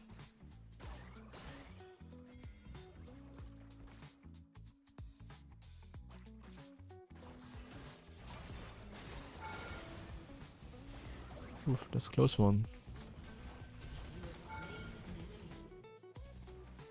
Okay, I need to look the bounce out of here, boys. You can take that for sure.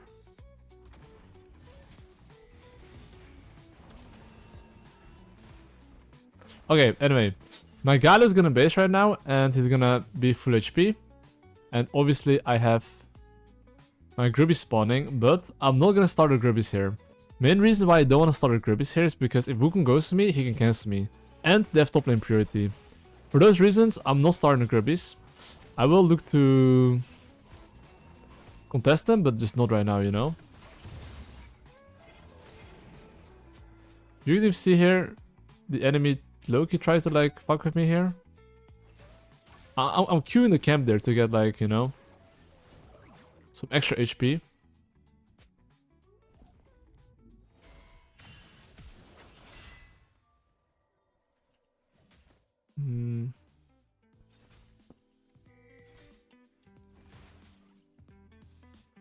That was a good flash though. I mean, I want him to push the wave here.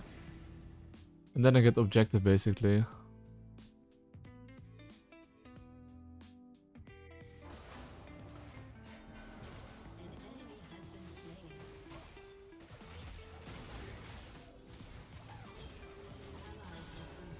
Okay, boys. Oh my god, thank you, my goat.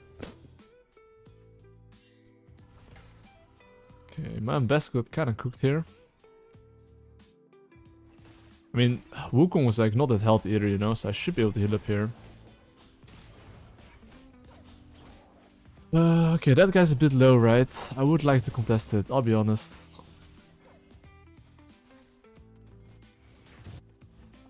He has no smite.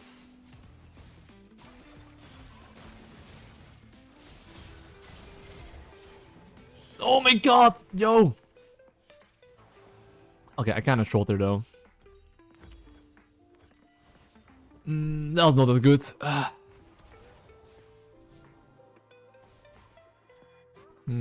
That is just simply not knowing my limits. I mean, anyway, there's like, what? 2 Grubbies left. In my opinion, by the way, if you have, let's say, your bot camps up, and you just died, and 2 Grubbies are up, don't run straight from base to that, because if enemy jungler doesn't care about the Grubbies, and he invades my bot camps, that is really not good for me. So I'd rather give him the Grubbies, take the Drake, take his bot camps. So right now, for example, he's doing the Grubbies, right? I legit do not give a shit, and I'll go straight into the enemy bot side. Oh, that's close. And in my opinion, this is more valuable.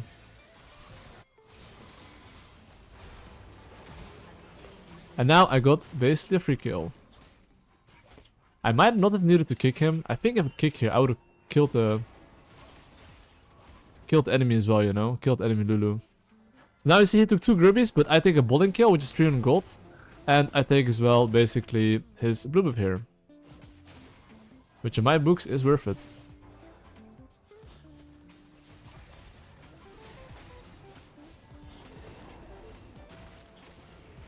I think maybe that's a bit too much though. I think this cheese was not a banger. Okay, anyway, I want to base here. And the main reason why I want to base here, I've got my Eclipse.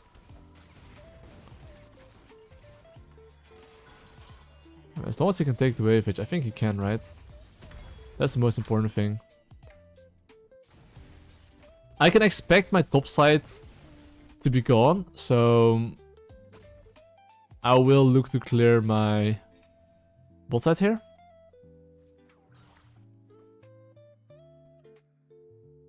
I'll cover mid lane here just for like a simple reason. Because you see how I'm basing here? Like usually when I base here, oh my god, then it can't be that bad. It kind of like makes the enemy team let down their guard, by the way. And I want my bar to get closer so I could get onto him. 15 mids. And I do think, considering Orianna has no flash right now, I think it's going to be quite hard for him to contest the objective.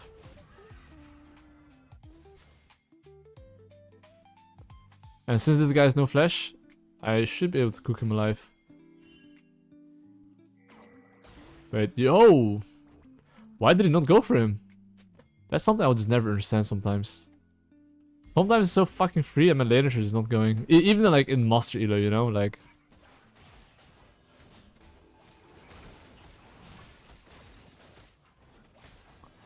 And then we just joined the Drake here, and after we joined the Drake here, that guy's no flash, we should definitely kill him. I'm gonna take Drake a bit later because my Bard ult is coming a bit late, I think.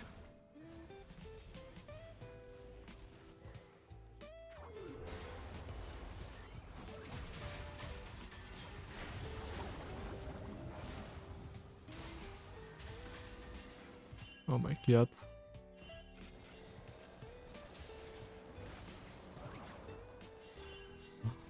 Bro moment. Actual bro moment. Okay, I mean, he was kind of looking at the plant there though. If there was no plant there, he would have died there for sure. That's a bit unlucky.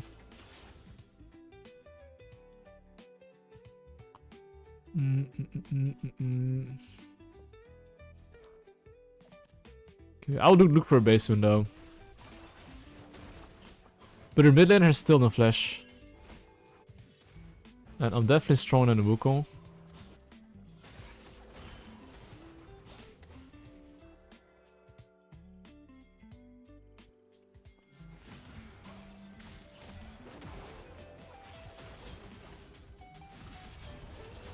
I'm nice enough to give the kill to the Ambessa here.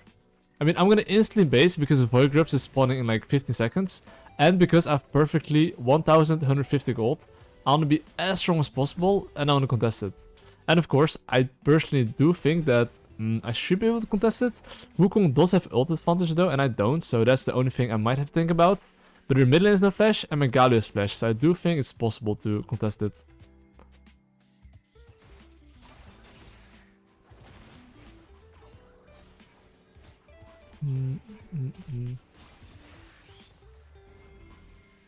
But these are just base timer fundamentals, right? Just understanding when to base, when not to base. I would say that is kind of important.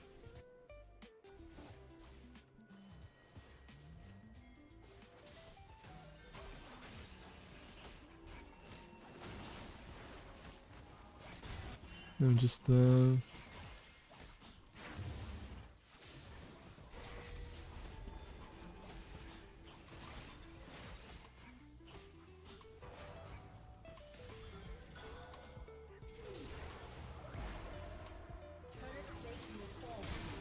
I'm a Q in 2 seconds, so I'd rather go.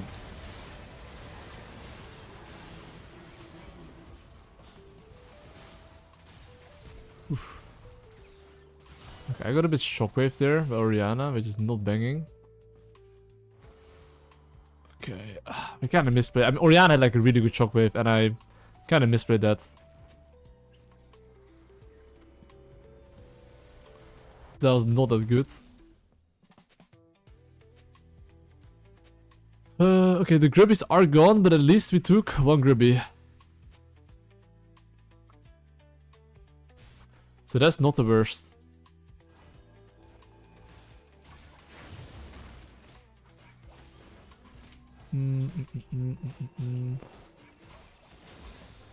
Okay, let's see though. I would say that at the moment, their mid lane has no flash for 30 seconds, but I don't think I can punish that. But the most important thing is I just play with my Corgi.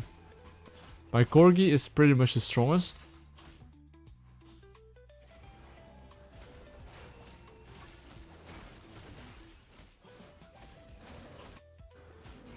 Because I think if we get the late game, I do think we get kinda outskilled. But we have pretty good pick potential.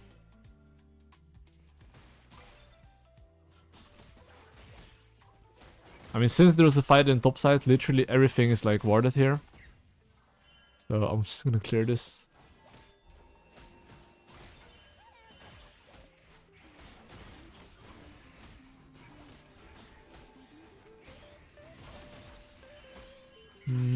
Drake's up in 40 seconds, right? Because Drake's up in 40 seconds, I want to be as strong as possible.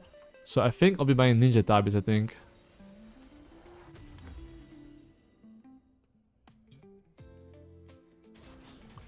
Because it's pretty good against Wukong and Zeri at least, but not against the rest. Good against Riven.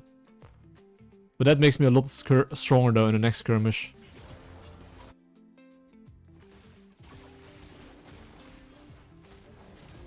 And I'll be level 10 as well, and I should have better items than Wukong. Oh, maybe that kill on the best is paying off. I'm really down to fight this.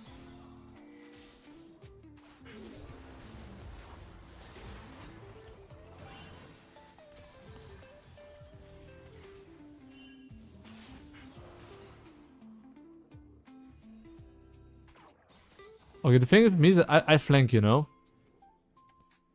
I'm gonna pick my teammates to play a bit safe here, because I'm looking for a flank here.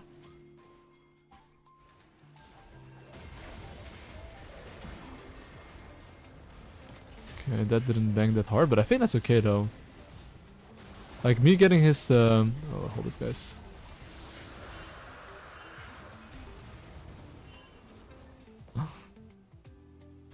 I was gonna say me getting his ult versus my ult, that's like hella worth it, you know?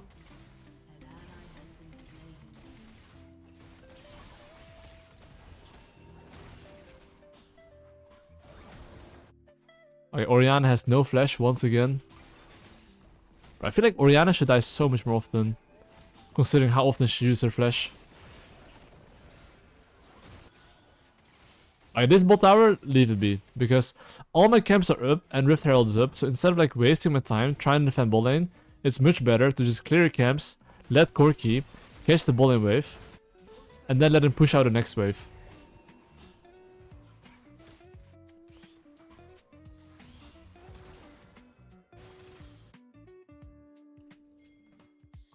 I'm pretty sure here Zeri needs the base. And I have mid lane priority here, so this objective is gonna be mine.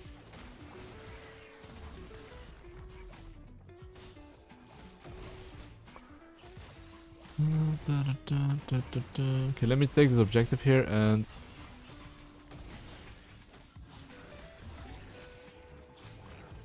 let me make sure that I yoink it. And after I yoink this bad boy objective... okay, the game is pretty even, right? It is like a master lobby, like it's like a high master lobby. It's kind of like master GM. If I want to snowball this game, I will first clear my camps, okay? Like this is like the best way to use Herald. So many people use Herald wrong. Some people would just pop Herald mid lane right now instead of taking their camps first. You always want to take your camps first, then you want to base, and then you want to pop the Herald. Because then you're very strong, you're ready for any skirmish, and you can look for invades. So till then, I don't really want to use pop the Herald, okay? So look what I'm doing right now. I'm literally basing, getting my item, and after I get my item, I now make sure I pop the Herald mid lane, but I want to get silent priority first. So why do I get silent priority first? That way, I get numbers, and if you get numbers, you can pop Herald mid and confidently hit it. So I'm gonna pick my Bard to move bot lane here. They might maybe push mid lane into bot lane, but I think that's fine. We can make it like a fast play here. That's what I would call it. I'm not sure if this is warded, but I think it's not warded, so... and of course this guy's no flash, so this guy's pretty cooked. And now we get the bot tower here, so of course I am gonna move mid lane here, because they might maybe want to try to hit mid.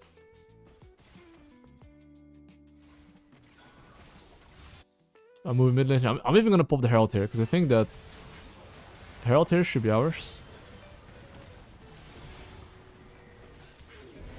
Oh, that's a good ult. I'll take that, I'll take that.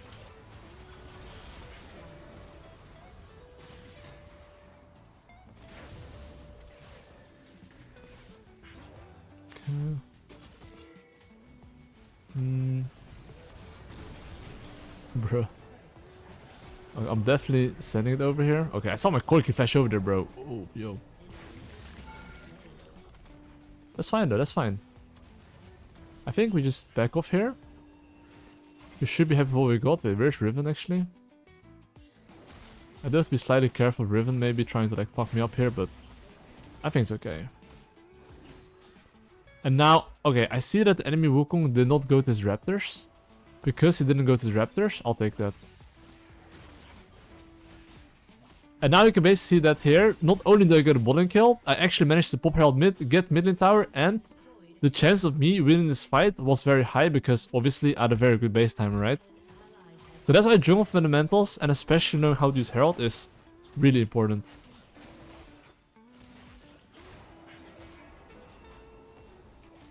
Okay, let me just join these camps here and look for a quick base. Drake's up in 30 seconds, so I'm trying to base right now and get good items once again. And then look to play for the objective. I do think Death Dance kinda slaps this game. Why does Death Dance kinda slap this game? Because enemy team has 3 armor damage. And I'm pretty sure I can get a reset.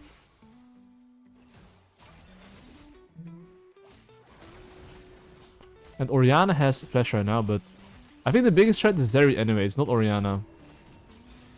So if I can insect the Zeri, I'll do it.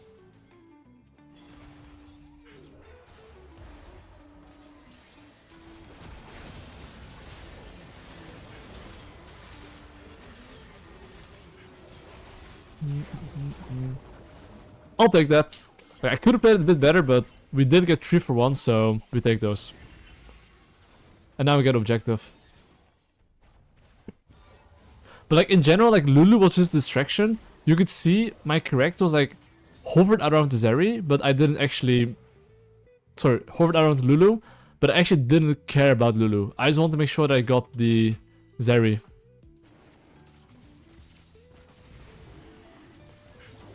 And I can buy this, so I'll take that. And then of course right now, after we get the third Drake, we want to play for the Otacon, right? So if I want to play for the Otacon, I just want to make sure I clear my bottom camps. And then I'm going to go towards the top side. Or actually, I shouldn't really care too much about golems. If my golems and raptors were up, sure, but not the case.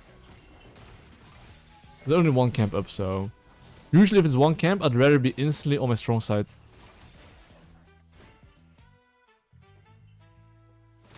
And right now... Oh. They're on it? They're not on it, right?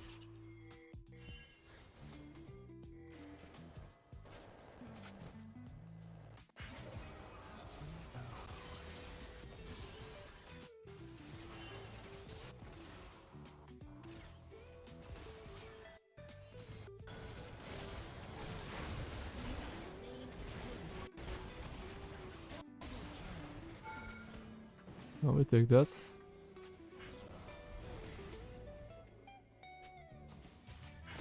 I could ult him, but... Sorry, we can just take the objective here. We take those as well. So, I mean, enemy bot lane's dead, right? So I'm pretty sure we're strong enough to get the Otacon here. And after we get this, basically, let's make sure that we just basically play for the bot lane tower. Because after we take this Otacon... Actually, no, that's not true. We want to play for Baron. So we should play top side. Like in the future mid-game course, I would be explaining which objectives and which side you should prioritize. But in general, in this situation here, you would want to prioritize the top side camps. And you would want to prioritize basically playing top side. Because, hold up though. Because the Baron is up basically. You always want to play on the objective side usually.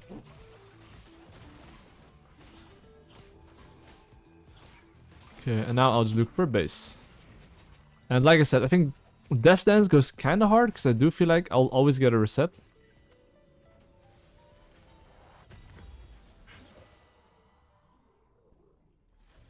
And, okay, even though I want to play topside, this is something you have to understand, which is that you almost always want to push out the opposite side first. So you see how I'm pinging my Bard to move from mid lane to bot lane? I think we should take one more wave here.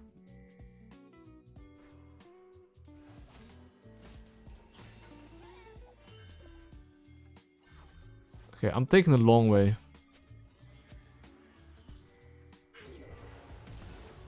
No flash. So now, of course, this guy's no flash, and I think that this Orianna is not having the time of his life, I can tell you that.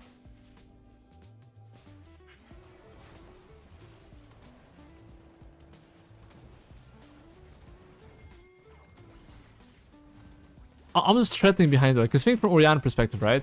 This guy literally has no flash. Because he literally has no flash, the moment I'm behind him, and if he gets insect, he's dead. So as a listen, you have to understand that sometimes, by being behind the enemy team, you apply so much more pressure than being on the front. Which is definitely the case in this case, right? So...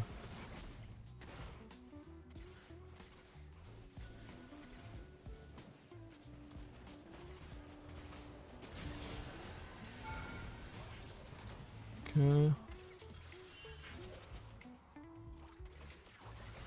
Oh, trust me, I really want to go in, but if my team wants to base here, I'm gonna base here. And the thing as well here is that when Drake's in 1 minute, right, I would say that there's no need to take any risk. Just take whatever camps you can take, look for a base, be as strong as possible, and then look to play for the objective.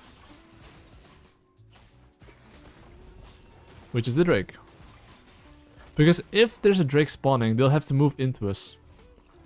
They have no choice but to play into our cards. That's why I'm just basing here, because after I buy this item, honestly, I can't buy much more items anyway.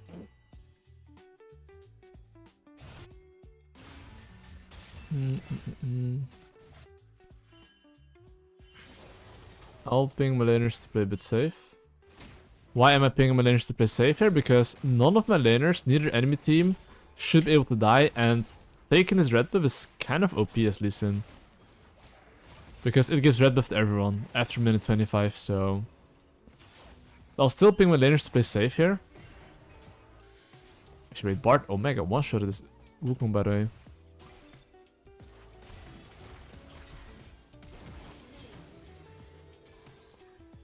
was gonna stand behind here.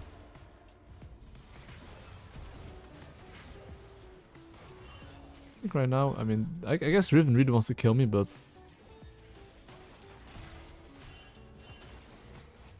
I don't really want to fight him. Like, the more ahead you are, the less risk you want to take, you know? And right now, because I'm so far ahead, I just want to take the Drake, which is soul point, and then play for the Baron. And even here, okay, look, I've got my death stance in 300 gold.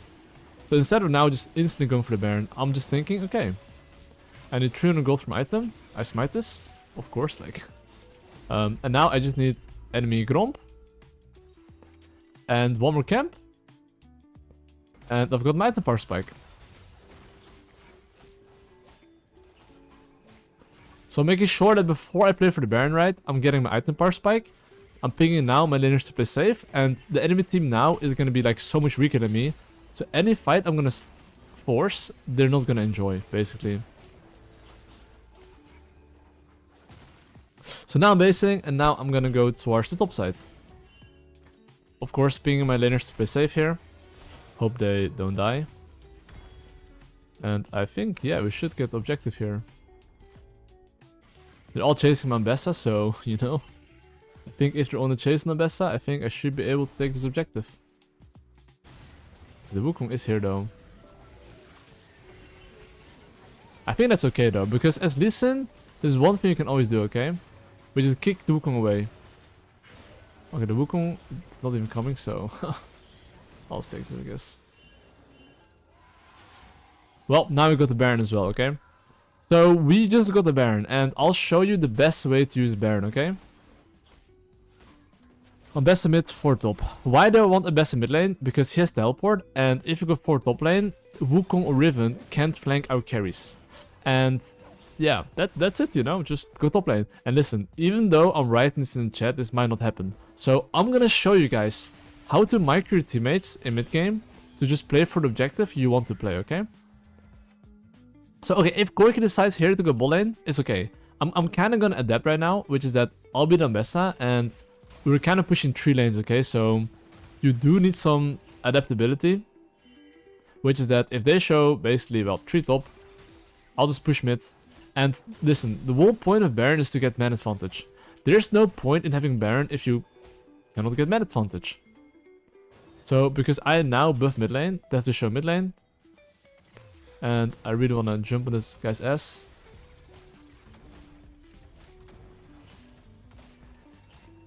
Yeah, I just take this tower. And the thing now is, okay, you see how they're showing mid lane here, okay? The moment I show mid lane here, I now have the opportunity to basically, you know, force them on mid lane. If they don't come mid lane here, they just lose the mid lane inhibitor here.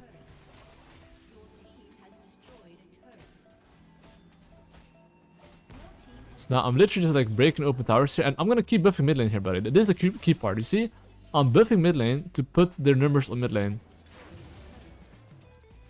And when they're stuck, I can always rotate it around.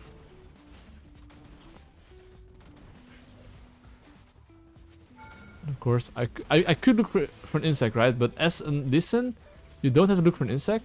As long as your Koiki can hit, you can end the game.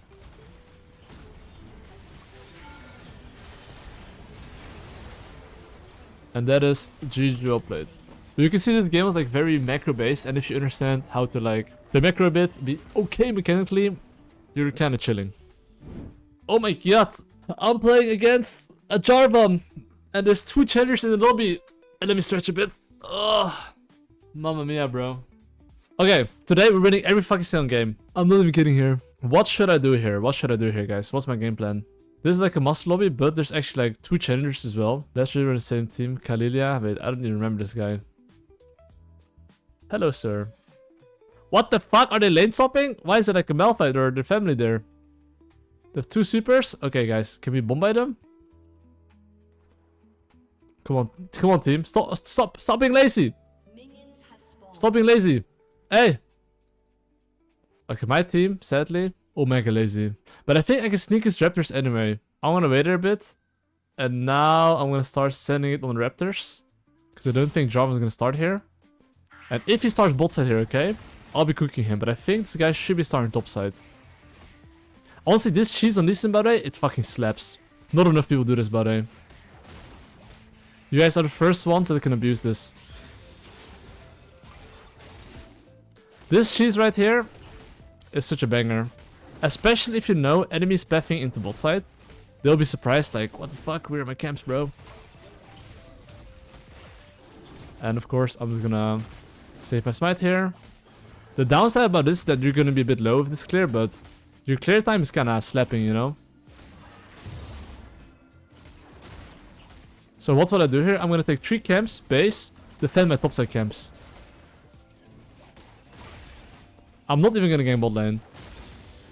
I'm literally gonna base, defend my topside camps. As long as my bot lane can farm, and as long as I keep on farming, I'm a happy man.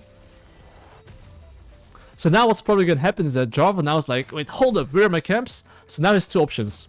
Gank my laners or look for invade. So let's see what he's gonna do.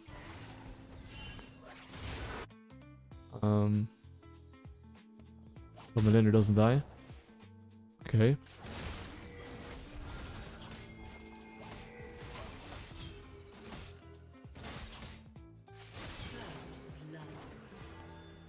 Okay, well, there you go. He went for invade. But as you can see, because I read him like a book, understanding what he would do, I found a kill here. And of course, after I get a kill here, what's next on the menu? It is to make sure that I could re-invade his bot side camps. Because his raptors are spawning around 4 minutes. And because 4 minutes, I'll be looking to gank him. Where's your course, bro? I'm spending so much time making my course. I'm telling you, it's so fucking cracked. It's gonna be so cracked. It's gonna be so fucking good.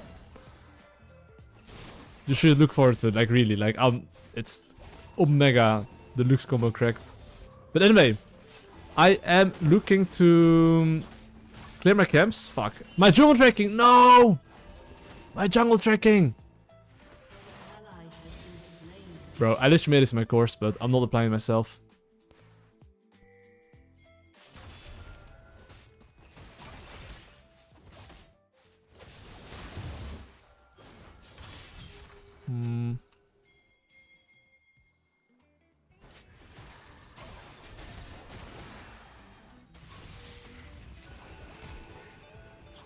What's up, dog? I'm low-key cooking the enemy team here. Okay, now I'm gonna get the top crab, and I do think as well his topside camps are spawning. And because his topside camps are spawning, right, and I chunked him, I can take it. I'm just gonna WW myself, heal myself up like a little rat.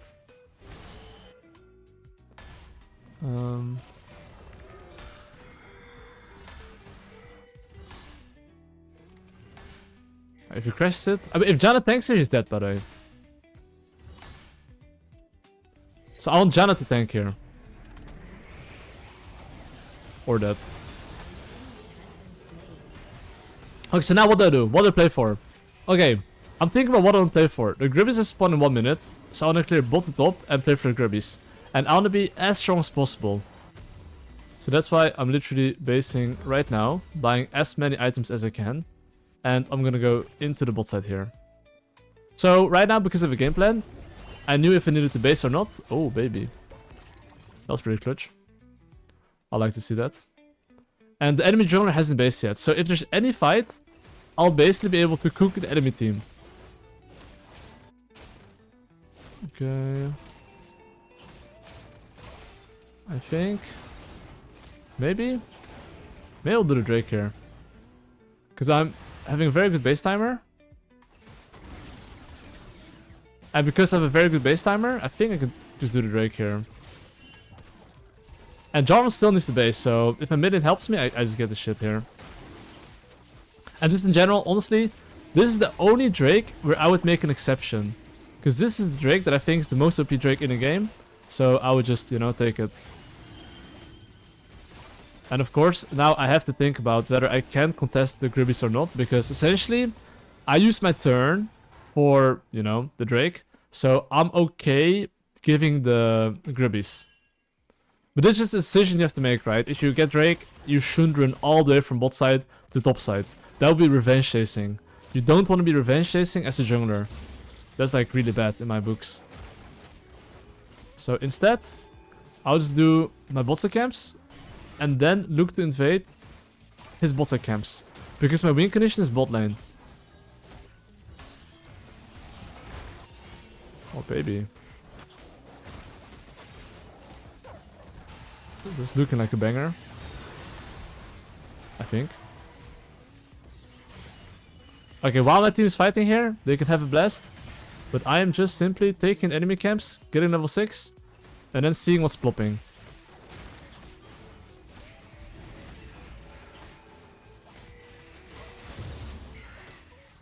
And now when I'm level 6, I'll move towards the bot lane. He could be on red buff here, right? But I'm gonna sneak behind it like a little weasel that I am. Sneaky, sneaky. Oh, his shield is gone now.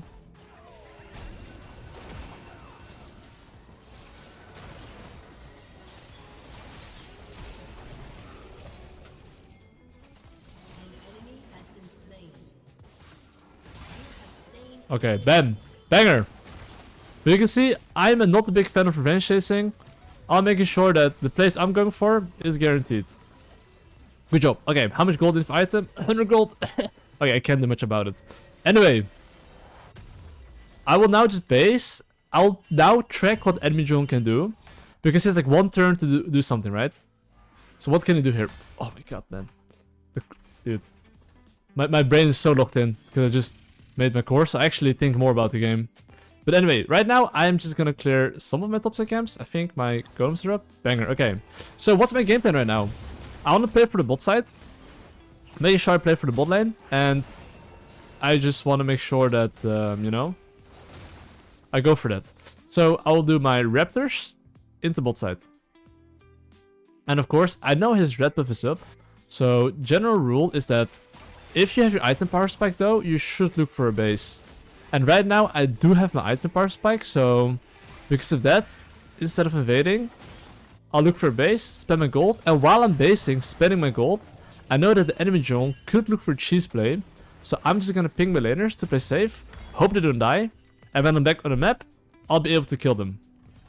And now if I go for any fight, I should be able to skirmish.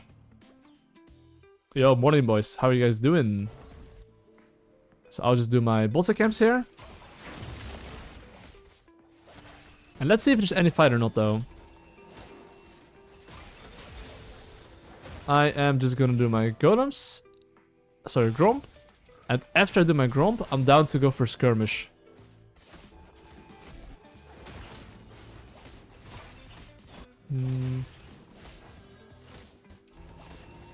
Okay. Let me see. I'm gonna go bot side here, right? So now you can see I for sure have my item power spike. I'm gonna walk around all the way, by the way.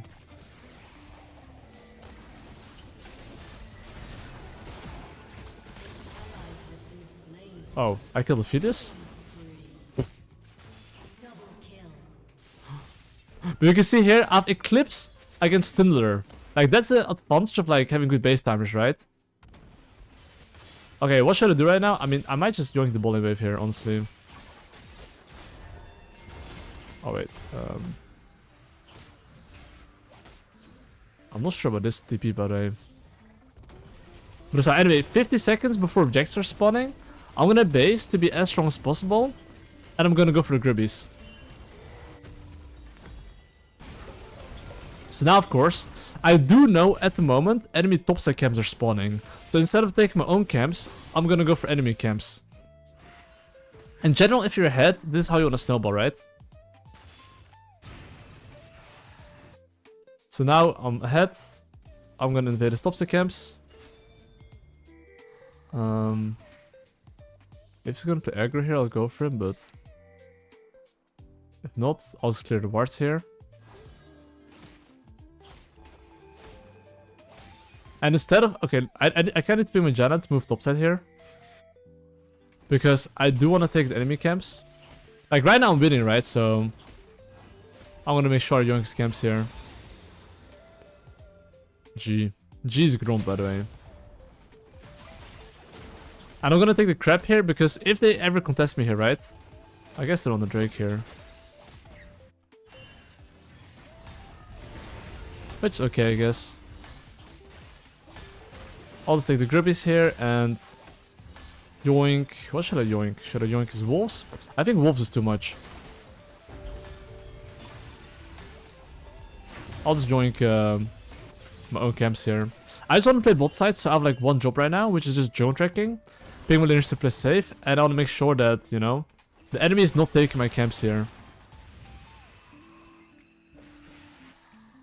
That's like the most important thing for me.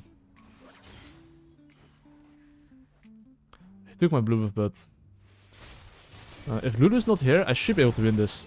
For one simple reason, because I have item advantage. That's why base timers is important. No good base timers, they die. This guy doesn't have fundamentals. This guy for sure needs to watch my future course. I can tell you that much. And this is like master elo, by the way. Even the master elo, people have like dog shit fundamentals. Okay, I'm gonna invade and see what I can do here. Yeah, there's no... Actually, I thought there was Raptor up, actually.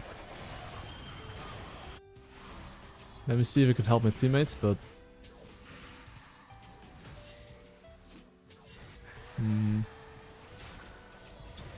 Oh my god, bro! Oh, this Q's disgusting! Okay, anyway, it's fine. I kind of oinked around there a bit. But all good.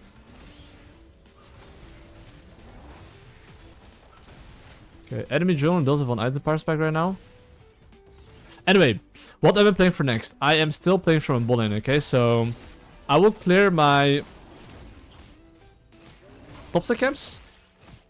Then I'll look for a base.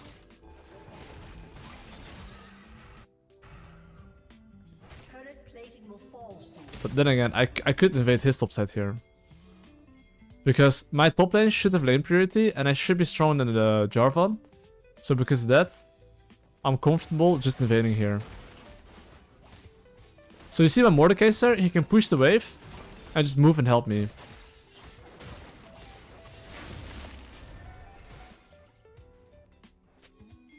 So if they try to chase me...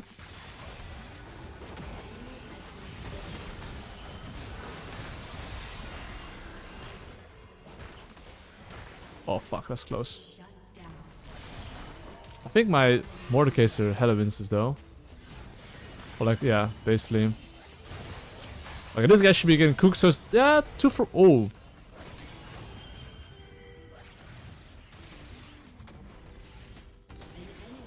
I mean, not the worst, you know, not the worst. We take that.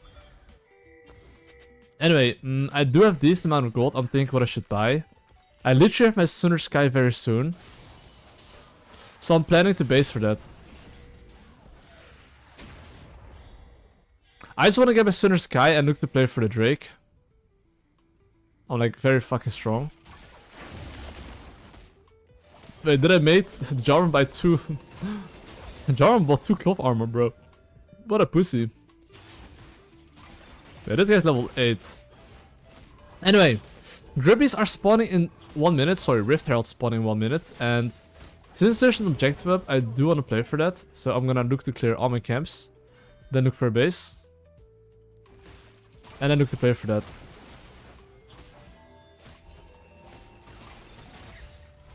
Okay, time to base and time to play for the objective here. I'm just trying to be as strong as possible here. Now I'm gonna go for it.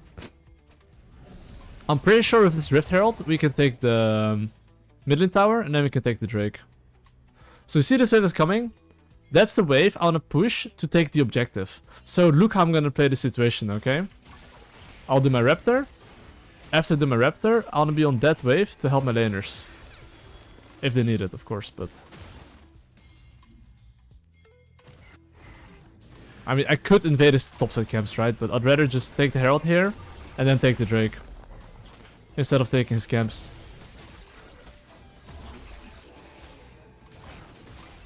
Okay, Jarvan went for random play, and you can see here, he's going for random play right before objectives. Which means that he won't be as strong for the objective. So... Well.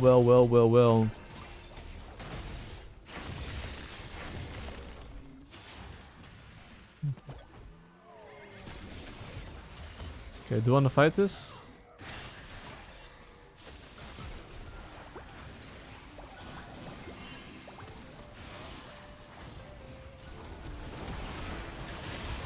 Okay, that's not the person I want to go for, guys. Just saying. Okay, that was actually the wrong target, guys. I did not want to go for Lulu. There's some issues with my mechanics there. I want to go for fucking Phelius, but I'm fucking bronze. Okay, it's fine. That happens to the best. My bad, sorry. Anyway, I will look for a little Tabis maybe here, I'm thinking. Yo, Isma, thanks so much for your prime, mate. I appreciate it. Thank you. Actually, I'll buy Ninja Tabis. For Phelius, especially. Anyway, sadly the Drake got yoinked. That's a bit unfortunate, but it's okay. I do have the Herald from mid lane, so I'm gonna show you guys the best way to pop the Herald. And it's the following. You wanna clear your camps, like whatever you can take.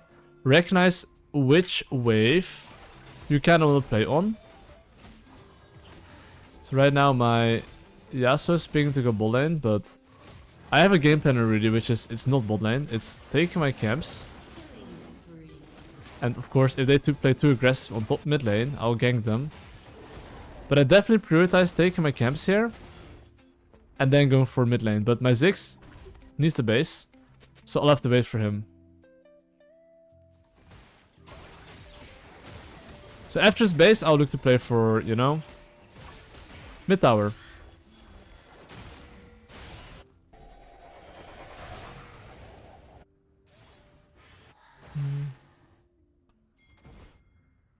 So you see here, I'm pinging him here. Okay, let's pop Herald mid. And Ziggs can literally bomb by this tower here. So they have no top lane wave, so technically they're not really taking anything here. Like, I'm playing for objectives, they're playing for kills.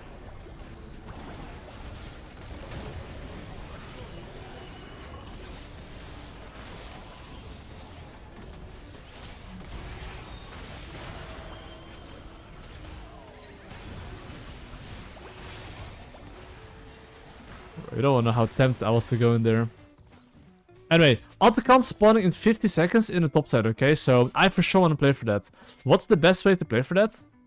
Let me first yoink the top crab here. And let me ping him to play safe. Because I just want to take this and bounce. Essentially. And if you see, and look at my gold, I have a lot of gold, right? So I should base and spend my gold. And now I'm going to clear my top side camps. And I'm going to go into mid lane here.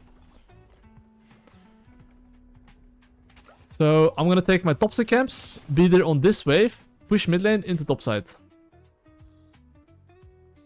That's my game plan right now. So till then, I would ping my laners to not int.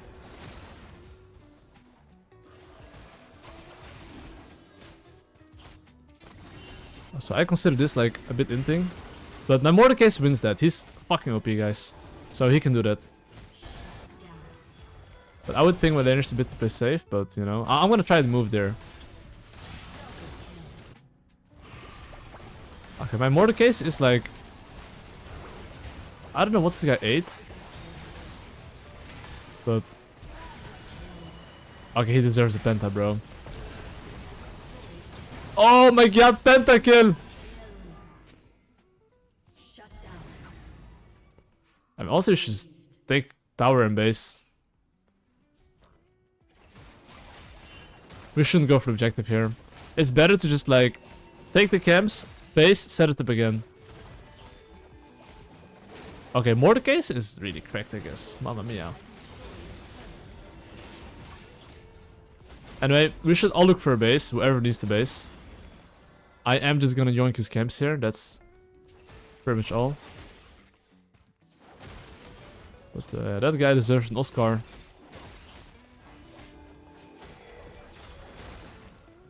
Hello Jarvan, what up bro? Anyway. I have nothing to base for. I mean, not like I have nothing to base for, but I can buy 2 longswords essentially. Also buy 2 longswords. Basing like this is better than not basing at all. Because all my camps are far away. And I think at the moment, we're kind of strong. Play Drake first. I'm gonna prioritize the Drake first, because I think we should play for that and then go for the objective. So 1 minute before the objective, I'm just making sure none of my laners are dying.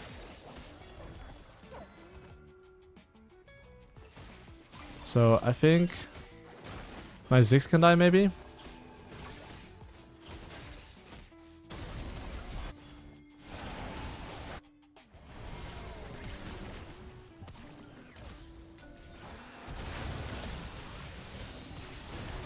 I'm so fucking boosted with Lulu.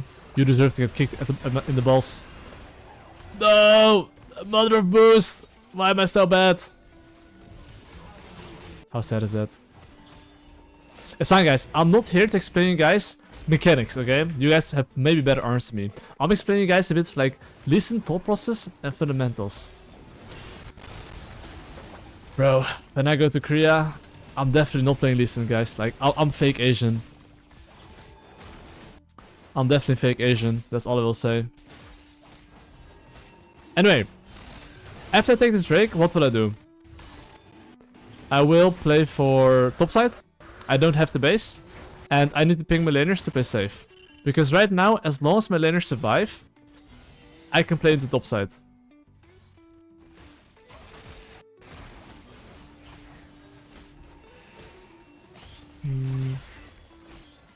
So I'm just waiting for my teammates, right? You see my Ziggs in bot lane. I'm gonna wait till he bases. After his base, when he comes back on the map, that's when I'll play aggressive. So I'm just waiting for my team, you know? You can see here, I'm just, you know, waiting like a good boy for my team. I think we can do this, yeah. Vladimir's bot lane without teleport. That's kind of funny.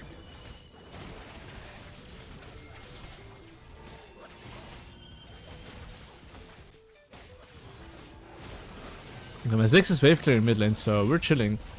We're getting this objective and even defending mid lane. To see here how I'm pinging Ziggs, he's the only laner that can die.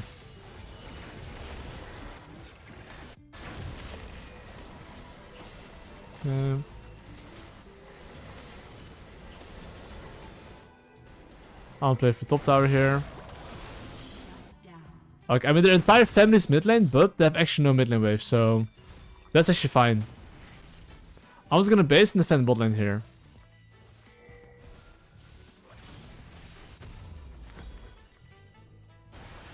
I'm making sure my Yasuo can wave clear this. And we fuck up the Jarvan here.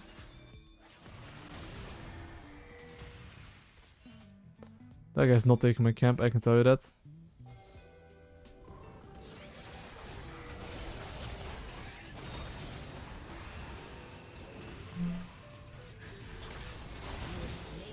Goodbye to that guy. And if you have the choice between your camps or enemy camps, always go for enemy camps.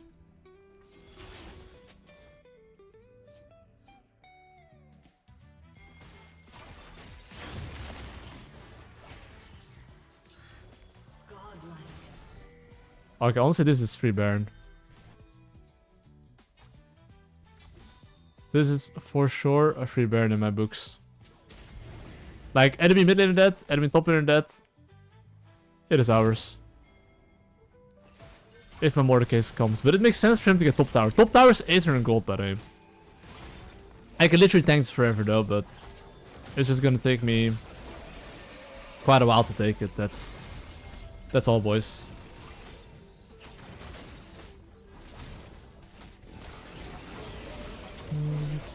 I have kick in case the enemy team is gonna come.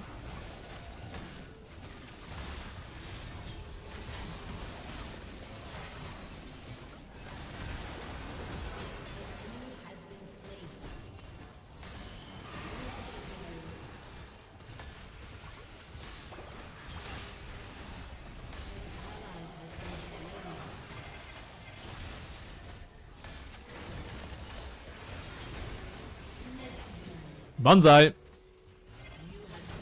Okay, we can still do the Baron technically, you know, just saying. We can still do it.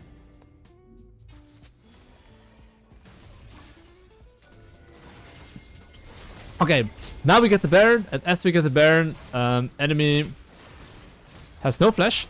I feel this flash there. So, we're chilling.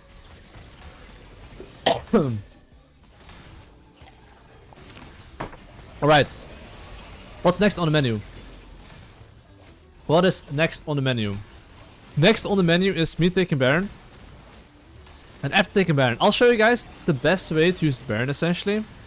And the best way to use Baron essentially is to make sure that you play on the side lane. So you see how I'm pinging my Ziggs? Hey, you should go top lane. Why top lane? Because there's no bot tower, no mid tower. So I would want him to go top. Let Morda solo mid. Like Morda can like legit 1v8 on mid lane. So you can just go all top. And go top. Okay, this guy is really boosted at macro, so that is a bit unfortunate. But I'll just take the red buff to give everyone red buff, and that's all. Because this is a global buff. I will not take regular camps like that.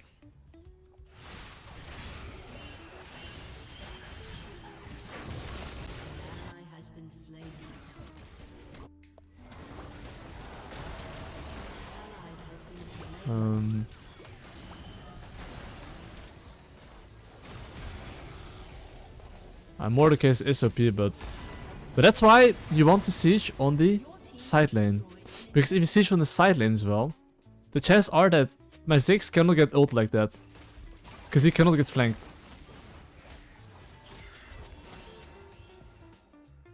I mean, I'm pretty sure Mordekaiser can just, you know, yeah. Kill them all. Okay. After I take this, we still have Baron, right? So we still want to siege on side lane.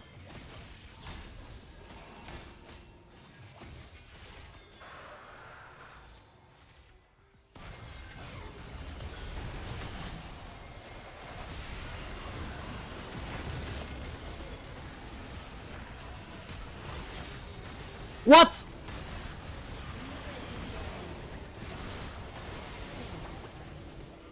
Bro, my John actually low-key win trade there, by the way. Dude. Okay, I actually wouldn't have died there because I would have insta-killed Fetus. I wouldn't receive like 1k damage. But it's fine.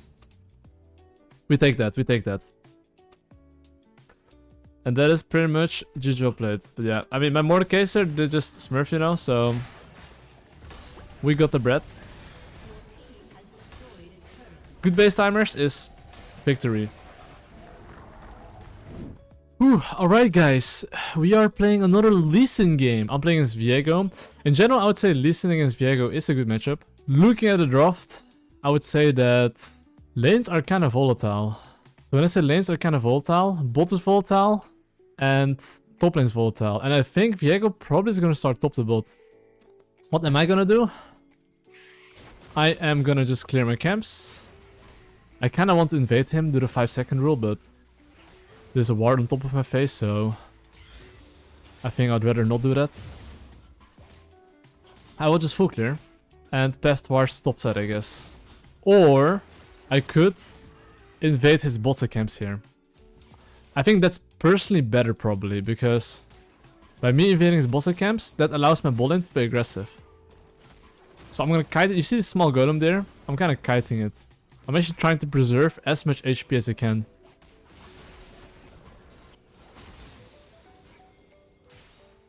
And because my bot lane is winning, right, this allows me to invade. So I do know that Viego probably is pathing bot side. And now by me invading, it allows my bot lane to play aggressive. Wait, is he pathing top side? Bro, this guy's...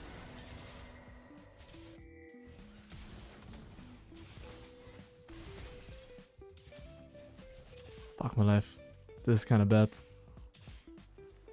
He probably has barrier, so I'll just base here. Okay, here I am mega miscalculated. The Viego pathing. This guy's actually pathing top side, so... Okay, I'm on mega down tempo. So I can only do one thing. Jungle track, accept my loss, and I will not go for a play unless I'm like 120% sure that I will get something, okay? Because usually around this time I should be almost done with my full clear. But I'm not, you know, so... You see the top crap? I'm not gonna go for it. I'm just gonna give that crap, make sure I recycle my own camps, and then I will, you know... Make sure I just stabilize a bit.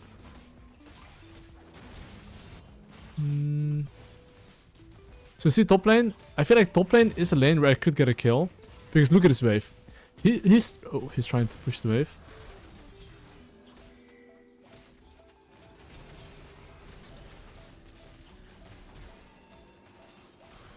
Oh my god! Yo! One more attack! One more attack! Woo! Okay, man, I broke my arms there, bro. I missed my Q.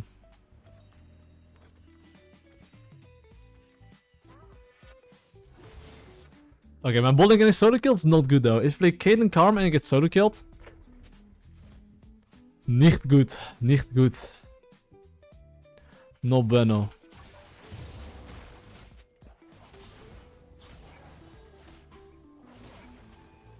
Anyway, I will look to go into bot side here. And okay, currently I griefed a bit there mechanically, okay? We can all grieve that one. So how do I recover in this game? So the things I'm thinking about is that, okay, which laners can kind of pressure? Top lane can kind of pressure. Oh my god! Oh! You guys didn't see anything, guys. Okay, okay. It's more important my team didn't see anything. That is more important. Honestly, that, like, okay, guys, listen. I'm not here to explain how to play this champion, okay? I'm here to explain fundamentals on Lee Sin on how to climb. Okay, the Lee Sin fundamentals. Anyway, the Grubbies are spawning in 30 seconds, and basically... Okay, I think from enemy bowling perspective. Leona for sure wants to E in, because I think he's strong, right? So because he wants to E in, I'm pinging my laners, hey, just push.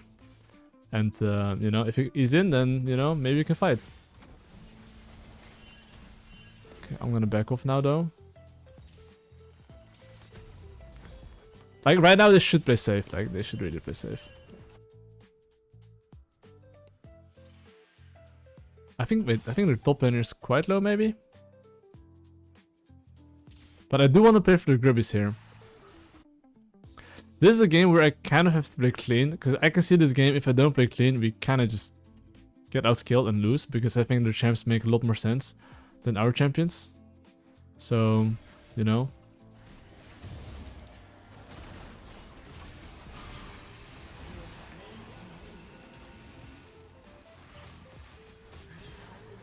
Ouch. And that's not bad, I guess. Not bad at all, actually. We take that. We take that. We take that. Okay. So, I will now just clear top to bot. So, you see this last Grubby? I'm not gonna go for it. I am just gonna clear top to bot. Make sure my bowling can play like geek aggressive, like donkeys that they are. And allow them. Okay, so you see how I'm going through lane here? Because I have home guards. Just go through lane and don't go through jungle. If you die, you get home guards that last forever if you go through lane. I don't know why, but you do. So make sure to just go through lane. So of course right now I do... Okay, even though my bot lane is like 0-2, okay? Why am I still playing bot lane? If Viego goes for any top or mid play, now I'll be bot side and it'll be a 3v2. And because their bot lane is winning, they want to play aggressive. So even though bot lane is losing and mid and top is winning, I'm still playing towards bot side because honestly bot lane is so fucking OP. That's all you need to know. Thanks for listening to my TED talk. So I am just simply clearing my camps here. And I'm stuck.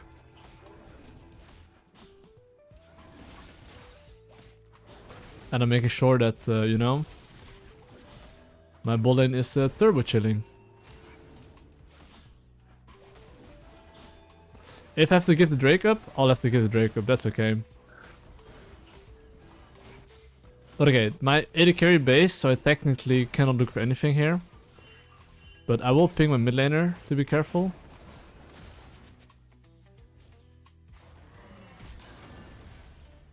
Okay, here though, you see enemy Ezreal items? Enemy Ezreal is complete shit items, right?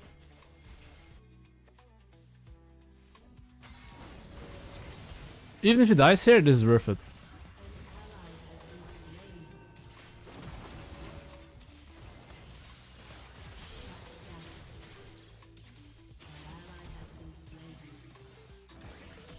Okay. But here you can see my AD carry is BF Sword. Enemy has only a tier, you see? And because of this, I went for a gank here. And I think I should be able to take the Drake here. So my main reason actually wasn't even to kill them. My main reason was just to like cancel their bases. And if they cancel their bases, my Caitlyn will go from a losing lane to a winning lane. So my main goal wasn't even to kill them. And here you can see, because Viego went Gribbies, and he was on the bot side, I now get my bot lane back from a losing lane to a winning lane. And this is why kind of like sometimes pathing towards the losing lane doesn't mean that, you know, you're gonna always lose. Because if enemy team makes a mistake and their laners play aggressive, they die. And of course, if enemy laner or jungler is around, you don't go for that play. You just make sure they can farm at least, you know? All of these things I'm explaining in my future course that's going to be released. But if you understand these concepts, it's so much easier to understand where you should go, where should you not go, when to make a play, and when you shouldn't make a play. But right now, I am just gonna look to play into bot side, and I'm gonna clear top to bot. As listened as well, you see my E is up. I try to hit 2 targets with my E. That way my clear is slightly faster. So of course right now as I'm farming, I have one job. Jungle tracking. What can enemy jungle do? Enemy jungle can probably... I don't know what they can do actually. I'll be honest. Maybe bot lane?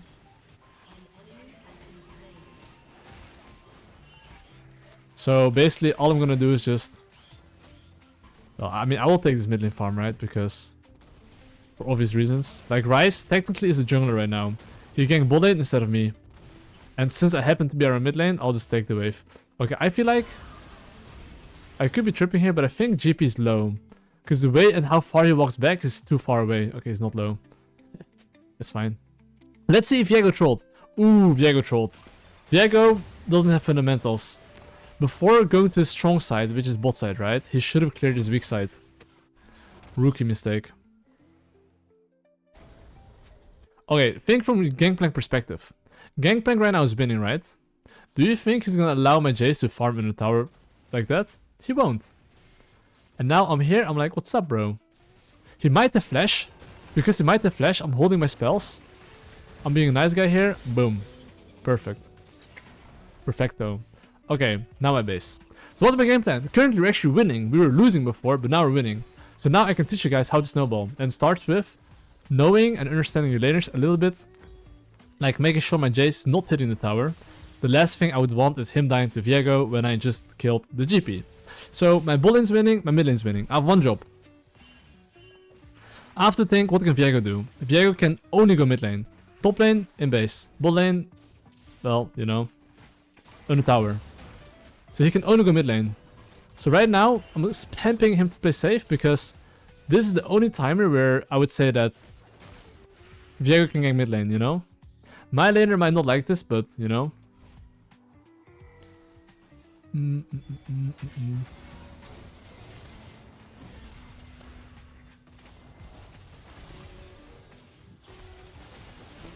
Goodbye to this guy. But now I'm just spamming mid and top to be careful.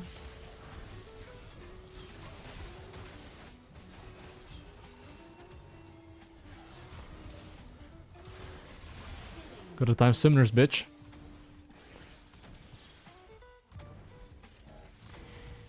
Okay. Woo!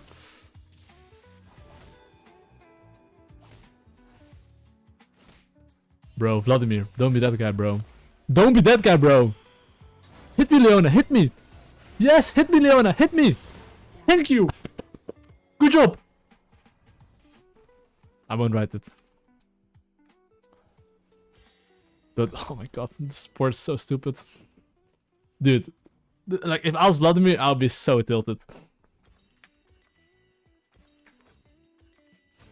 Anyway, the Grubbies are alive, and I would like to play for that. However, I am omega down tempo, so that's just the one thing I have to kind of keep in mind. However, even though the Grubs are up, okay, it doesn't mean I have to play for that, because... Or should I play for it? Because the Drakes come up in 30 seconds, okay? And personally, I prioritize playing bot side, getting this Drake over Grubbies. Why is that? If he goes for Grubbies, I can dive their bot lane. Because my bot lane has wave control. And when I say they have wave control, I basically mean that they can crash the wave without enemy team being able to contest, which then allows me to dive them. You know? And that's why I'd rather play bot side.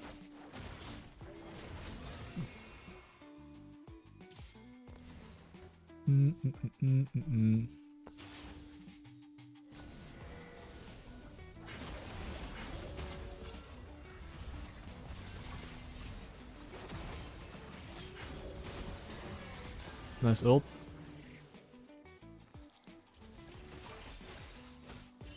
So as long as let's clear some vision wards here.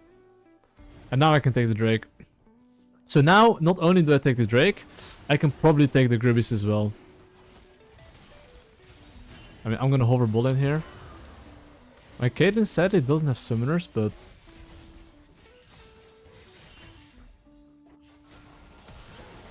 that Q was fucking boosted, but it's fine.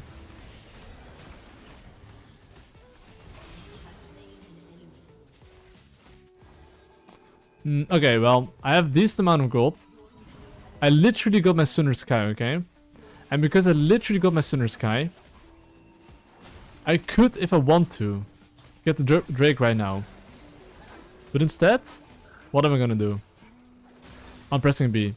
Because right now, especially if you're winning, and if I press B right, I'm basically able to get the Drake, and I can always fight them after.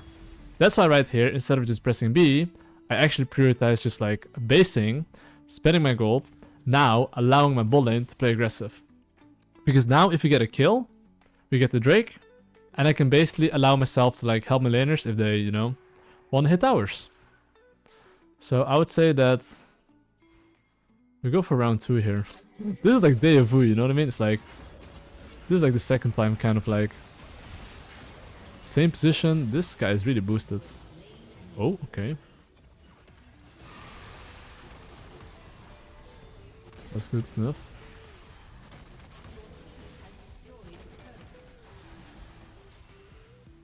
Okay.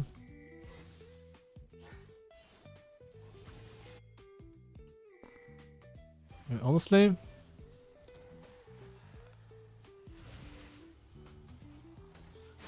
wait. I'm kind of just gonna zone him here. You see what I'm doing here? I'm just literally zoning them. And by me just zoning a little bit here, we get the tower and we should back off. Did I miss it? I missed it.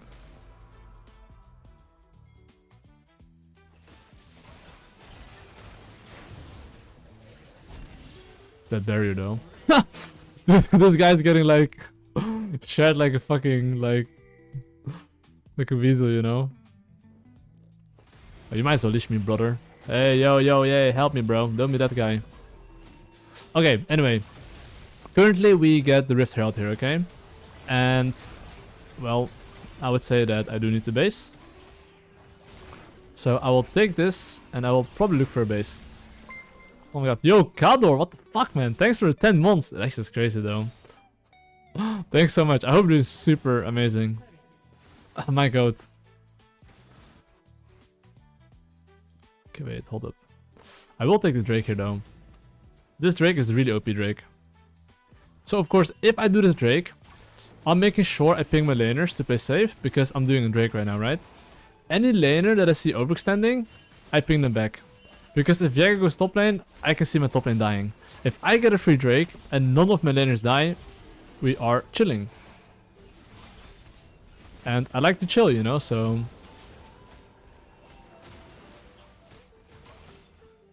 So what's the next objective on the menu? The next objective on the menu is gonna be... Atakan. Atakan in the 1 health minute. Right now, instead of taking my camps though, I'm actually moving instantly towards the top side, because right now the enemy team probably tries to make a top lane play, but we kind of want to defend it, because the enemy team has a little bit of tempo. So I'm sprinting top lane here, like literally.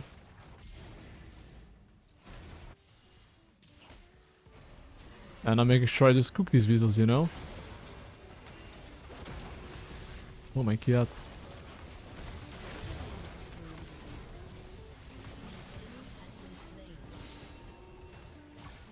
I was gonna hold my Q as long as possible. Now I have my Q again in 2 seconds. He's dead. Wonderful. Okay, let's see. My Ryze mind controlled the Leona. And now officially the enemy team is not happy. But you can basically see here that even though I was behind this game, because I actually understood how to play for a losing lane and understand tempo a bit and understanding my opponent, knowing if they're gonna play aggressive or not, I basically came back into this game and I basically snowballed. And then of course we should not look to stay here too long.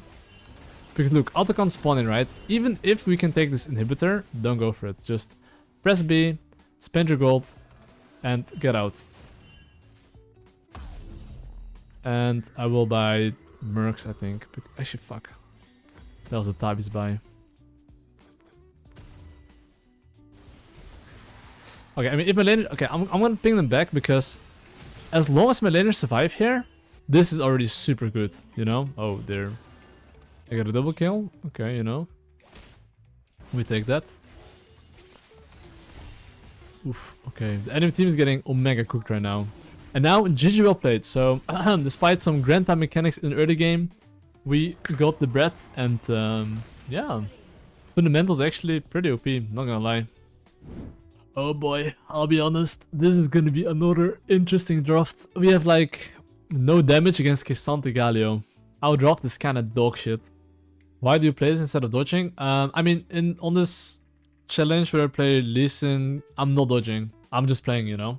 Because you can get in these drafts as well, and I'm just trying to explain to you how to play these suboptimal drafts. Because my purpose is not to win more. My purpose is more just to educate you on how to play better, you know? So whether the draft is dog shit or not, that shouldn't concern me. As long as you know how to play these bad situations out and increase your chance of winning, that's the most important thing, basically. I think we're Grandmaster either, basically. Let's see what we're cooking here. How do I win this game? This draft is kind of dog shit. And if I... What the fuck's going on here, bro? And if I want to win this game, I would say that... do I do the 5-second rule against Lillia here on the top side? I could do it, by the way. I think Lillia is going to start bot side. But I could surprise her. You see, I'm trying to walk up and down. I'm trying to make the chickens exercise. I will now go to his camp here. Because I think Lillia probably is... I'm not sure he's starting actually. Let's see. 1 minute to find out. Oh, 5-second rule. 5-second rule. Okay. 1, 2, 3, 4, 5.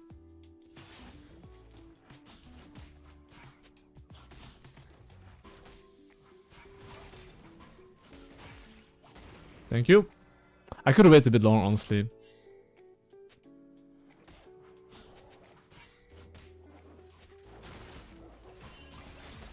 What the fuck? Why is there Senna here, bro?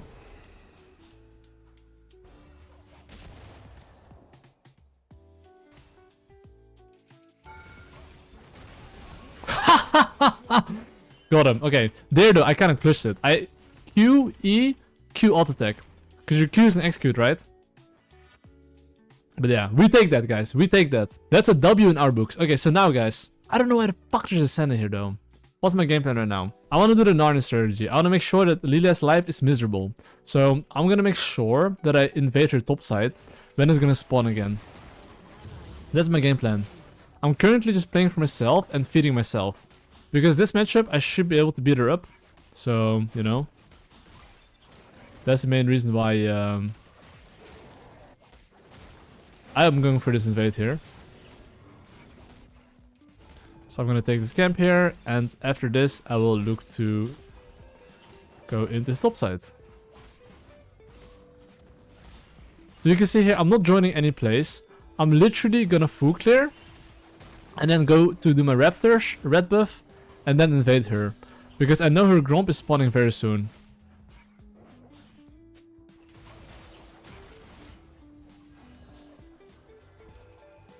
I hate it when his wolves don't work. So I'll make sure I do my red buff as well, because red buff kind of slaps, you know, with this invade. After chickens, of course.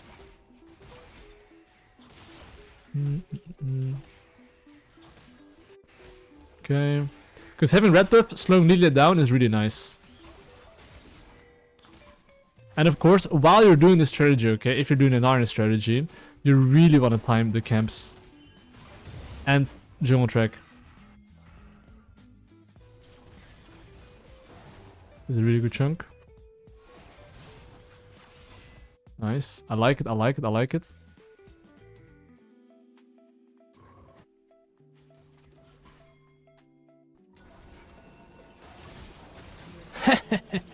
Welcome to Narnia and Dauk.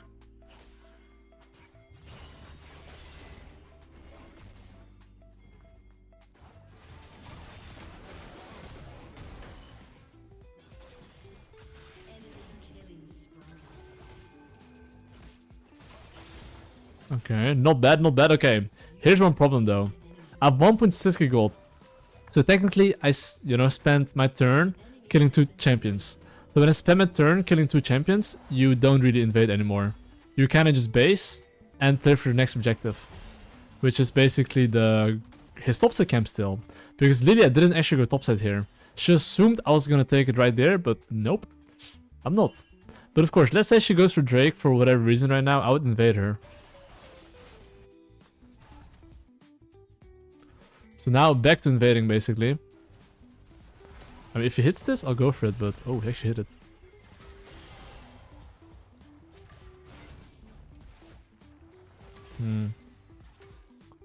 That did not slap, but it's fine. Okay, Senna apparently is missing again, so that's nice. Kappa.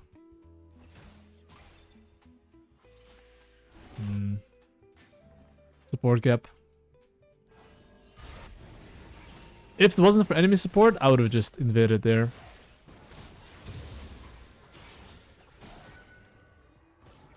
This guy's level 5.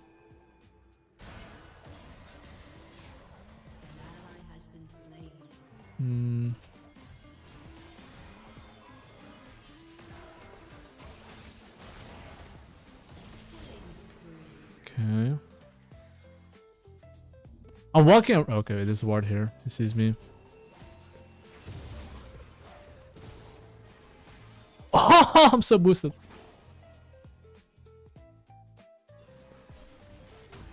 Wait, let me check top lane, bro. Top lane is a shit show. If I hit my Q, he's kind of doomed. My mechanics are so sad, bro. That's fine. My mechanics don't matter. It's all about you guys just, you know, being able to play with your arms.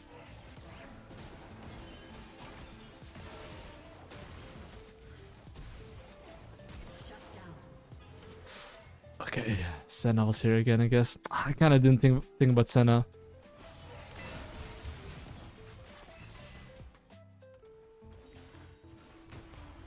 My potato brain. Well, I am looking to invade his bossa camps here. And why am I invading his bossa camps here? You can clearly see that this guy is probably gonna stay, and if he's probably gonna stay, I should be able to take his camps.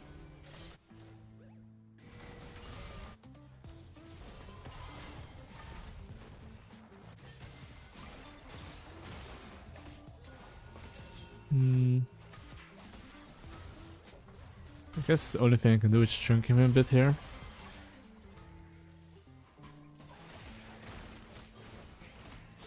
Which is fine. But why is the Senna permanently in my face though?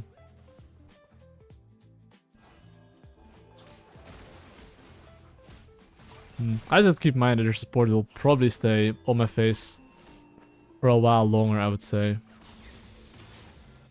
Oh, actually this guy's super low. Okay, look, my bot in here is wave control, which means they can crash the wave. And because they can crash the wave, I can kill this guy. Okay, not if they're 3 men here. If they're 3 men here, that's a different story.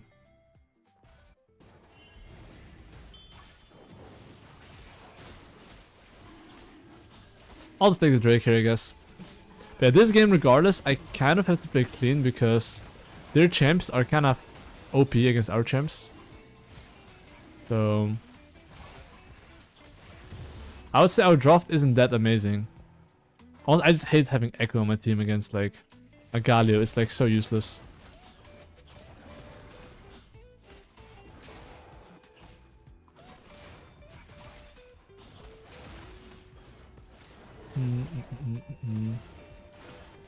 Okay, anyway, I will look to just path into top side, and I got my Eclipse. So you can see right here, I've got my Eclipse in base, and Grubbies are spawning in 1 minute. Because the Grubbies are spawning in 1 minute, and I've got my item power spike, I will just look for a base as soon as I can, and then clear my top side camps.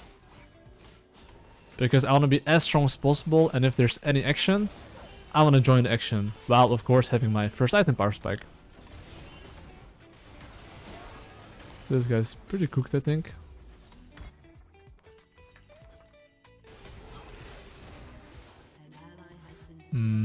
Yeah. My top lane, I think, is a Gwen OTP.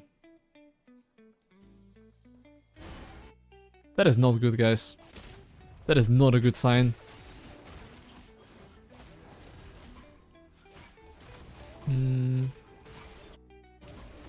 Let me see. I mean, League of Tanks, basically.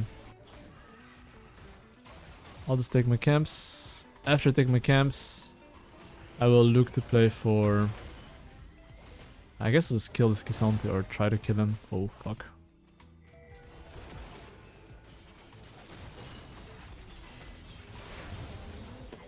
No way, right? Wait, Senna's here again? No way, bro. Okay, at least they're pinging the Senna's here.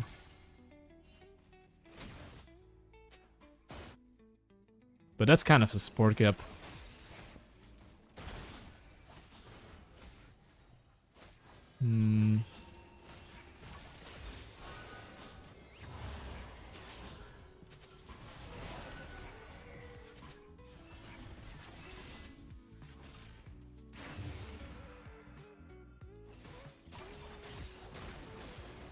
At least I took 2.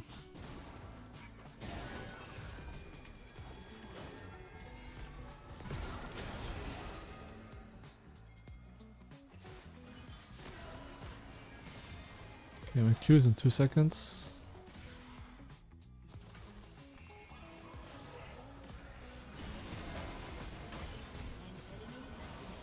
Yeah, I don't think I'm fighting here.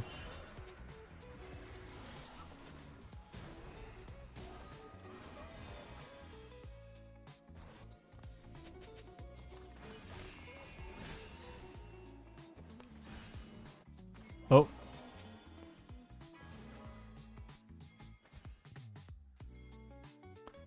Maybe I can reach him. Oh my god, Sona took the shit down! Sona, please! Dude, he's an imposter!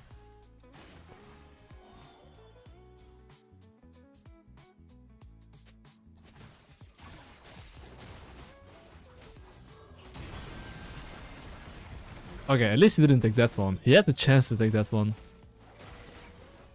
Anyway, okay, what do we do right now? You see how mid lane's getting a bit fisted? It is what it is. I have 1k gold and I prioritize having a good base timer.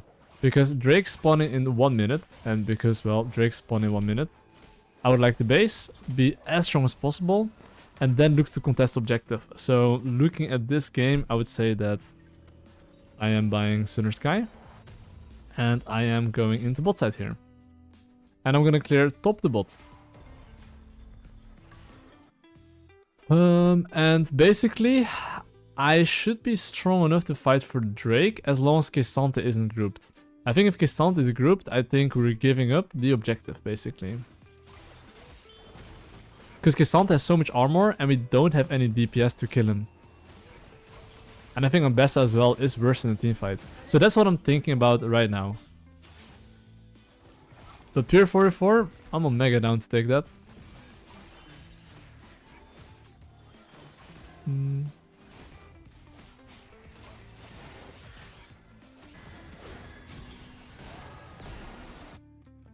I guess I'm sprinting bot side.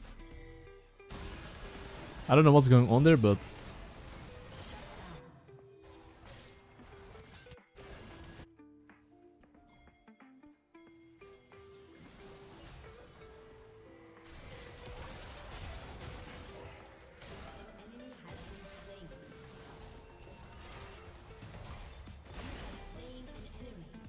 Okay.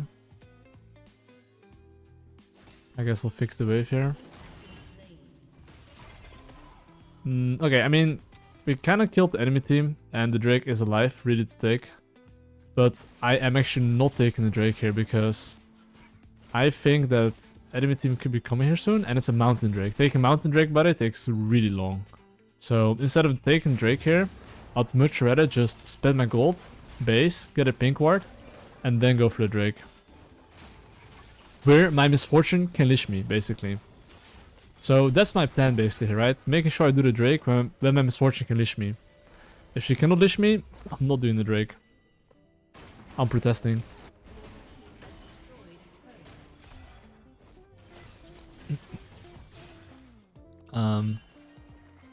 Yeah. Thank you for feeding Mr. Lillia. No way, this guy's just feeding enemy jungle like that, right?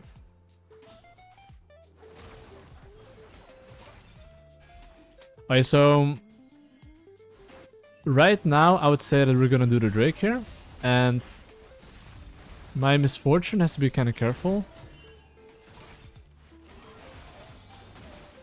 Rift Herald is spawning in 20 seconds, and I really want to play for that, so I have one job as a jungler.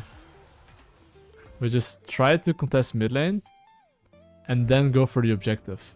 And how do I want to play team fights? He took it.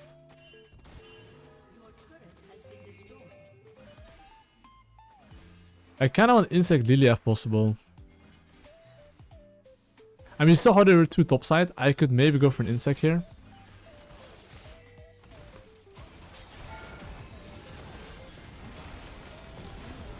Got him.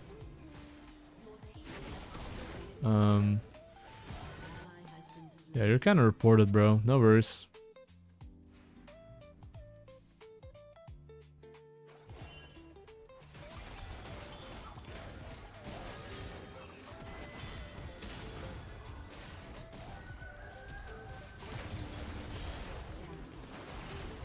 Q in 2 seconds.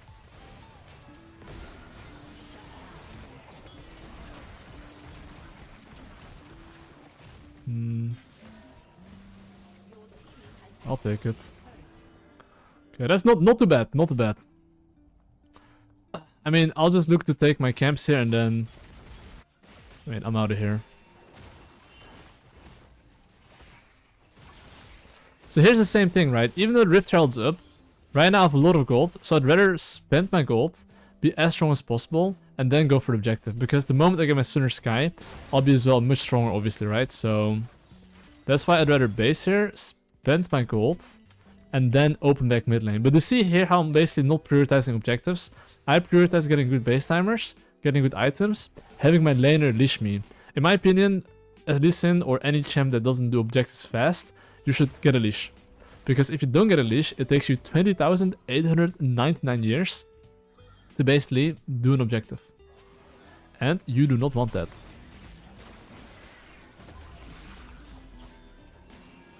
So even right now, okay, when I do this objective here, okay, I think we should maybe wait a bit for our AD carry.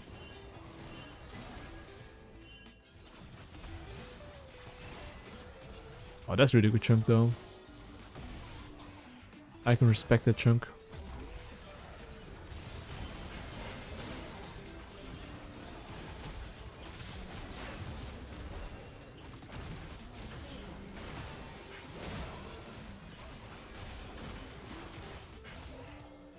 Okay. Kisante?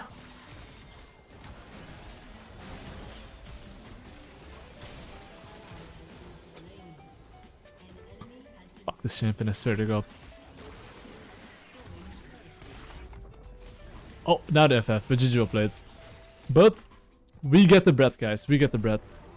With the 5-second rule, into invading, into, you know, some listen mechanics actually this game, we got the bread. We are in a Grandmaster lobby. And we are playing against Viego. So, what will we do against Mr. Viego this game? I think the enemy team won't expect the 5-second rule from a Lee Sin. Literally, no one does this shit. I'm gonna level 2 invade him. But of course, Victor might go for ward here, so let's see if he does or not.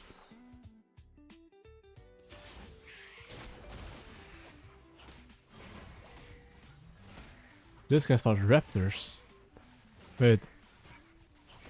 Is the guy counter invading me?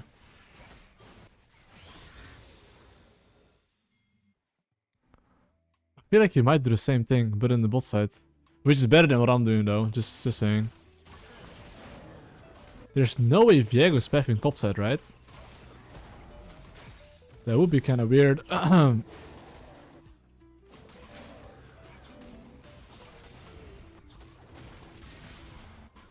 Okay, Mr. Jace is playing a bit aggressive.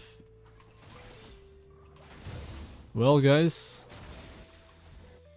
I think we can all agree that looking top lane looks pretty juicy.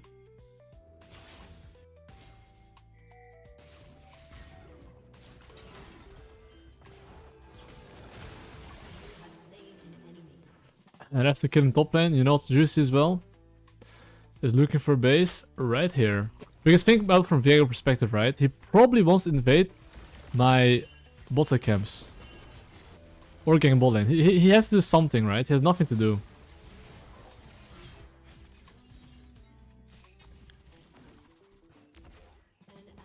And now, because they're instantly base, right? If he's here, I'll cook him up. I'm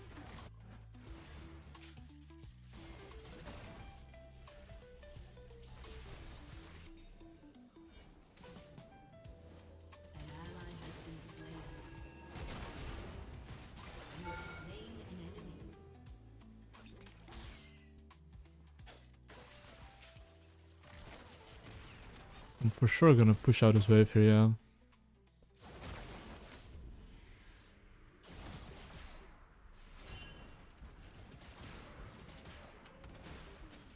As long as the wave crashes, that's the most important thing. But boom, we got some 2 juicy kills like that.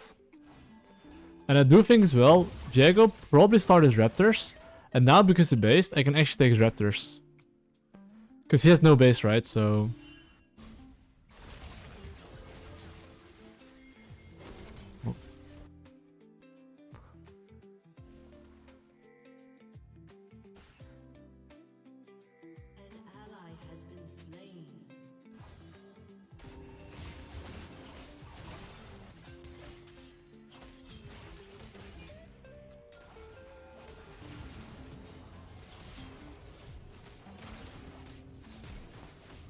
Huh?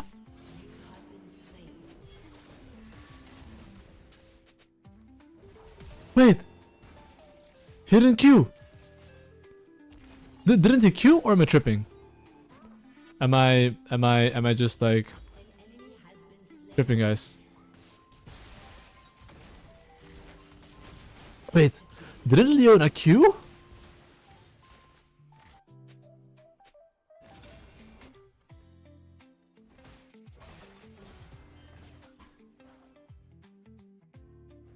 I think I should not get top in here.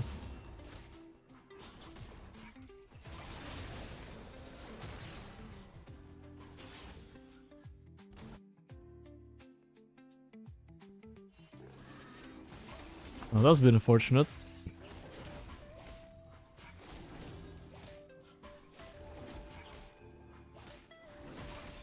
Anyway, I will just path into the bot side here. But the grubbies are spawned in 15 seconds, right? So... currently I'm thinking, do I want to contest the grubbies? Yay or nay? I would definitely say yay.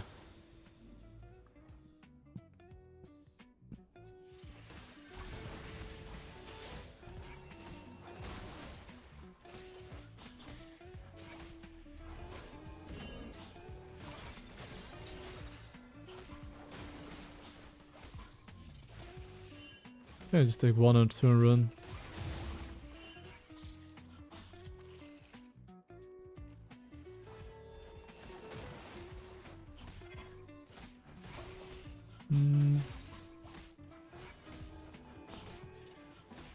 I mean, that's pretty good though.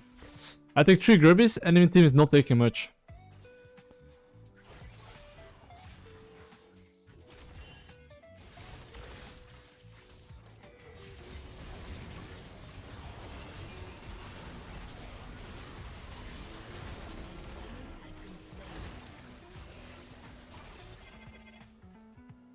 Oh, trust me, bro. I'm telling you, I actually press Q, but I have no energy.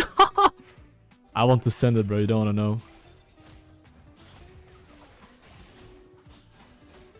Wait, I think Mel. Wait, I don't think Mel's moving. If Mel was gonna move to me, Rel wouldn't have based.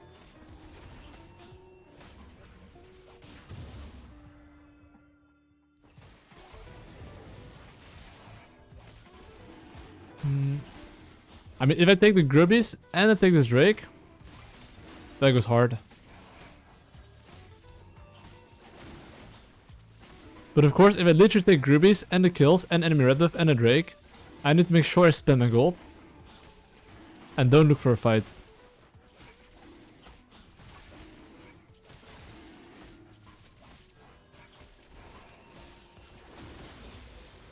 I need like 400 gold from my item power spike, so I'm gonna full clear my bot side camps, look for a base, and think what enemy laners can do.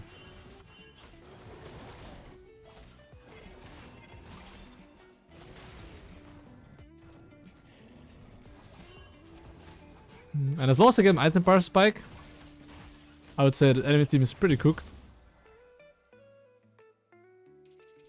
But I have to make sure no one dies, right? That's all. Yeah, I think my top lane is kind of doomed though, but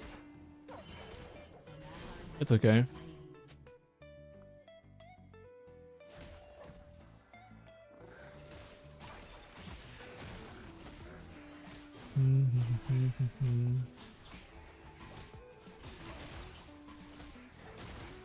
Let's see what's cooking here. It is time to do my little camp here. Like, I haven't based yet. But I think if this guy uses all his builds on the wave, I can kill him, you know?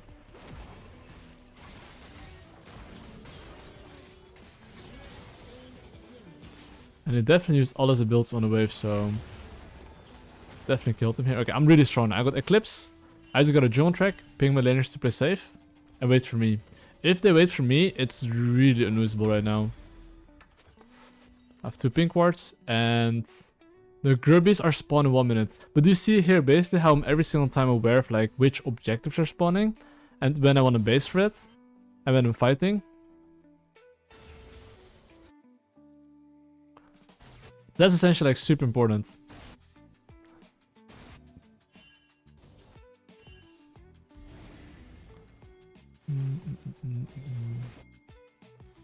I'm just gonna clear this ward here, but I'm not looking for a fight.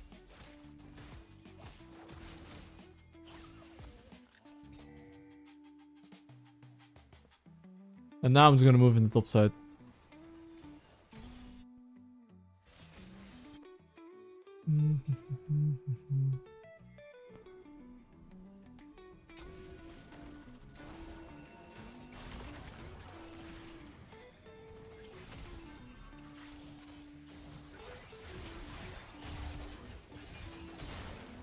Fuck, I didn't have kick, guys. That's looking really troll.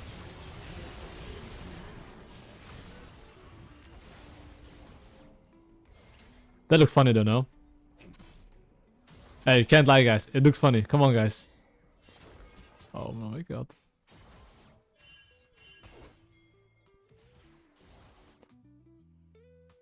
Dude, even the Victor was like, oh my god, dude. The Victor was as mind-blown as I was.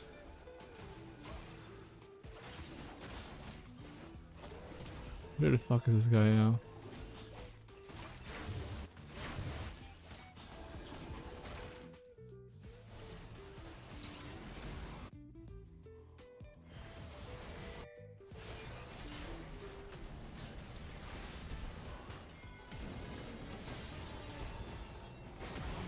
Oh, but they're so tilted, bro. You don't want to know. Oh, ho, ho, ho, ho.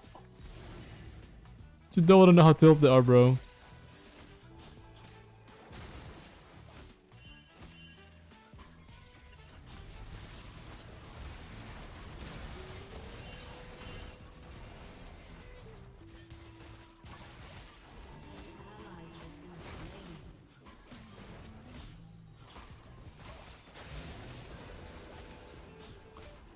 I guess we're getting free bot hits though, so can't really complain here, can we?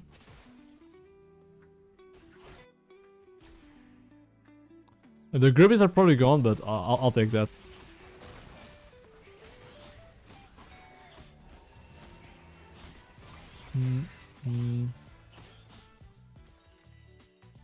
Drake 30 seconds. Because Drake is spawned in 30 seconds, is better. I look for a base right now, spend my gold, and then look to play for that. And I do think Mercs looks pretty decent. Like, honestly, the information I'm actually sharing is something that is so basic, but it's so fucking good if you do consistently, you know?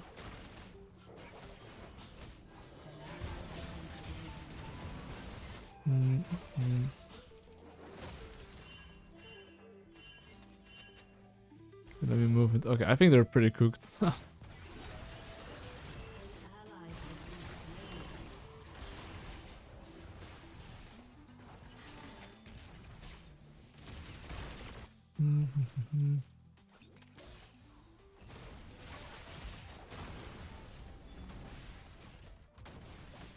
Okay.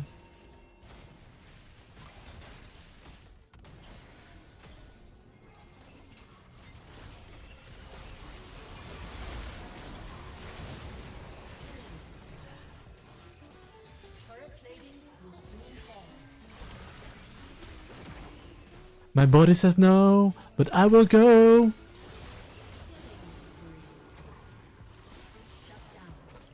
I have the Lee syndrome. Like, the more I play Lee Sin, the more syndrome I'm getting.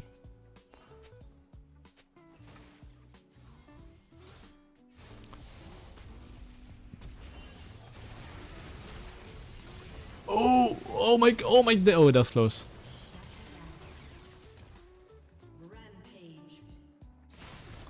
I mean, you know, that's fine, you know. My Jinx is getting mid tower here. I think that is I think actually I think it's fine to run him down, yeah. Jinx looks very balanced here, yeah. He's not dying. Oh no, bro. Oh my daisy, bro. Oh my daisy, bro. Holy guacamole, guys. The Jinx, the Jinx.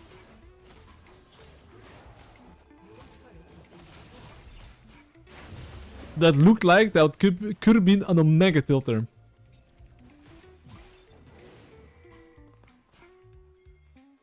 Wait, instead of doing Drake here, I'm planning to dive bot lane here.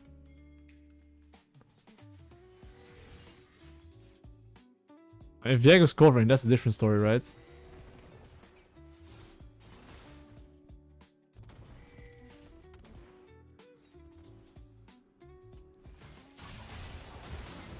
I'm shrinking him here, but well, let's take the wave, I think.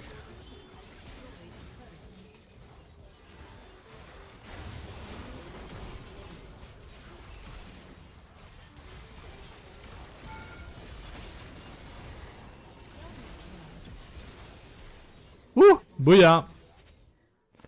Enemy team is so tilted.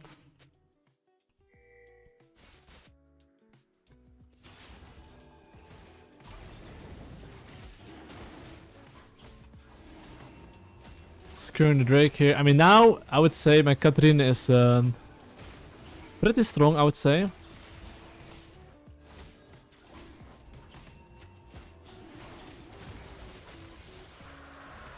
And I'm pretty strong as well.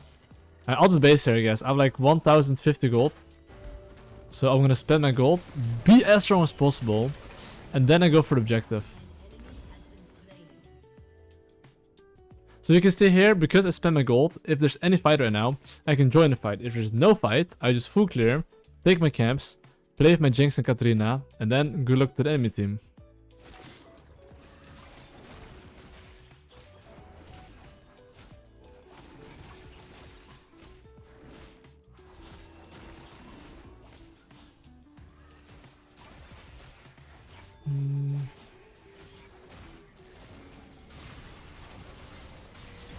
That's for sure good, yeah.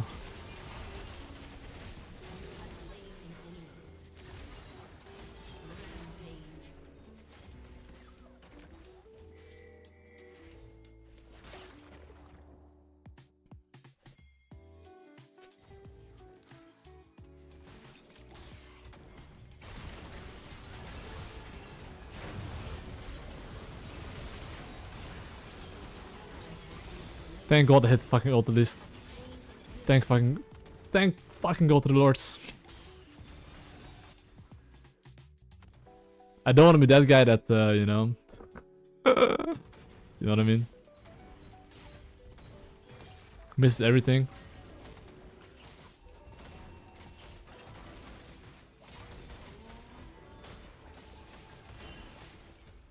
Okay.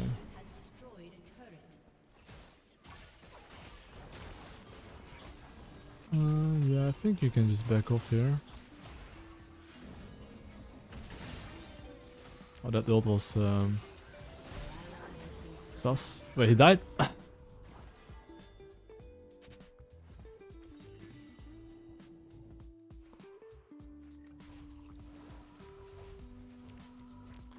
I'll just base here, honestly. I'm basing, getting this little bad boy, and then I'm gonna go for Sterox. And my Katarina okay, I don't think my Katarina beats the Jace.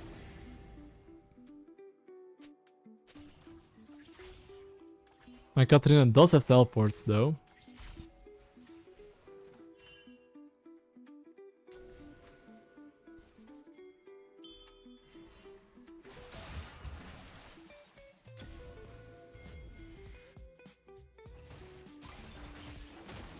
Okay, we're doing the objective here. So I'm basically pinging my Poppy. Yo, bro. Okay, we get free objective here. So how do I accelerate the game right now? If I want to accelerate the game right now, Drake's in 2 minutes. If they're committing resources bot side, we can go hard into top side. That is what I'm thinking right now. And there's 2 bot, and there's probably more than 2 bot.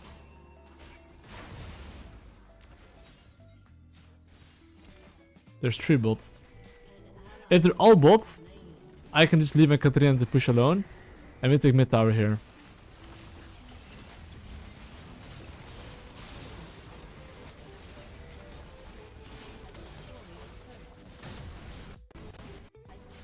Ooh.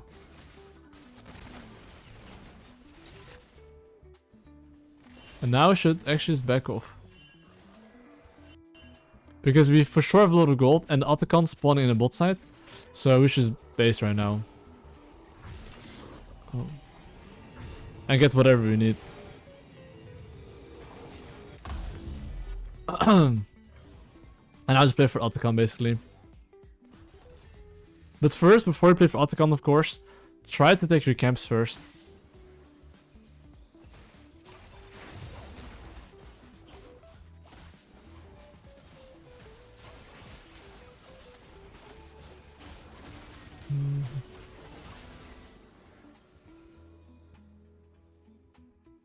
There's actually no way to lose the game unless we like really run it, you know?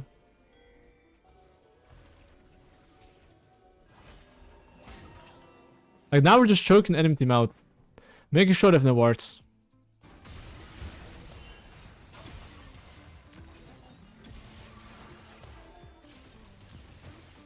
I would say this fight here is not as good as I would like it to be.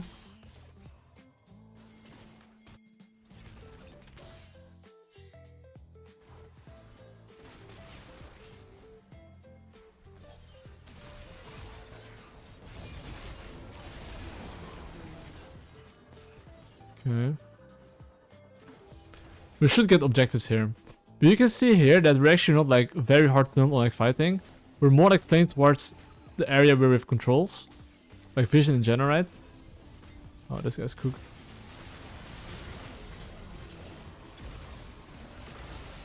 Dude, if that landed, I was sending it by the way.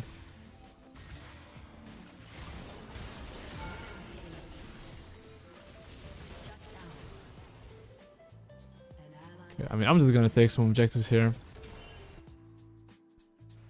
I just take the Drake and I'm happy.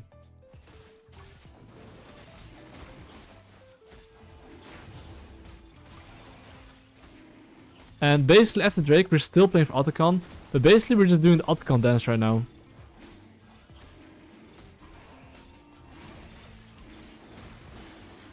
And when I said Otacon dance, I essentially mean like basically push, hide, rotate around, and we're Omega chilling. But of course I will look for a base here. I have 1.2k gold, so time to spend my gold. And I will clear at the very least my red buff and raptors. So usually some people are wondering, should I clear everything? I think especially in mid game, if you're a bit ahead, you shouldn't like full clear everything. You can just take 2 camps, see what's happening, and then just invade or go for the objective side.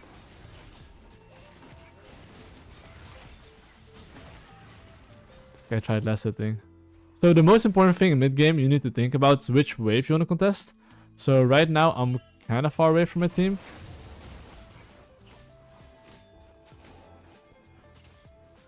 And I think right now I'm gonna skip my camp. Why am I skipping Gromp? Because my team is going super crazy. And I would like to join that.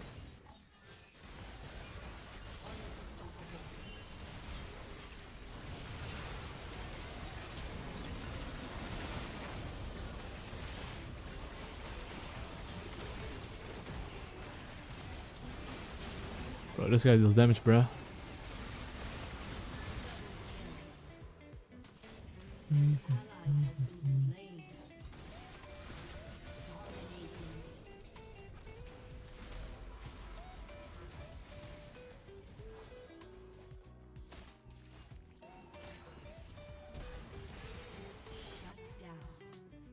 That's fine.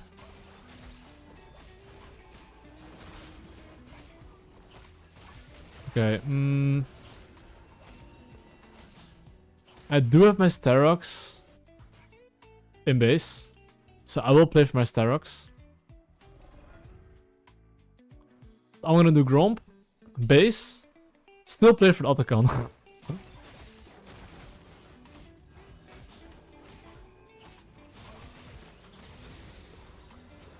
Yeah, basically this item allows me to go super crazy, and I think in fights, honestly, I think the main purpose is to make sure that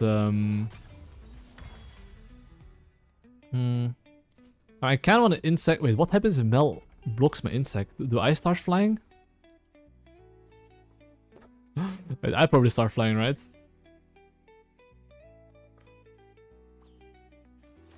But anyway, we're back into the bot side. So especially in high elo, you can see that like we're basically contesting their jungle, choking them out, and making sure it's very difficult for them.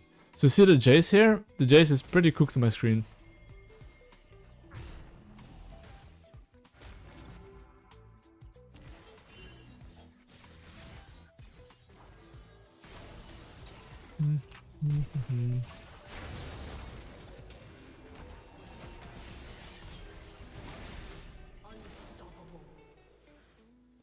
I'm not sure if the enemy team was on Baron, but their damage is really dog shit, so I don't think they can do it.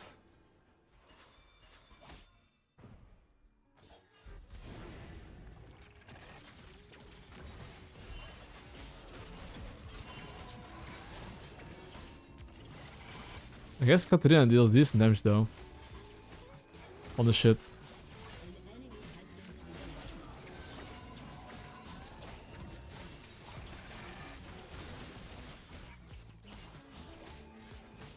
Oh, not bad.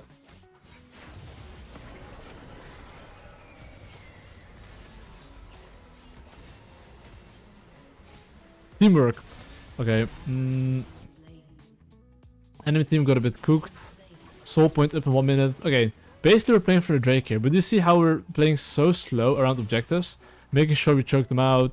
They have no vision. Make them come into us basically. You always want to make the enemy team come to you. And because Drake's in 1 minute, you see like even though I can farm, I'm not gonna farm. I'm insta-basing, spending whatever gold I can possibly spend. and then trying to be as strong as possible, and then go for objective. Because in the end, League of Legends is like a fighting game, and if you want to increase your chances of winning skirmishes, you have good base timers, you play man advantage, and, you know, if you do these things, then and fight human, you should win the fight.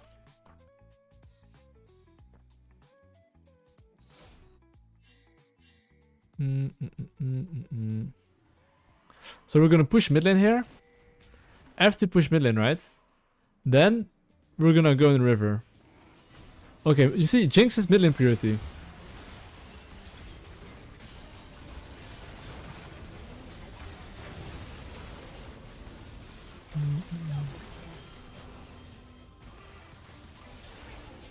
And because Jinx is mid lane priority and Mel should bot lane, we for sure win these. But that's in general the power of waves. With waves you can get man advantage.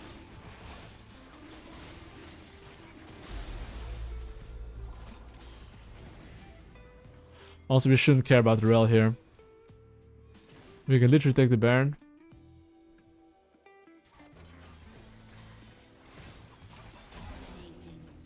And end their misery.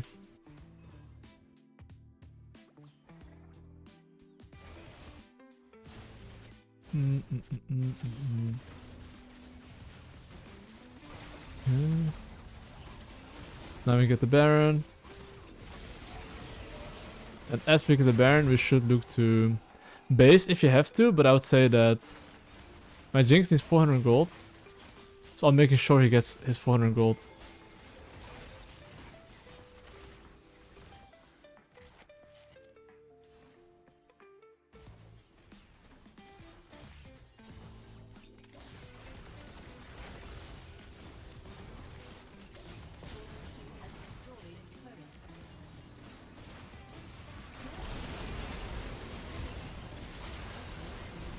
Oh yeah, I mean, don't want to be that guy, but I think my Katrina is a bit OP. Let's put it that way.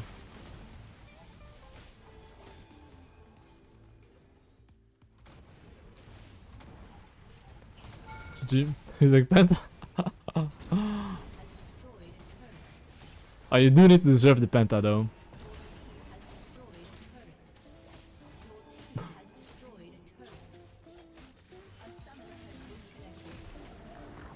GG. Well. Oh, but this game was like just playing around objectives, literally, and choking them out. That was basically the TLDR of this game. Oh my god, we're playing against a Challenger Zek, guys. This enemy team is full Grandmaster Challenger. Like one Challenger Zek, I guess. I have 2 Challengers in my team. I'll be focusing, yeah, I'll be muted in chat so I can fully look in, yeah. I mean, I don't think I'm gonna do the 5-second rule against Zek. I will instant invade, if possible. I think this game probably I can expect Zek to path towards top side. I think top lane is quite volatile, right? So I can definitely expect him to path towards the top side. I'm thinking whether I want to do something level 1 or not. Because technically I could late invade his Raptors, right? And fuck him up. I don't think our level 1 is that bad. Darius is kinda OP though, level 1. I ain't gonna lie. I'll probably do 3 camps into base into top side. I'm gonna do the Raptor start. Honestly, I think the key thing I have to focus this game on is jungle tracking. And in teamfights, I'll be focusing a bit more. On Lee Sin, I like to do Raptors, red buff, golems, and look for a base.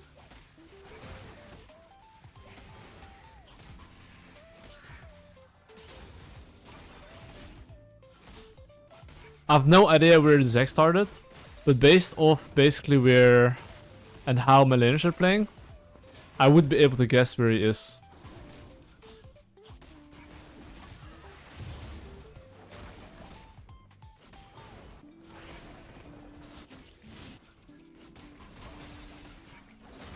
Instabase in the top side. And since I'm pathing towards top side, okay, I'm looking top lane, seeing if he puts down any ward.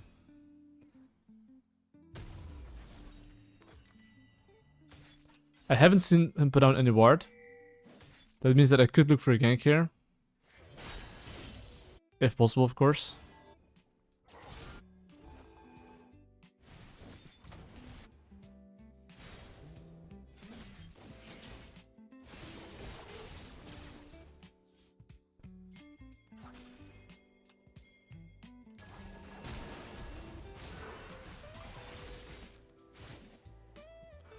Q in 8 seconds. I don't know if Zek's gonna be here or not, but...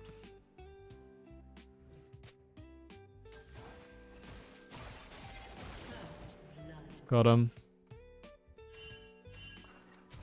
I might as well instant base. I'm pretty sure Zek's in the bot side. Why am I instant basing here? My camps are so fucking far away.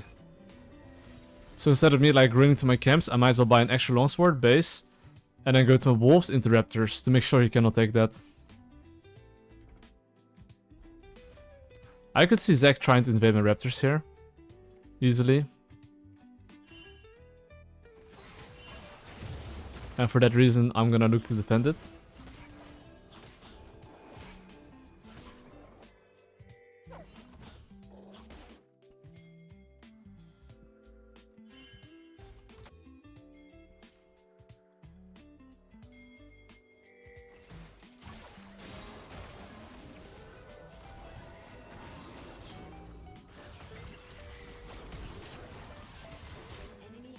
Yeah, I don't know where the enemy bowling is, but...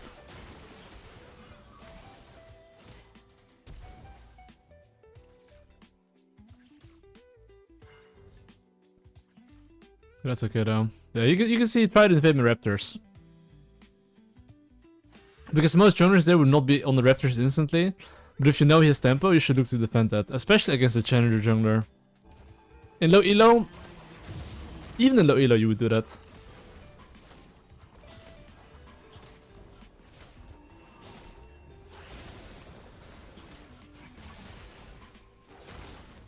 And now I can just full clear towards top side. And the question is, do we get outskilled? Yes or no? I would say we get outskilled, yes, so... Because of that, I would like to actually... get the drakes. But I will prioritize clearing my camps first.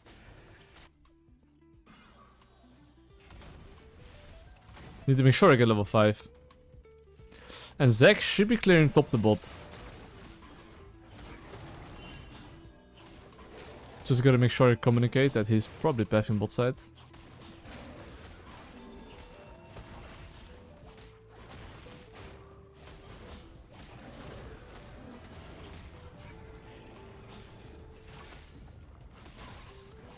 I'll be level 5 as well though, so... I'm gonna go towards the top crab if it's there, and then I'll get the grubbies. And I'm gonna ping to my bot lane, hey, be careful, because the enemy might be around there. I don't see enemy bot lane, and the habit you have to create is that look at minimap before you start an objective and see if they can move to you. And currently I don't see their bot lane, so I might just take 1 or 2 and get out.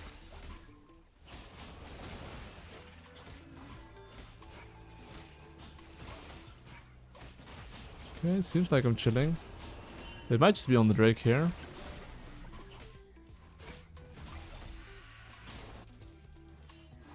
I think they're on the Drake probably. Doesn't make sense otherwise. I mean, I'm not level 6 yet, so I would like to base before doing anything.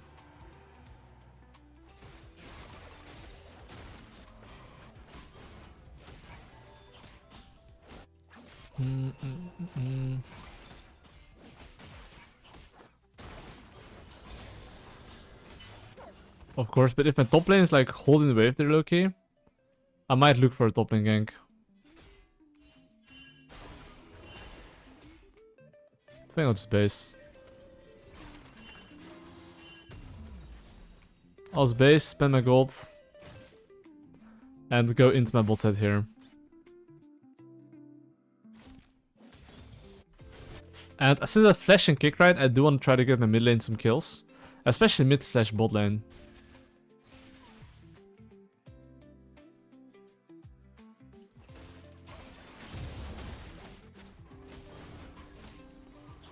The only things that can interrupt my jump is basically Syndra stun.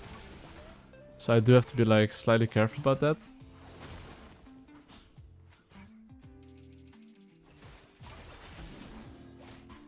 And Syndra does a flash if I go mid lane.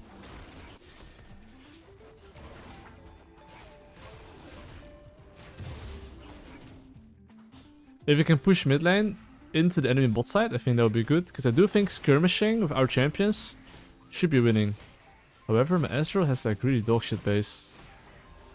Yeah, my Ezreal has like a lot of gold, as you can see. He has like 1.3k gold.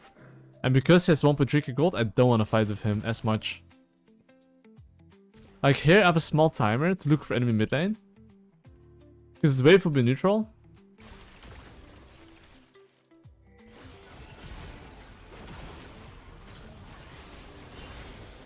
Oh, got him.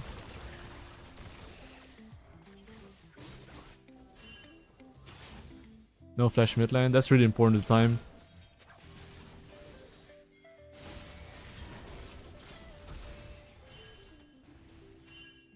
I'm not gonna ward hop here.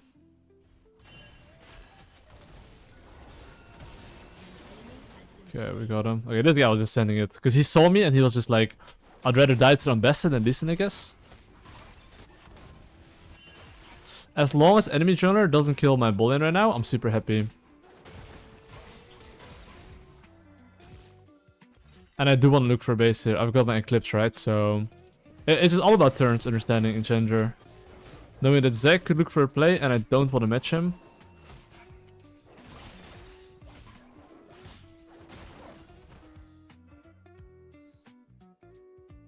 I have kick in 40, so I would like to just play defensive. Ping my mid lane to play safe here. If my mid lane survives the Zach gank, I get a base, it's really good. Because Grubbies are spawning in 50 seconds.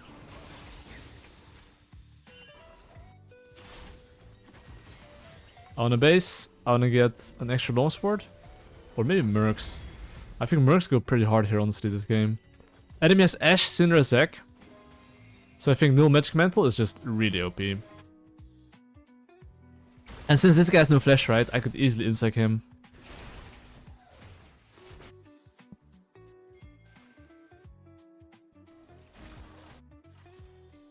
I'll clear the ward here in the bush here. Doesn't matter if they see me or not.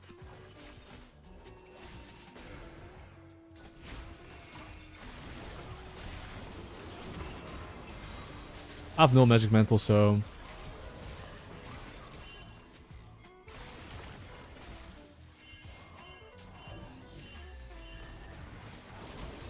that has been unfortunate.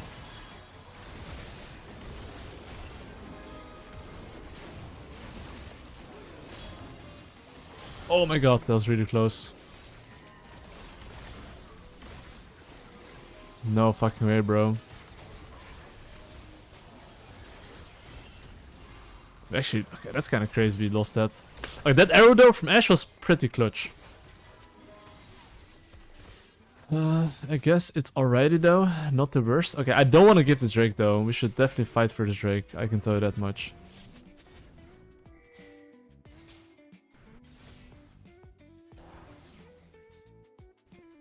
No, I'm not giving 2 Drakes against Sona.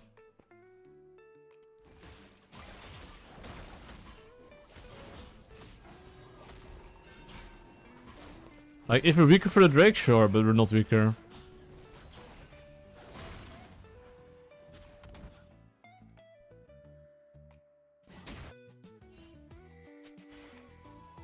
I'll just wait for Ezreal. The moment Ezreal comes back, I'm gonna play for the Drake. And enemy team cannot take the grubs right now anyway, because I'm on the same side as the enemy team.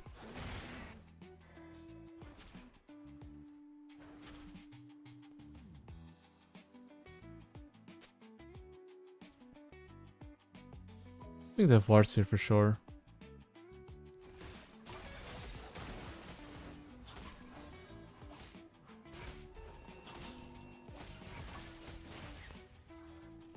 Okay, I mean, my best side doesn't have lane priority, so I'm okay just taking the Drake here.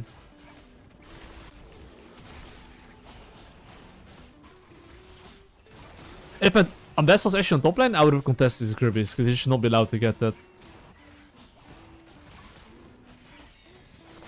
Oh, that's pretty banging. Okay, I think if Sona covers, I don't get anything there, so... Oh, that was a close one, my friend. I was gonna bait him in. Or like luring him in, you know.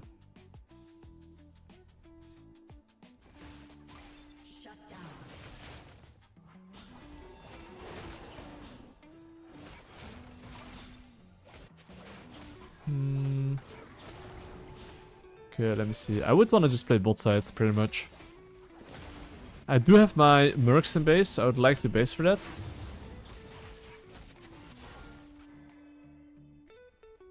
And I should play with my Ezreal. My Ezreal right now got his Trinity Force, so he's really strong. And I'll just base here. The main reason why I base here, because I got my Mercs and a Ruby Crystal. So now, after I base, I should be able to win every single fight. Should not really be losable, I would say.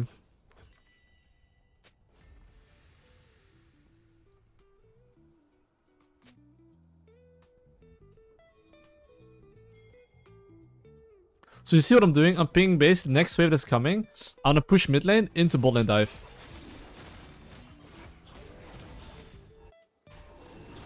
No, this next wave because I need to farm. Bros. Okay, people don't understand jungle. They think, okay, just skip every single camp, rush bot lane. That's not how jungle works.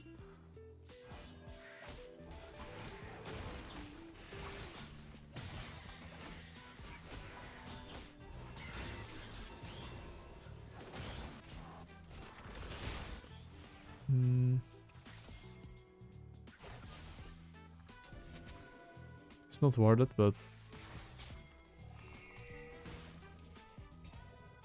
Okay, their bot lane is missing. For that reason, I do have to be slightly careful.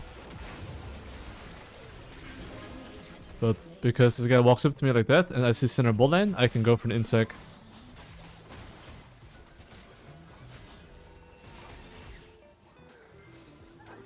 Okay, so...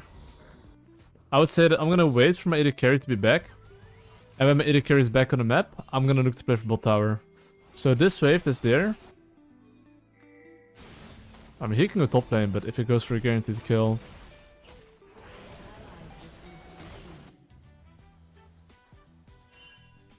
You see what I'm doing? I'm pinging the next wave that's coming. That's where I wanna fight.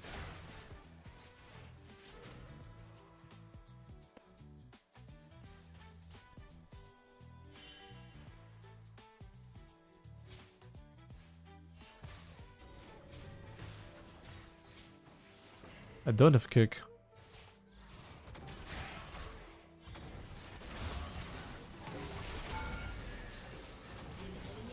I think I'm fine here. Like, luckily he didn't ult me. If he ult me, I think I was dead. We would take that. Anyway, we just got a bowling kill. We should be able to get a bowling tower here. So, it's okay if you give the Rift Herald here. Because we're getting free bot and we got a free kill.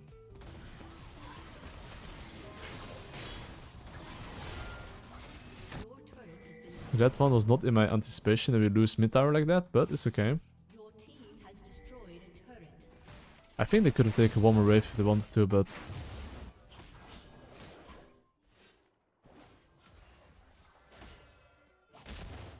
I should just be mindful that they have like lane priority. I was gonna run away here. I don't want to waste my ward.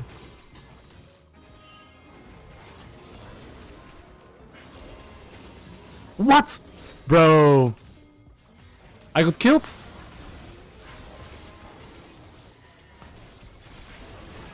That is kind of crazy I got killed, but...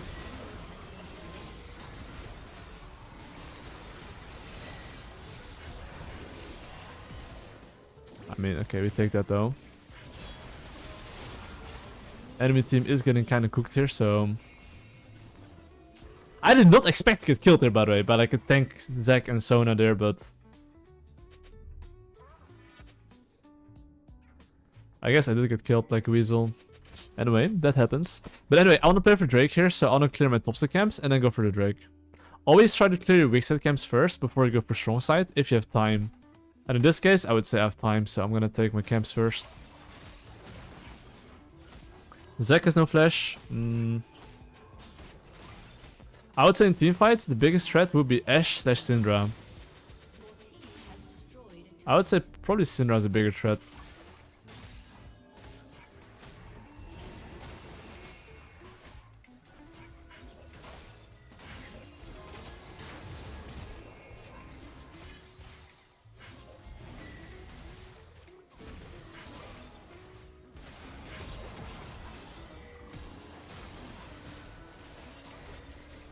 Okay, no flash in that guy. Oh my god. That is not banging. I mean, I went back in because I thought my Ezreal was getting fucked there, but I guess I just trolled there.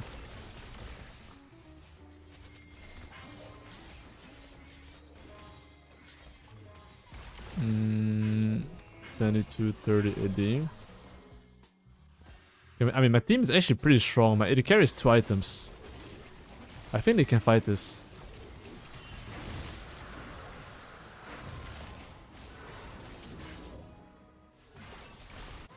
But they need to be together though, that's the only thing.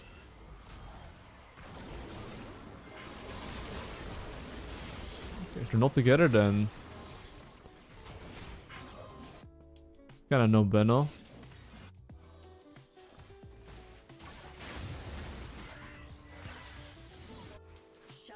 Oh, okay, not the worst, not the worst. We get the Rift Herald here.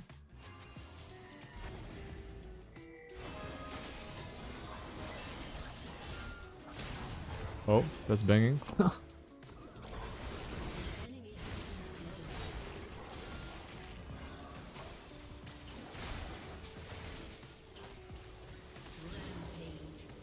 Okay.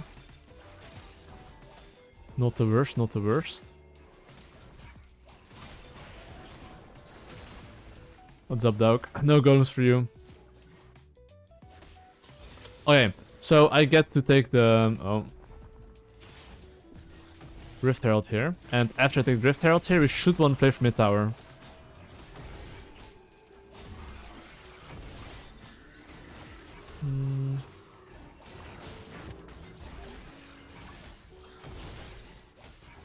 Okay, I hope this piece of shit hits Lulu, not me.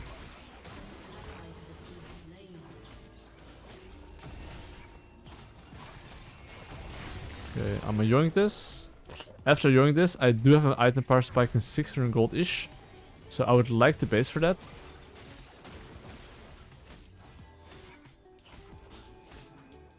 And then play for mid tower. I mean, I wouldn't be surprised if the enemy team is just doing the objective here.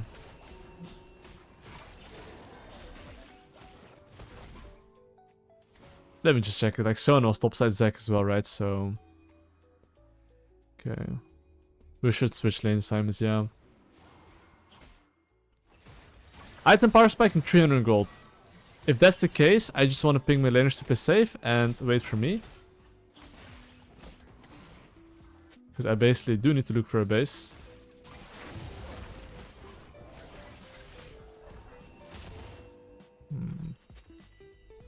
Okay, it kind of got casually yoinked.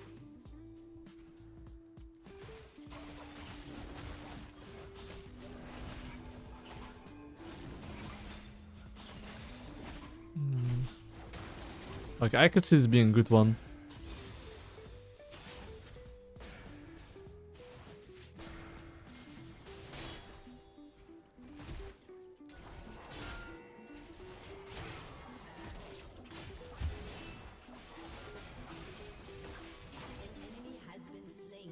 Honestly, I think right now if my mid laner plays safe here, we legit get bot tier 2.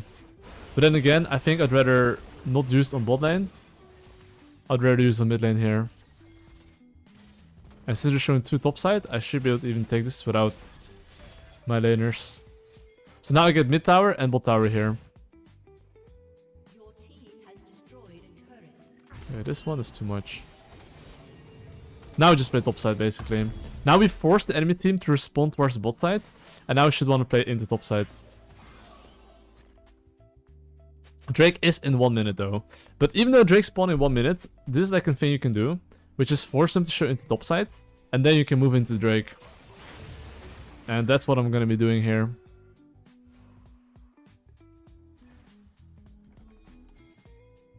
I need my Lulu.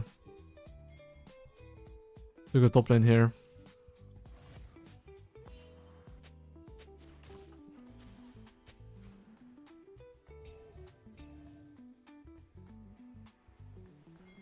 I mean, Syndra has no flash.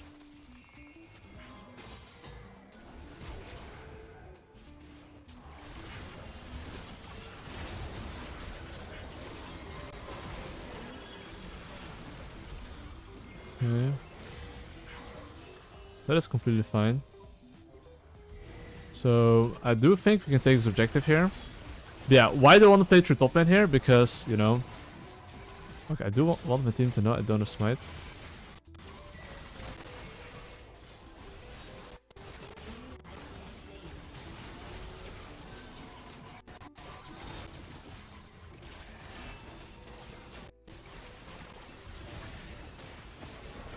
Okay, we should be able to take the Drake here as well. So I don't have to look for a base because I actually have decent items already. I do think this Darius is probably doing my crap.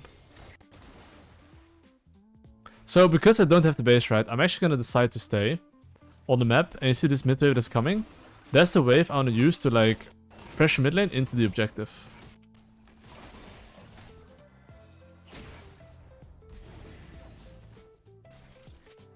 Are they on the objective? That's the question here.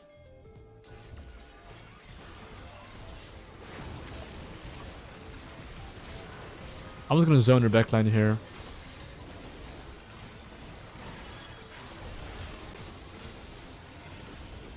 Just gonna play very slow in team fights like those. You saw there how I like, kind of like positioned on the side. I essentially just wanted like the enemy AD carry to not hit, and my front line, sorry, back line, just killing their back line. Knowing when to go in and how much damage you take and receive is pretty important, I would say, as a jungler. But we get mid tower here and we get bot tower, and I'll take the Drake. And then I just want to play top sides.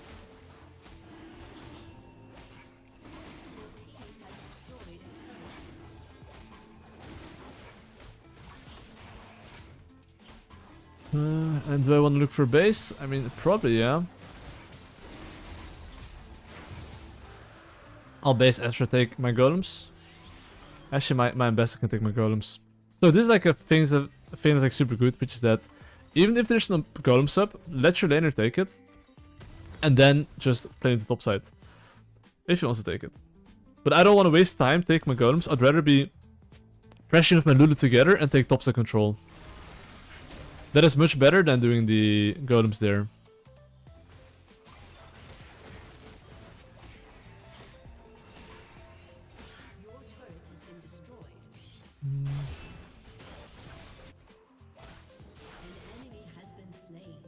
Okay.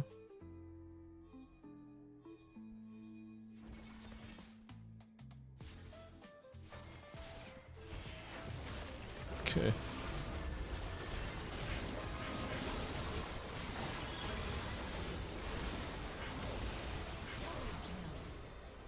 Well, sorry boys. Get cooked. And now we should be able to do the Baron as well here, right? So I would like my dangerous move here. Like, they have to respond to bot lane here. We can stream end this.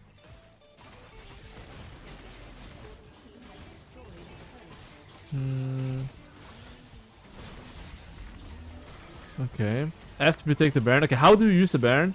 We just want to siege on the side lane. Why side lane? Because in side lane, you cannot get flanked.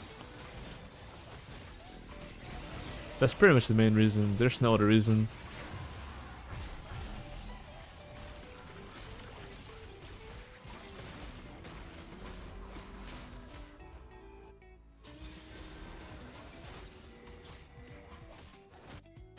It seems like my Ezreal wants to go for red buff. I will move my top lane.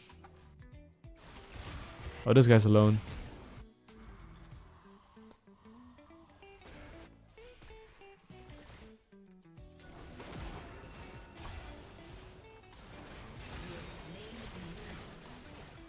Okay, at least he didn't die. I mean, my Syndra's teleporter 20, so as long as my laners don't die here, I'm taking free top lane tower here. My Victor can take the solo, so I'm gonna move my team here. He doesn't really need my help.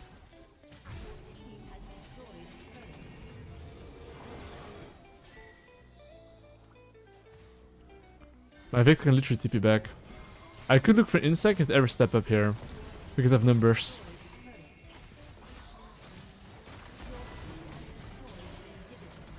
I don't want to kill Sona though, that guy's kind of ass.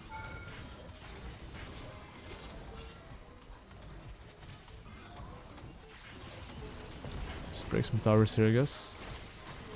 I mean, I have like one job, right? It's literally just to peel. Okay. It's funny how I say that. I'm literally going for an insect instantly, the first chance I have. Well, and that is GG well played, basically. And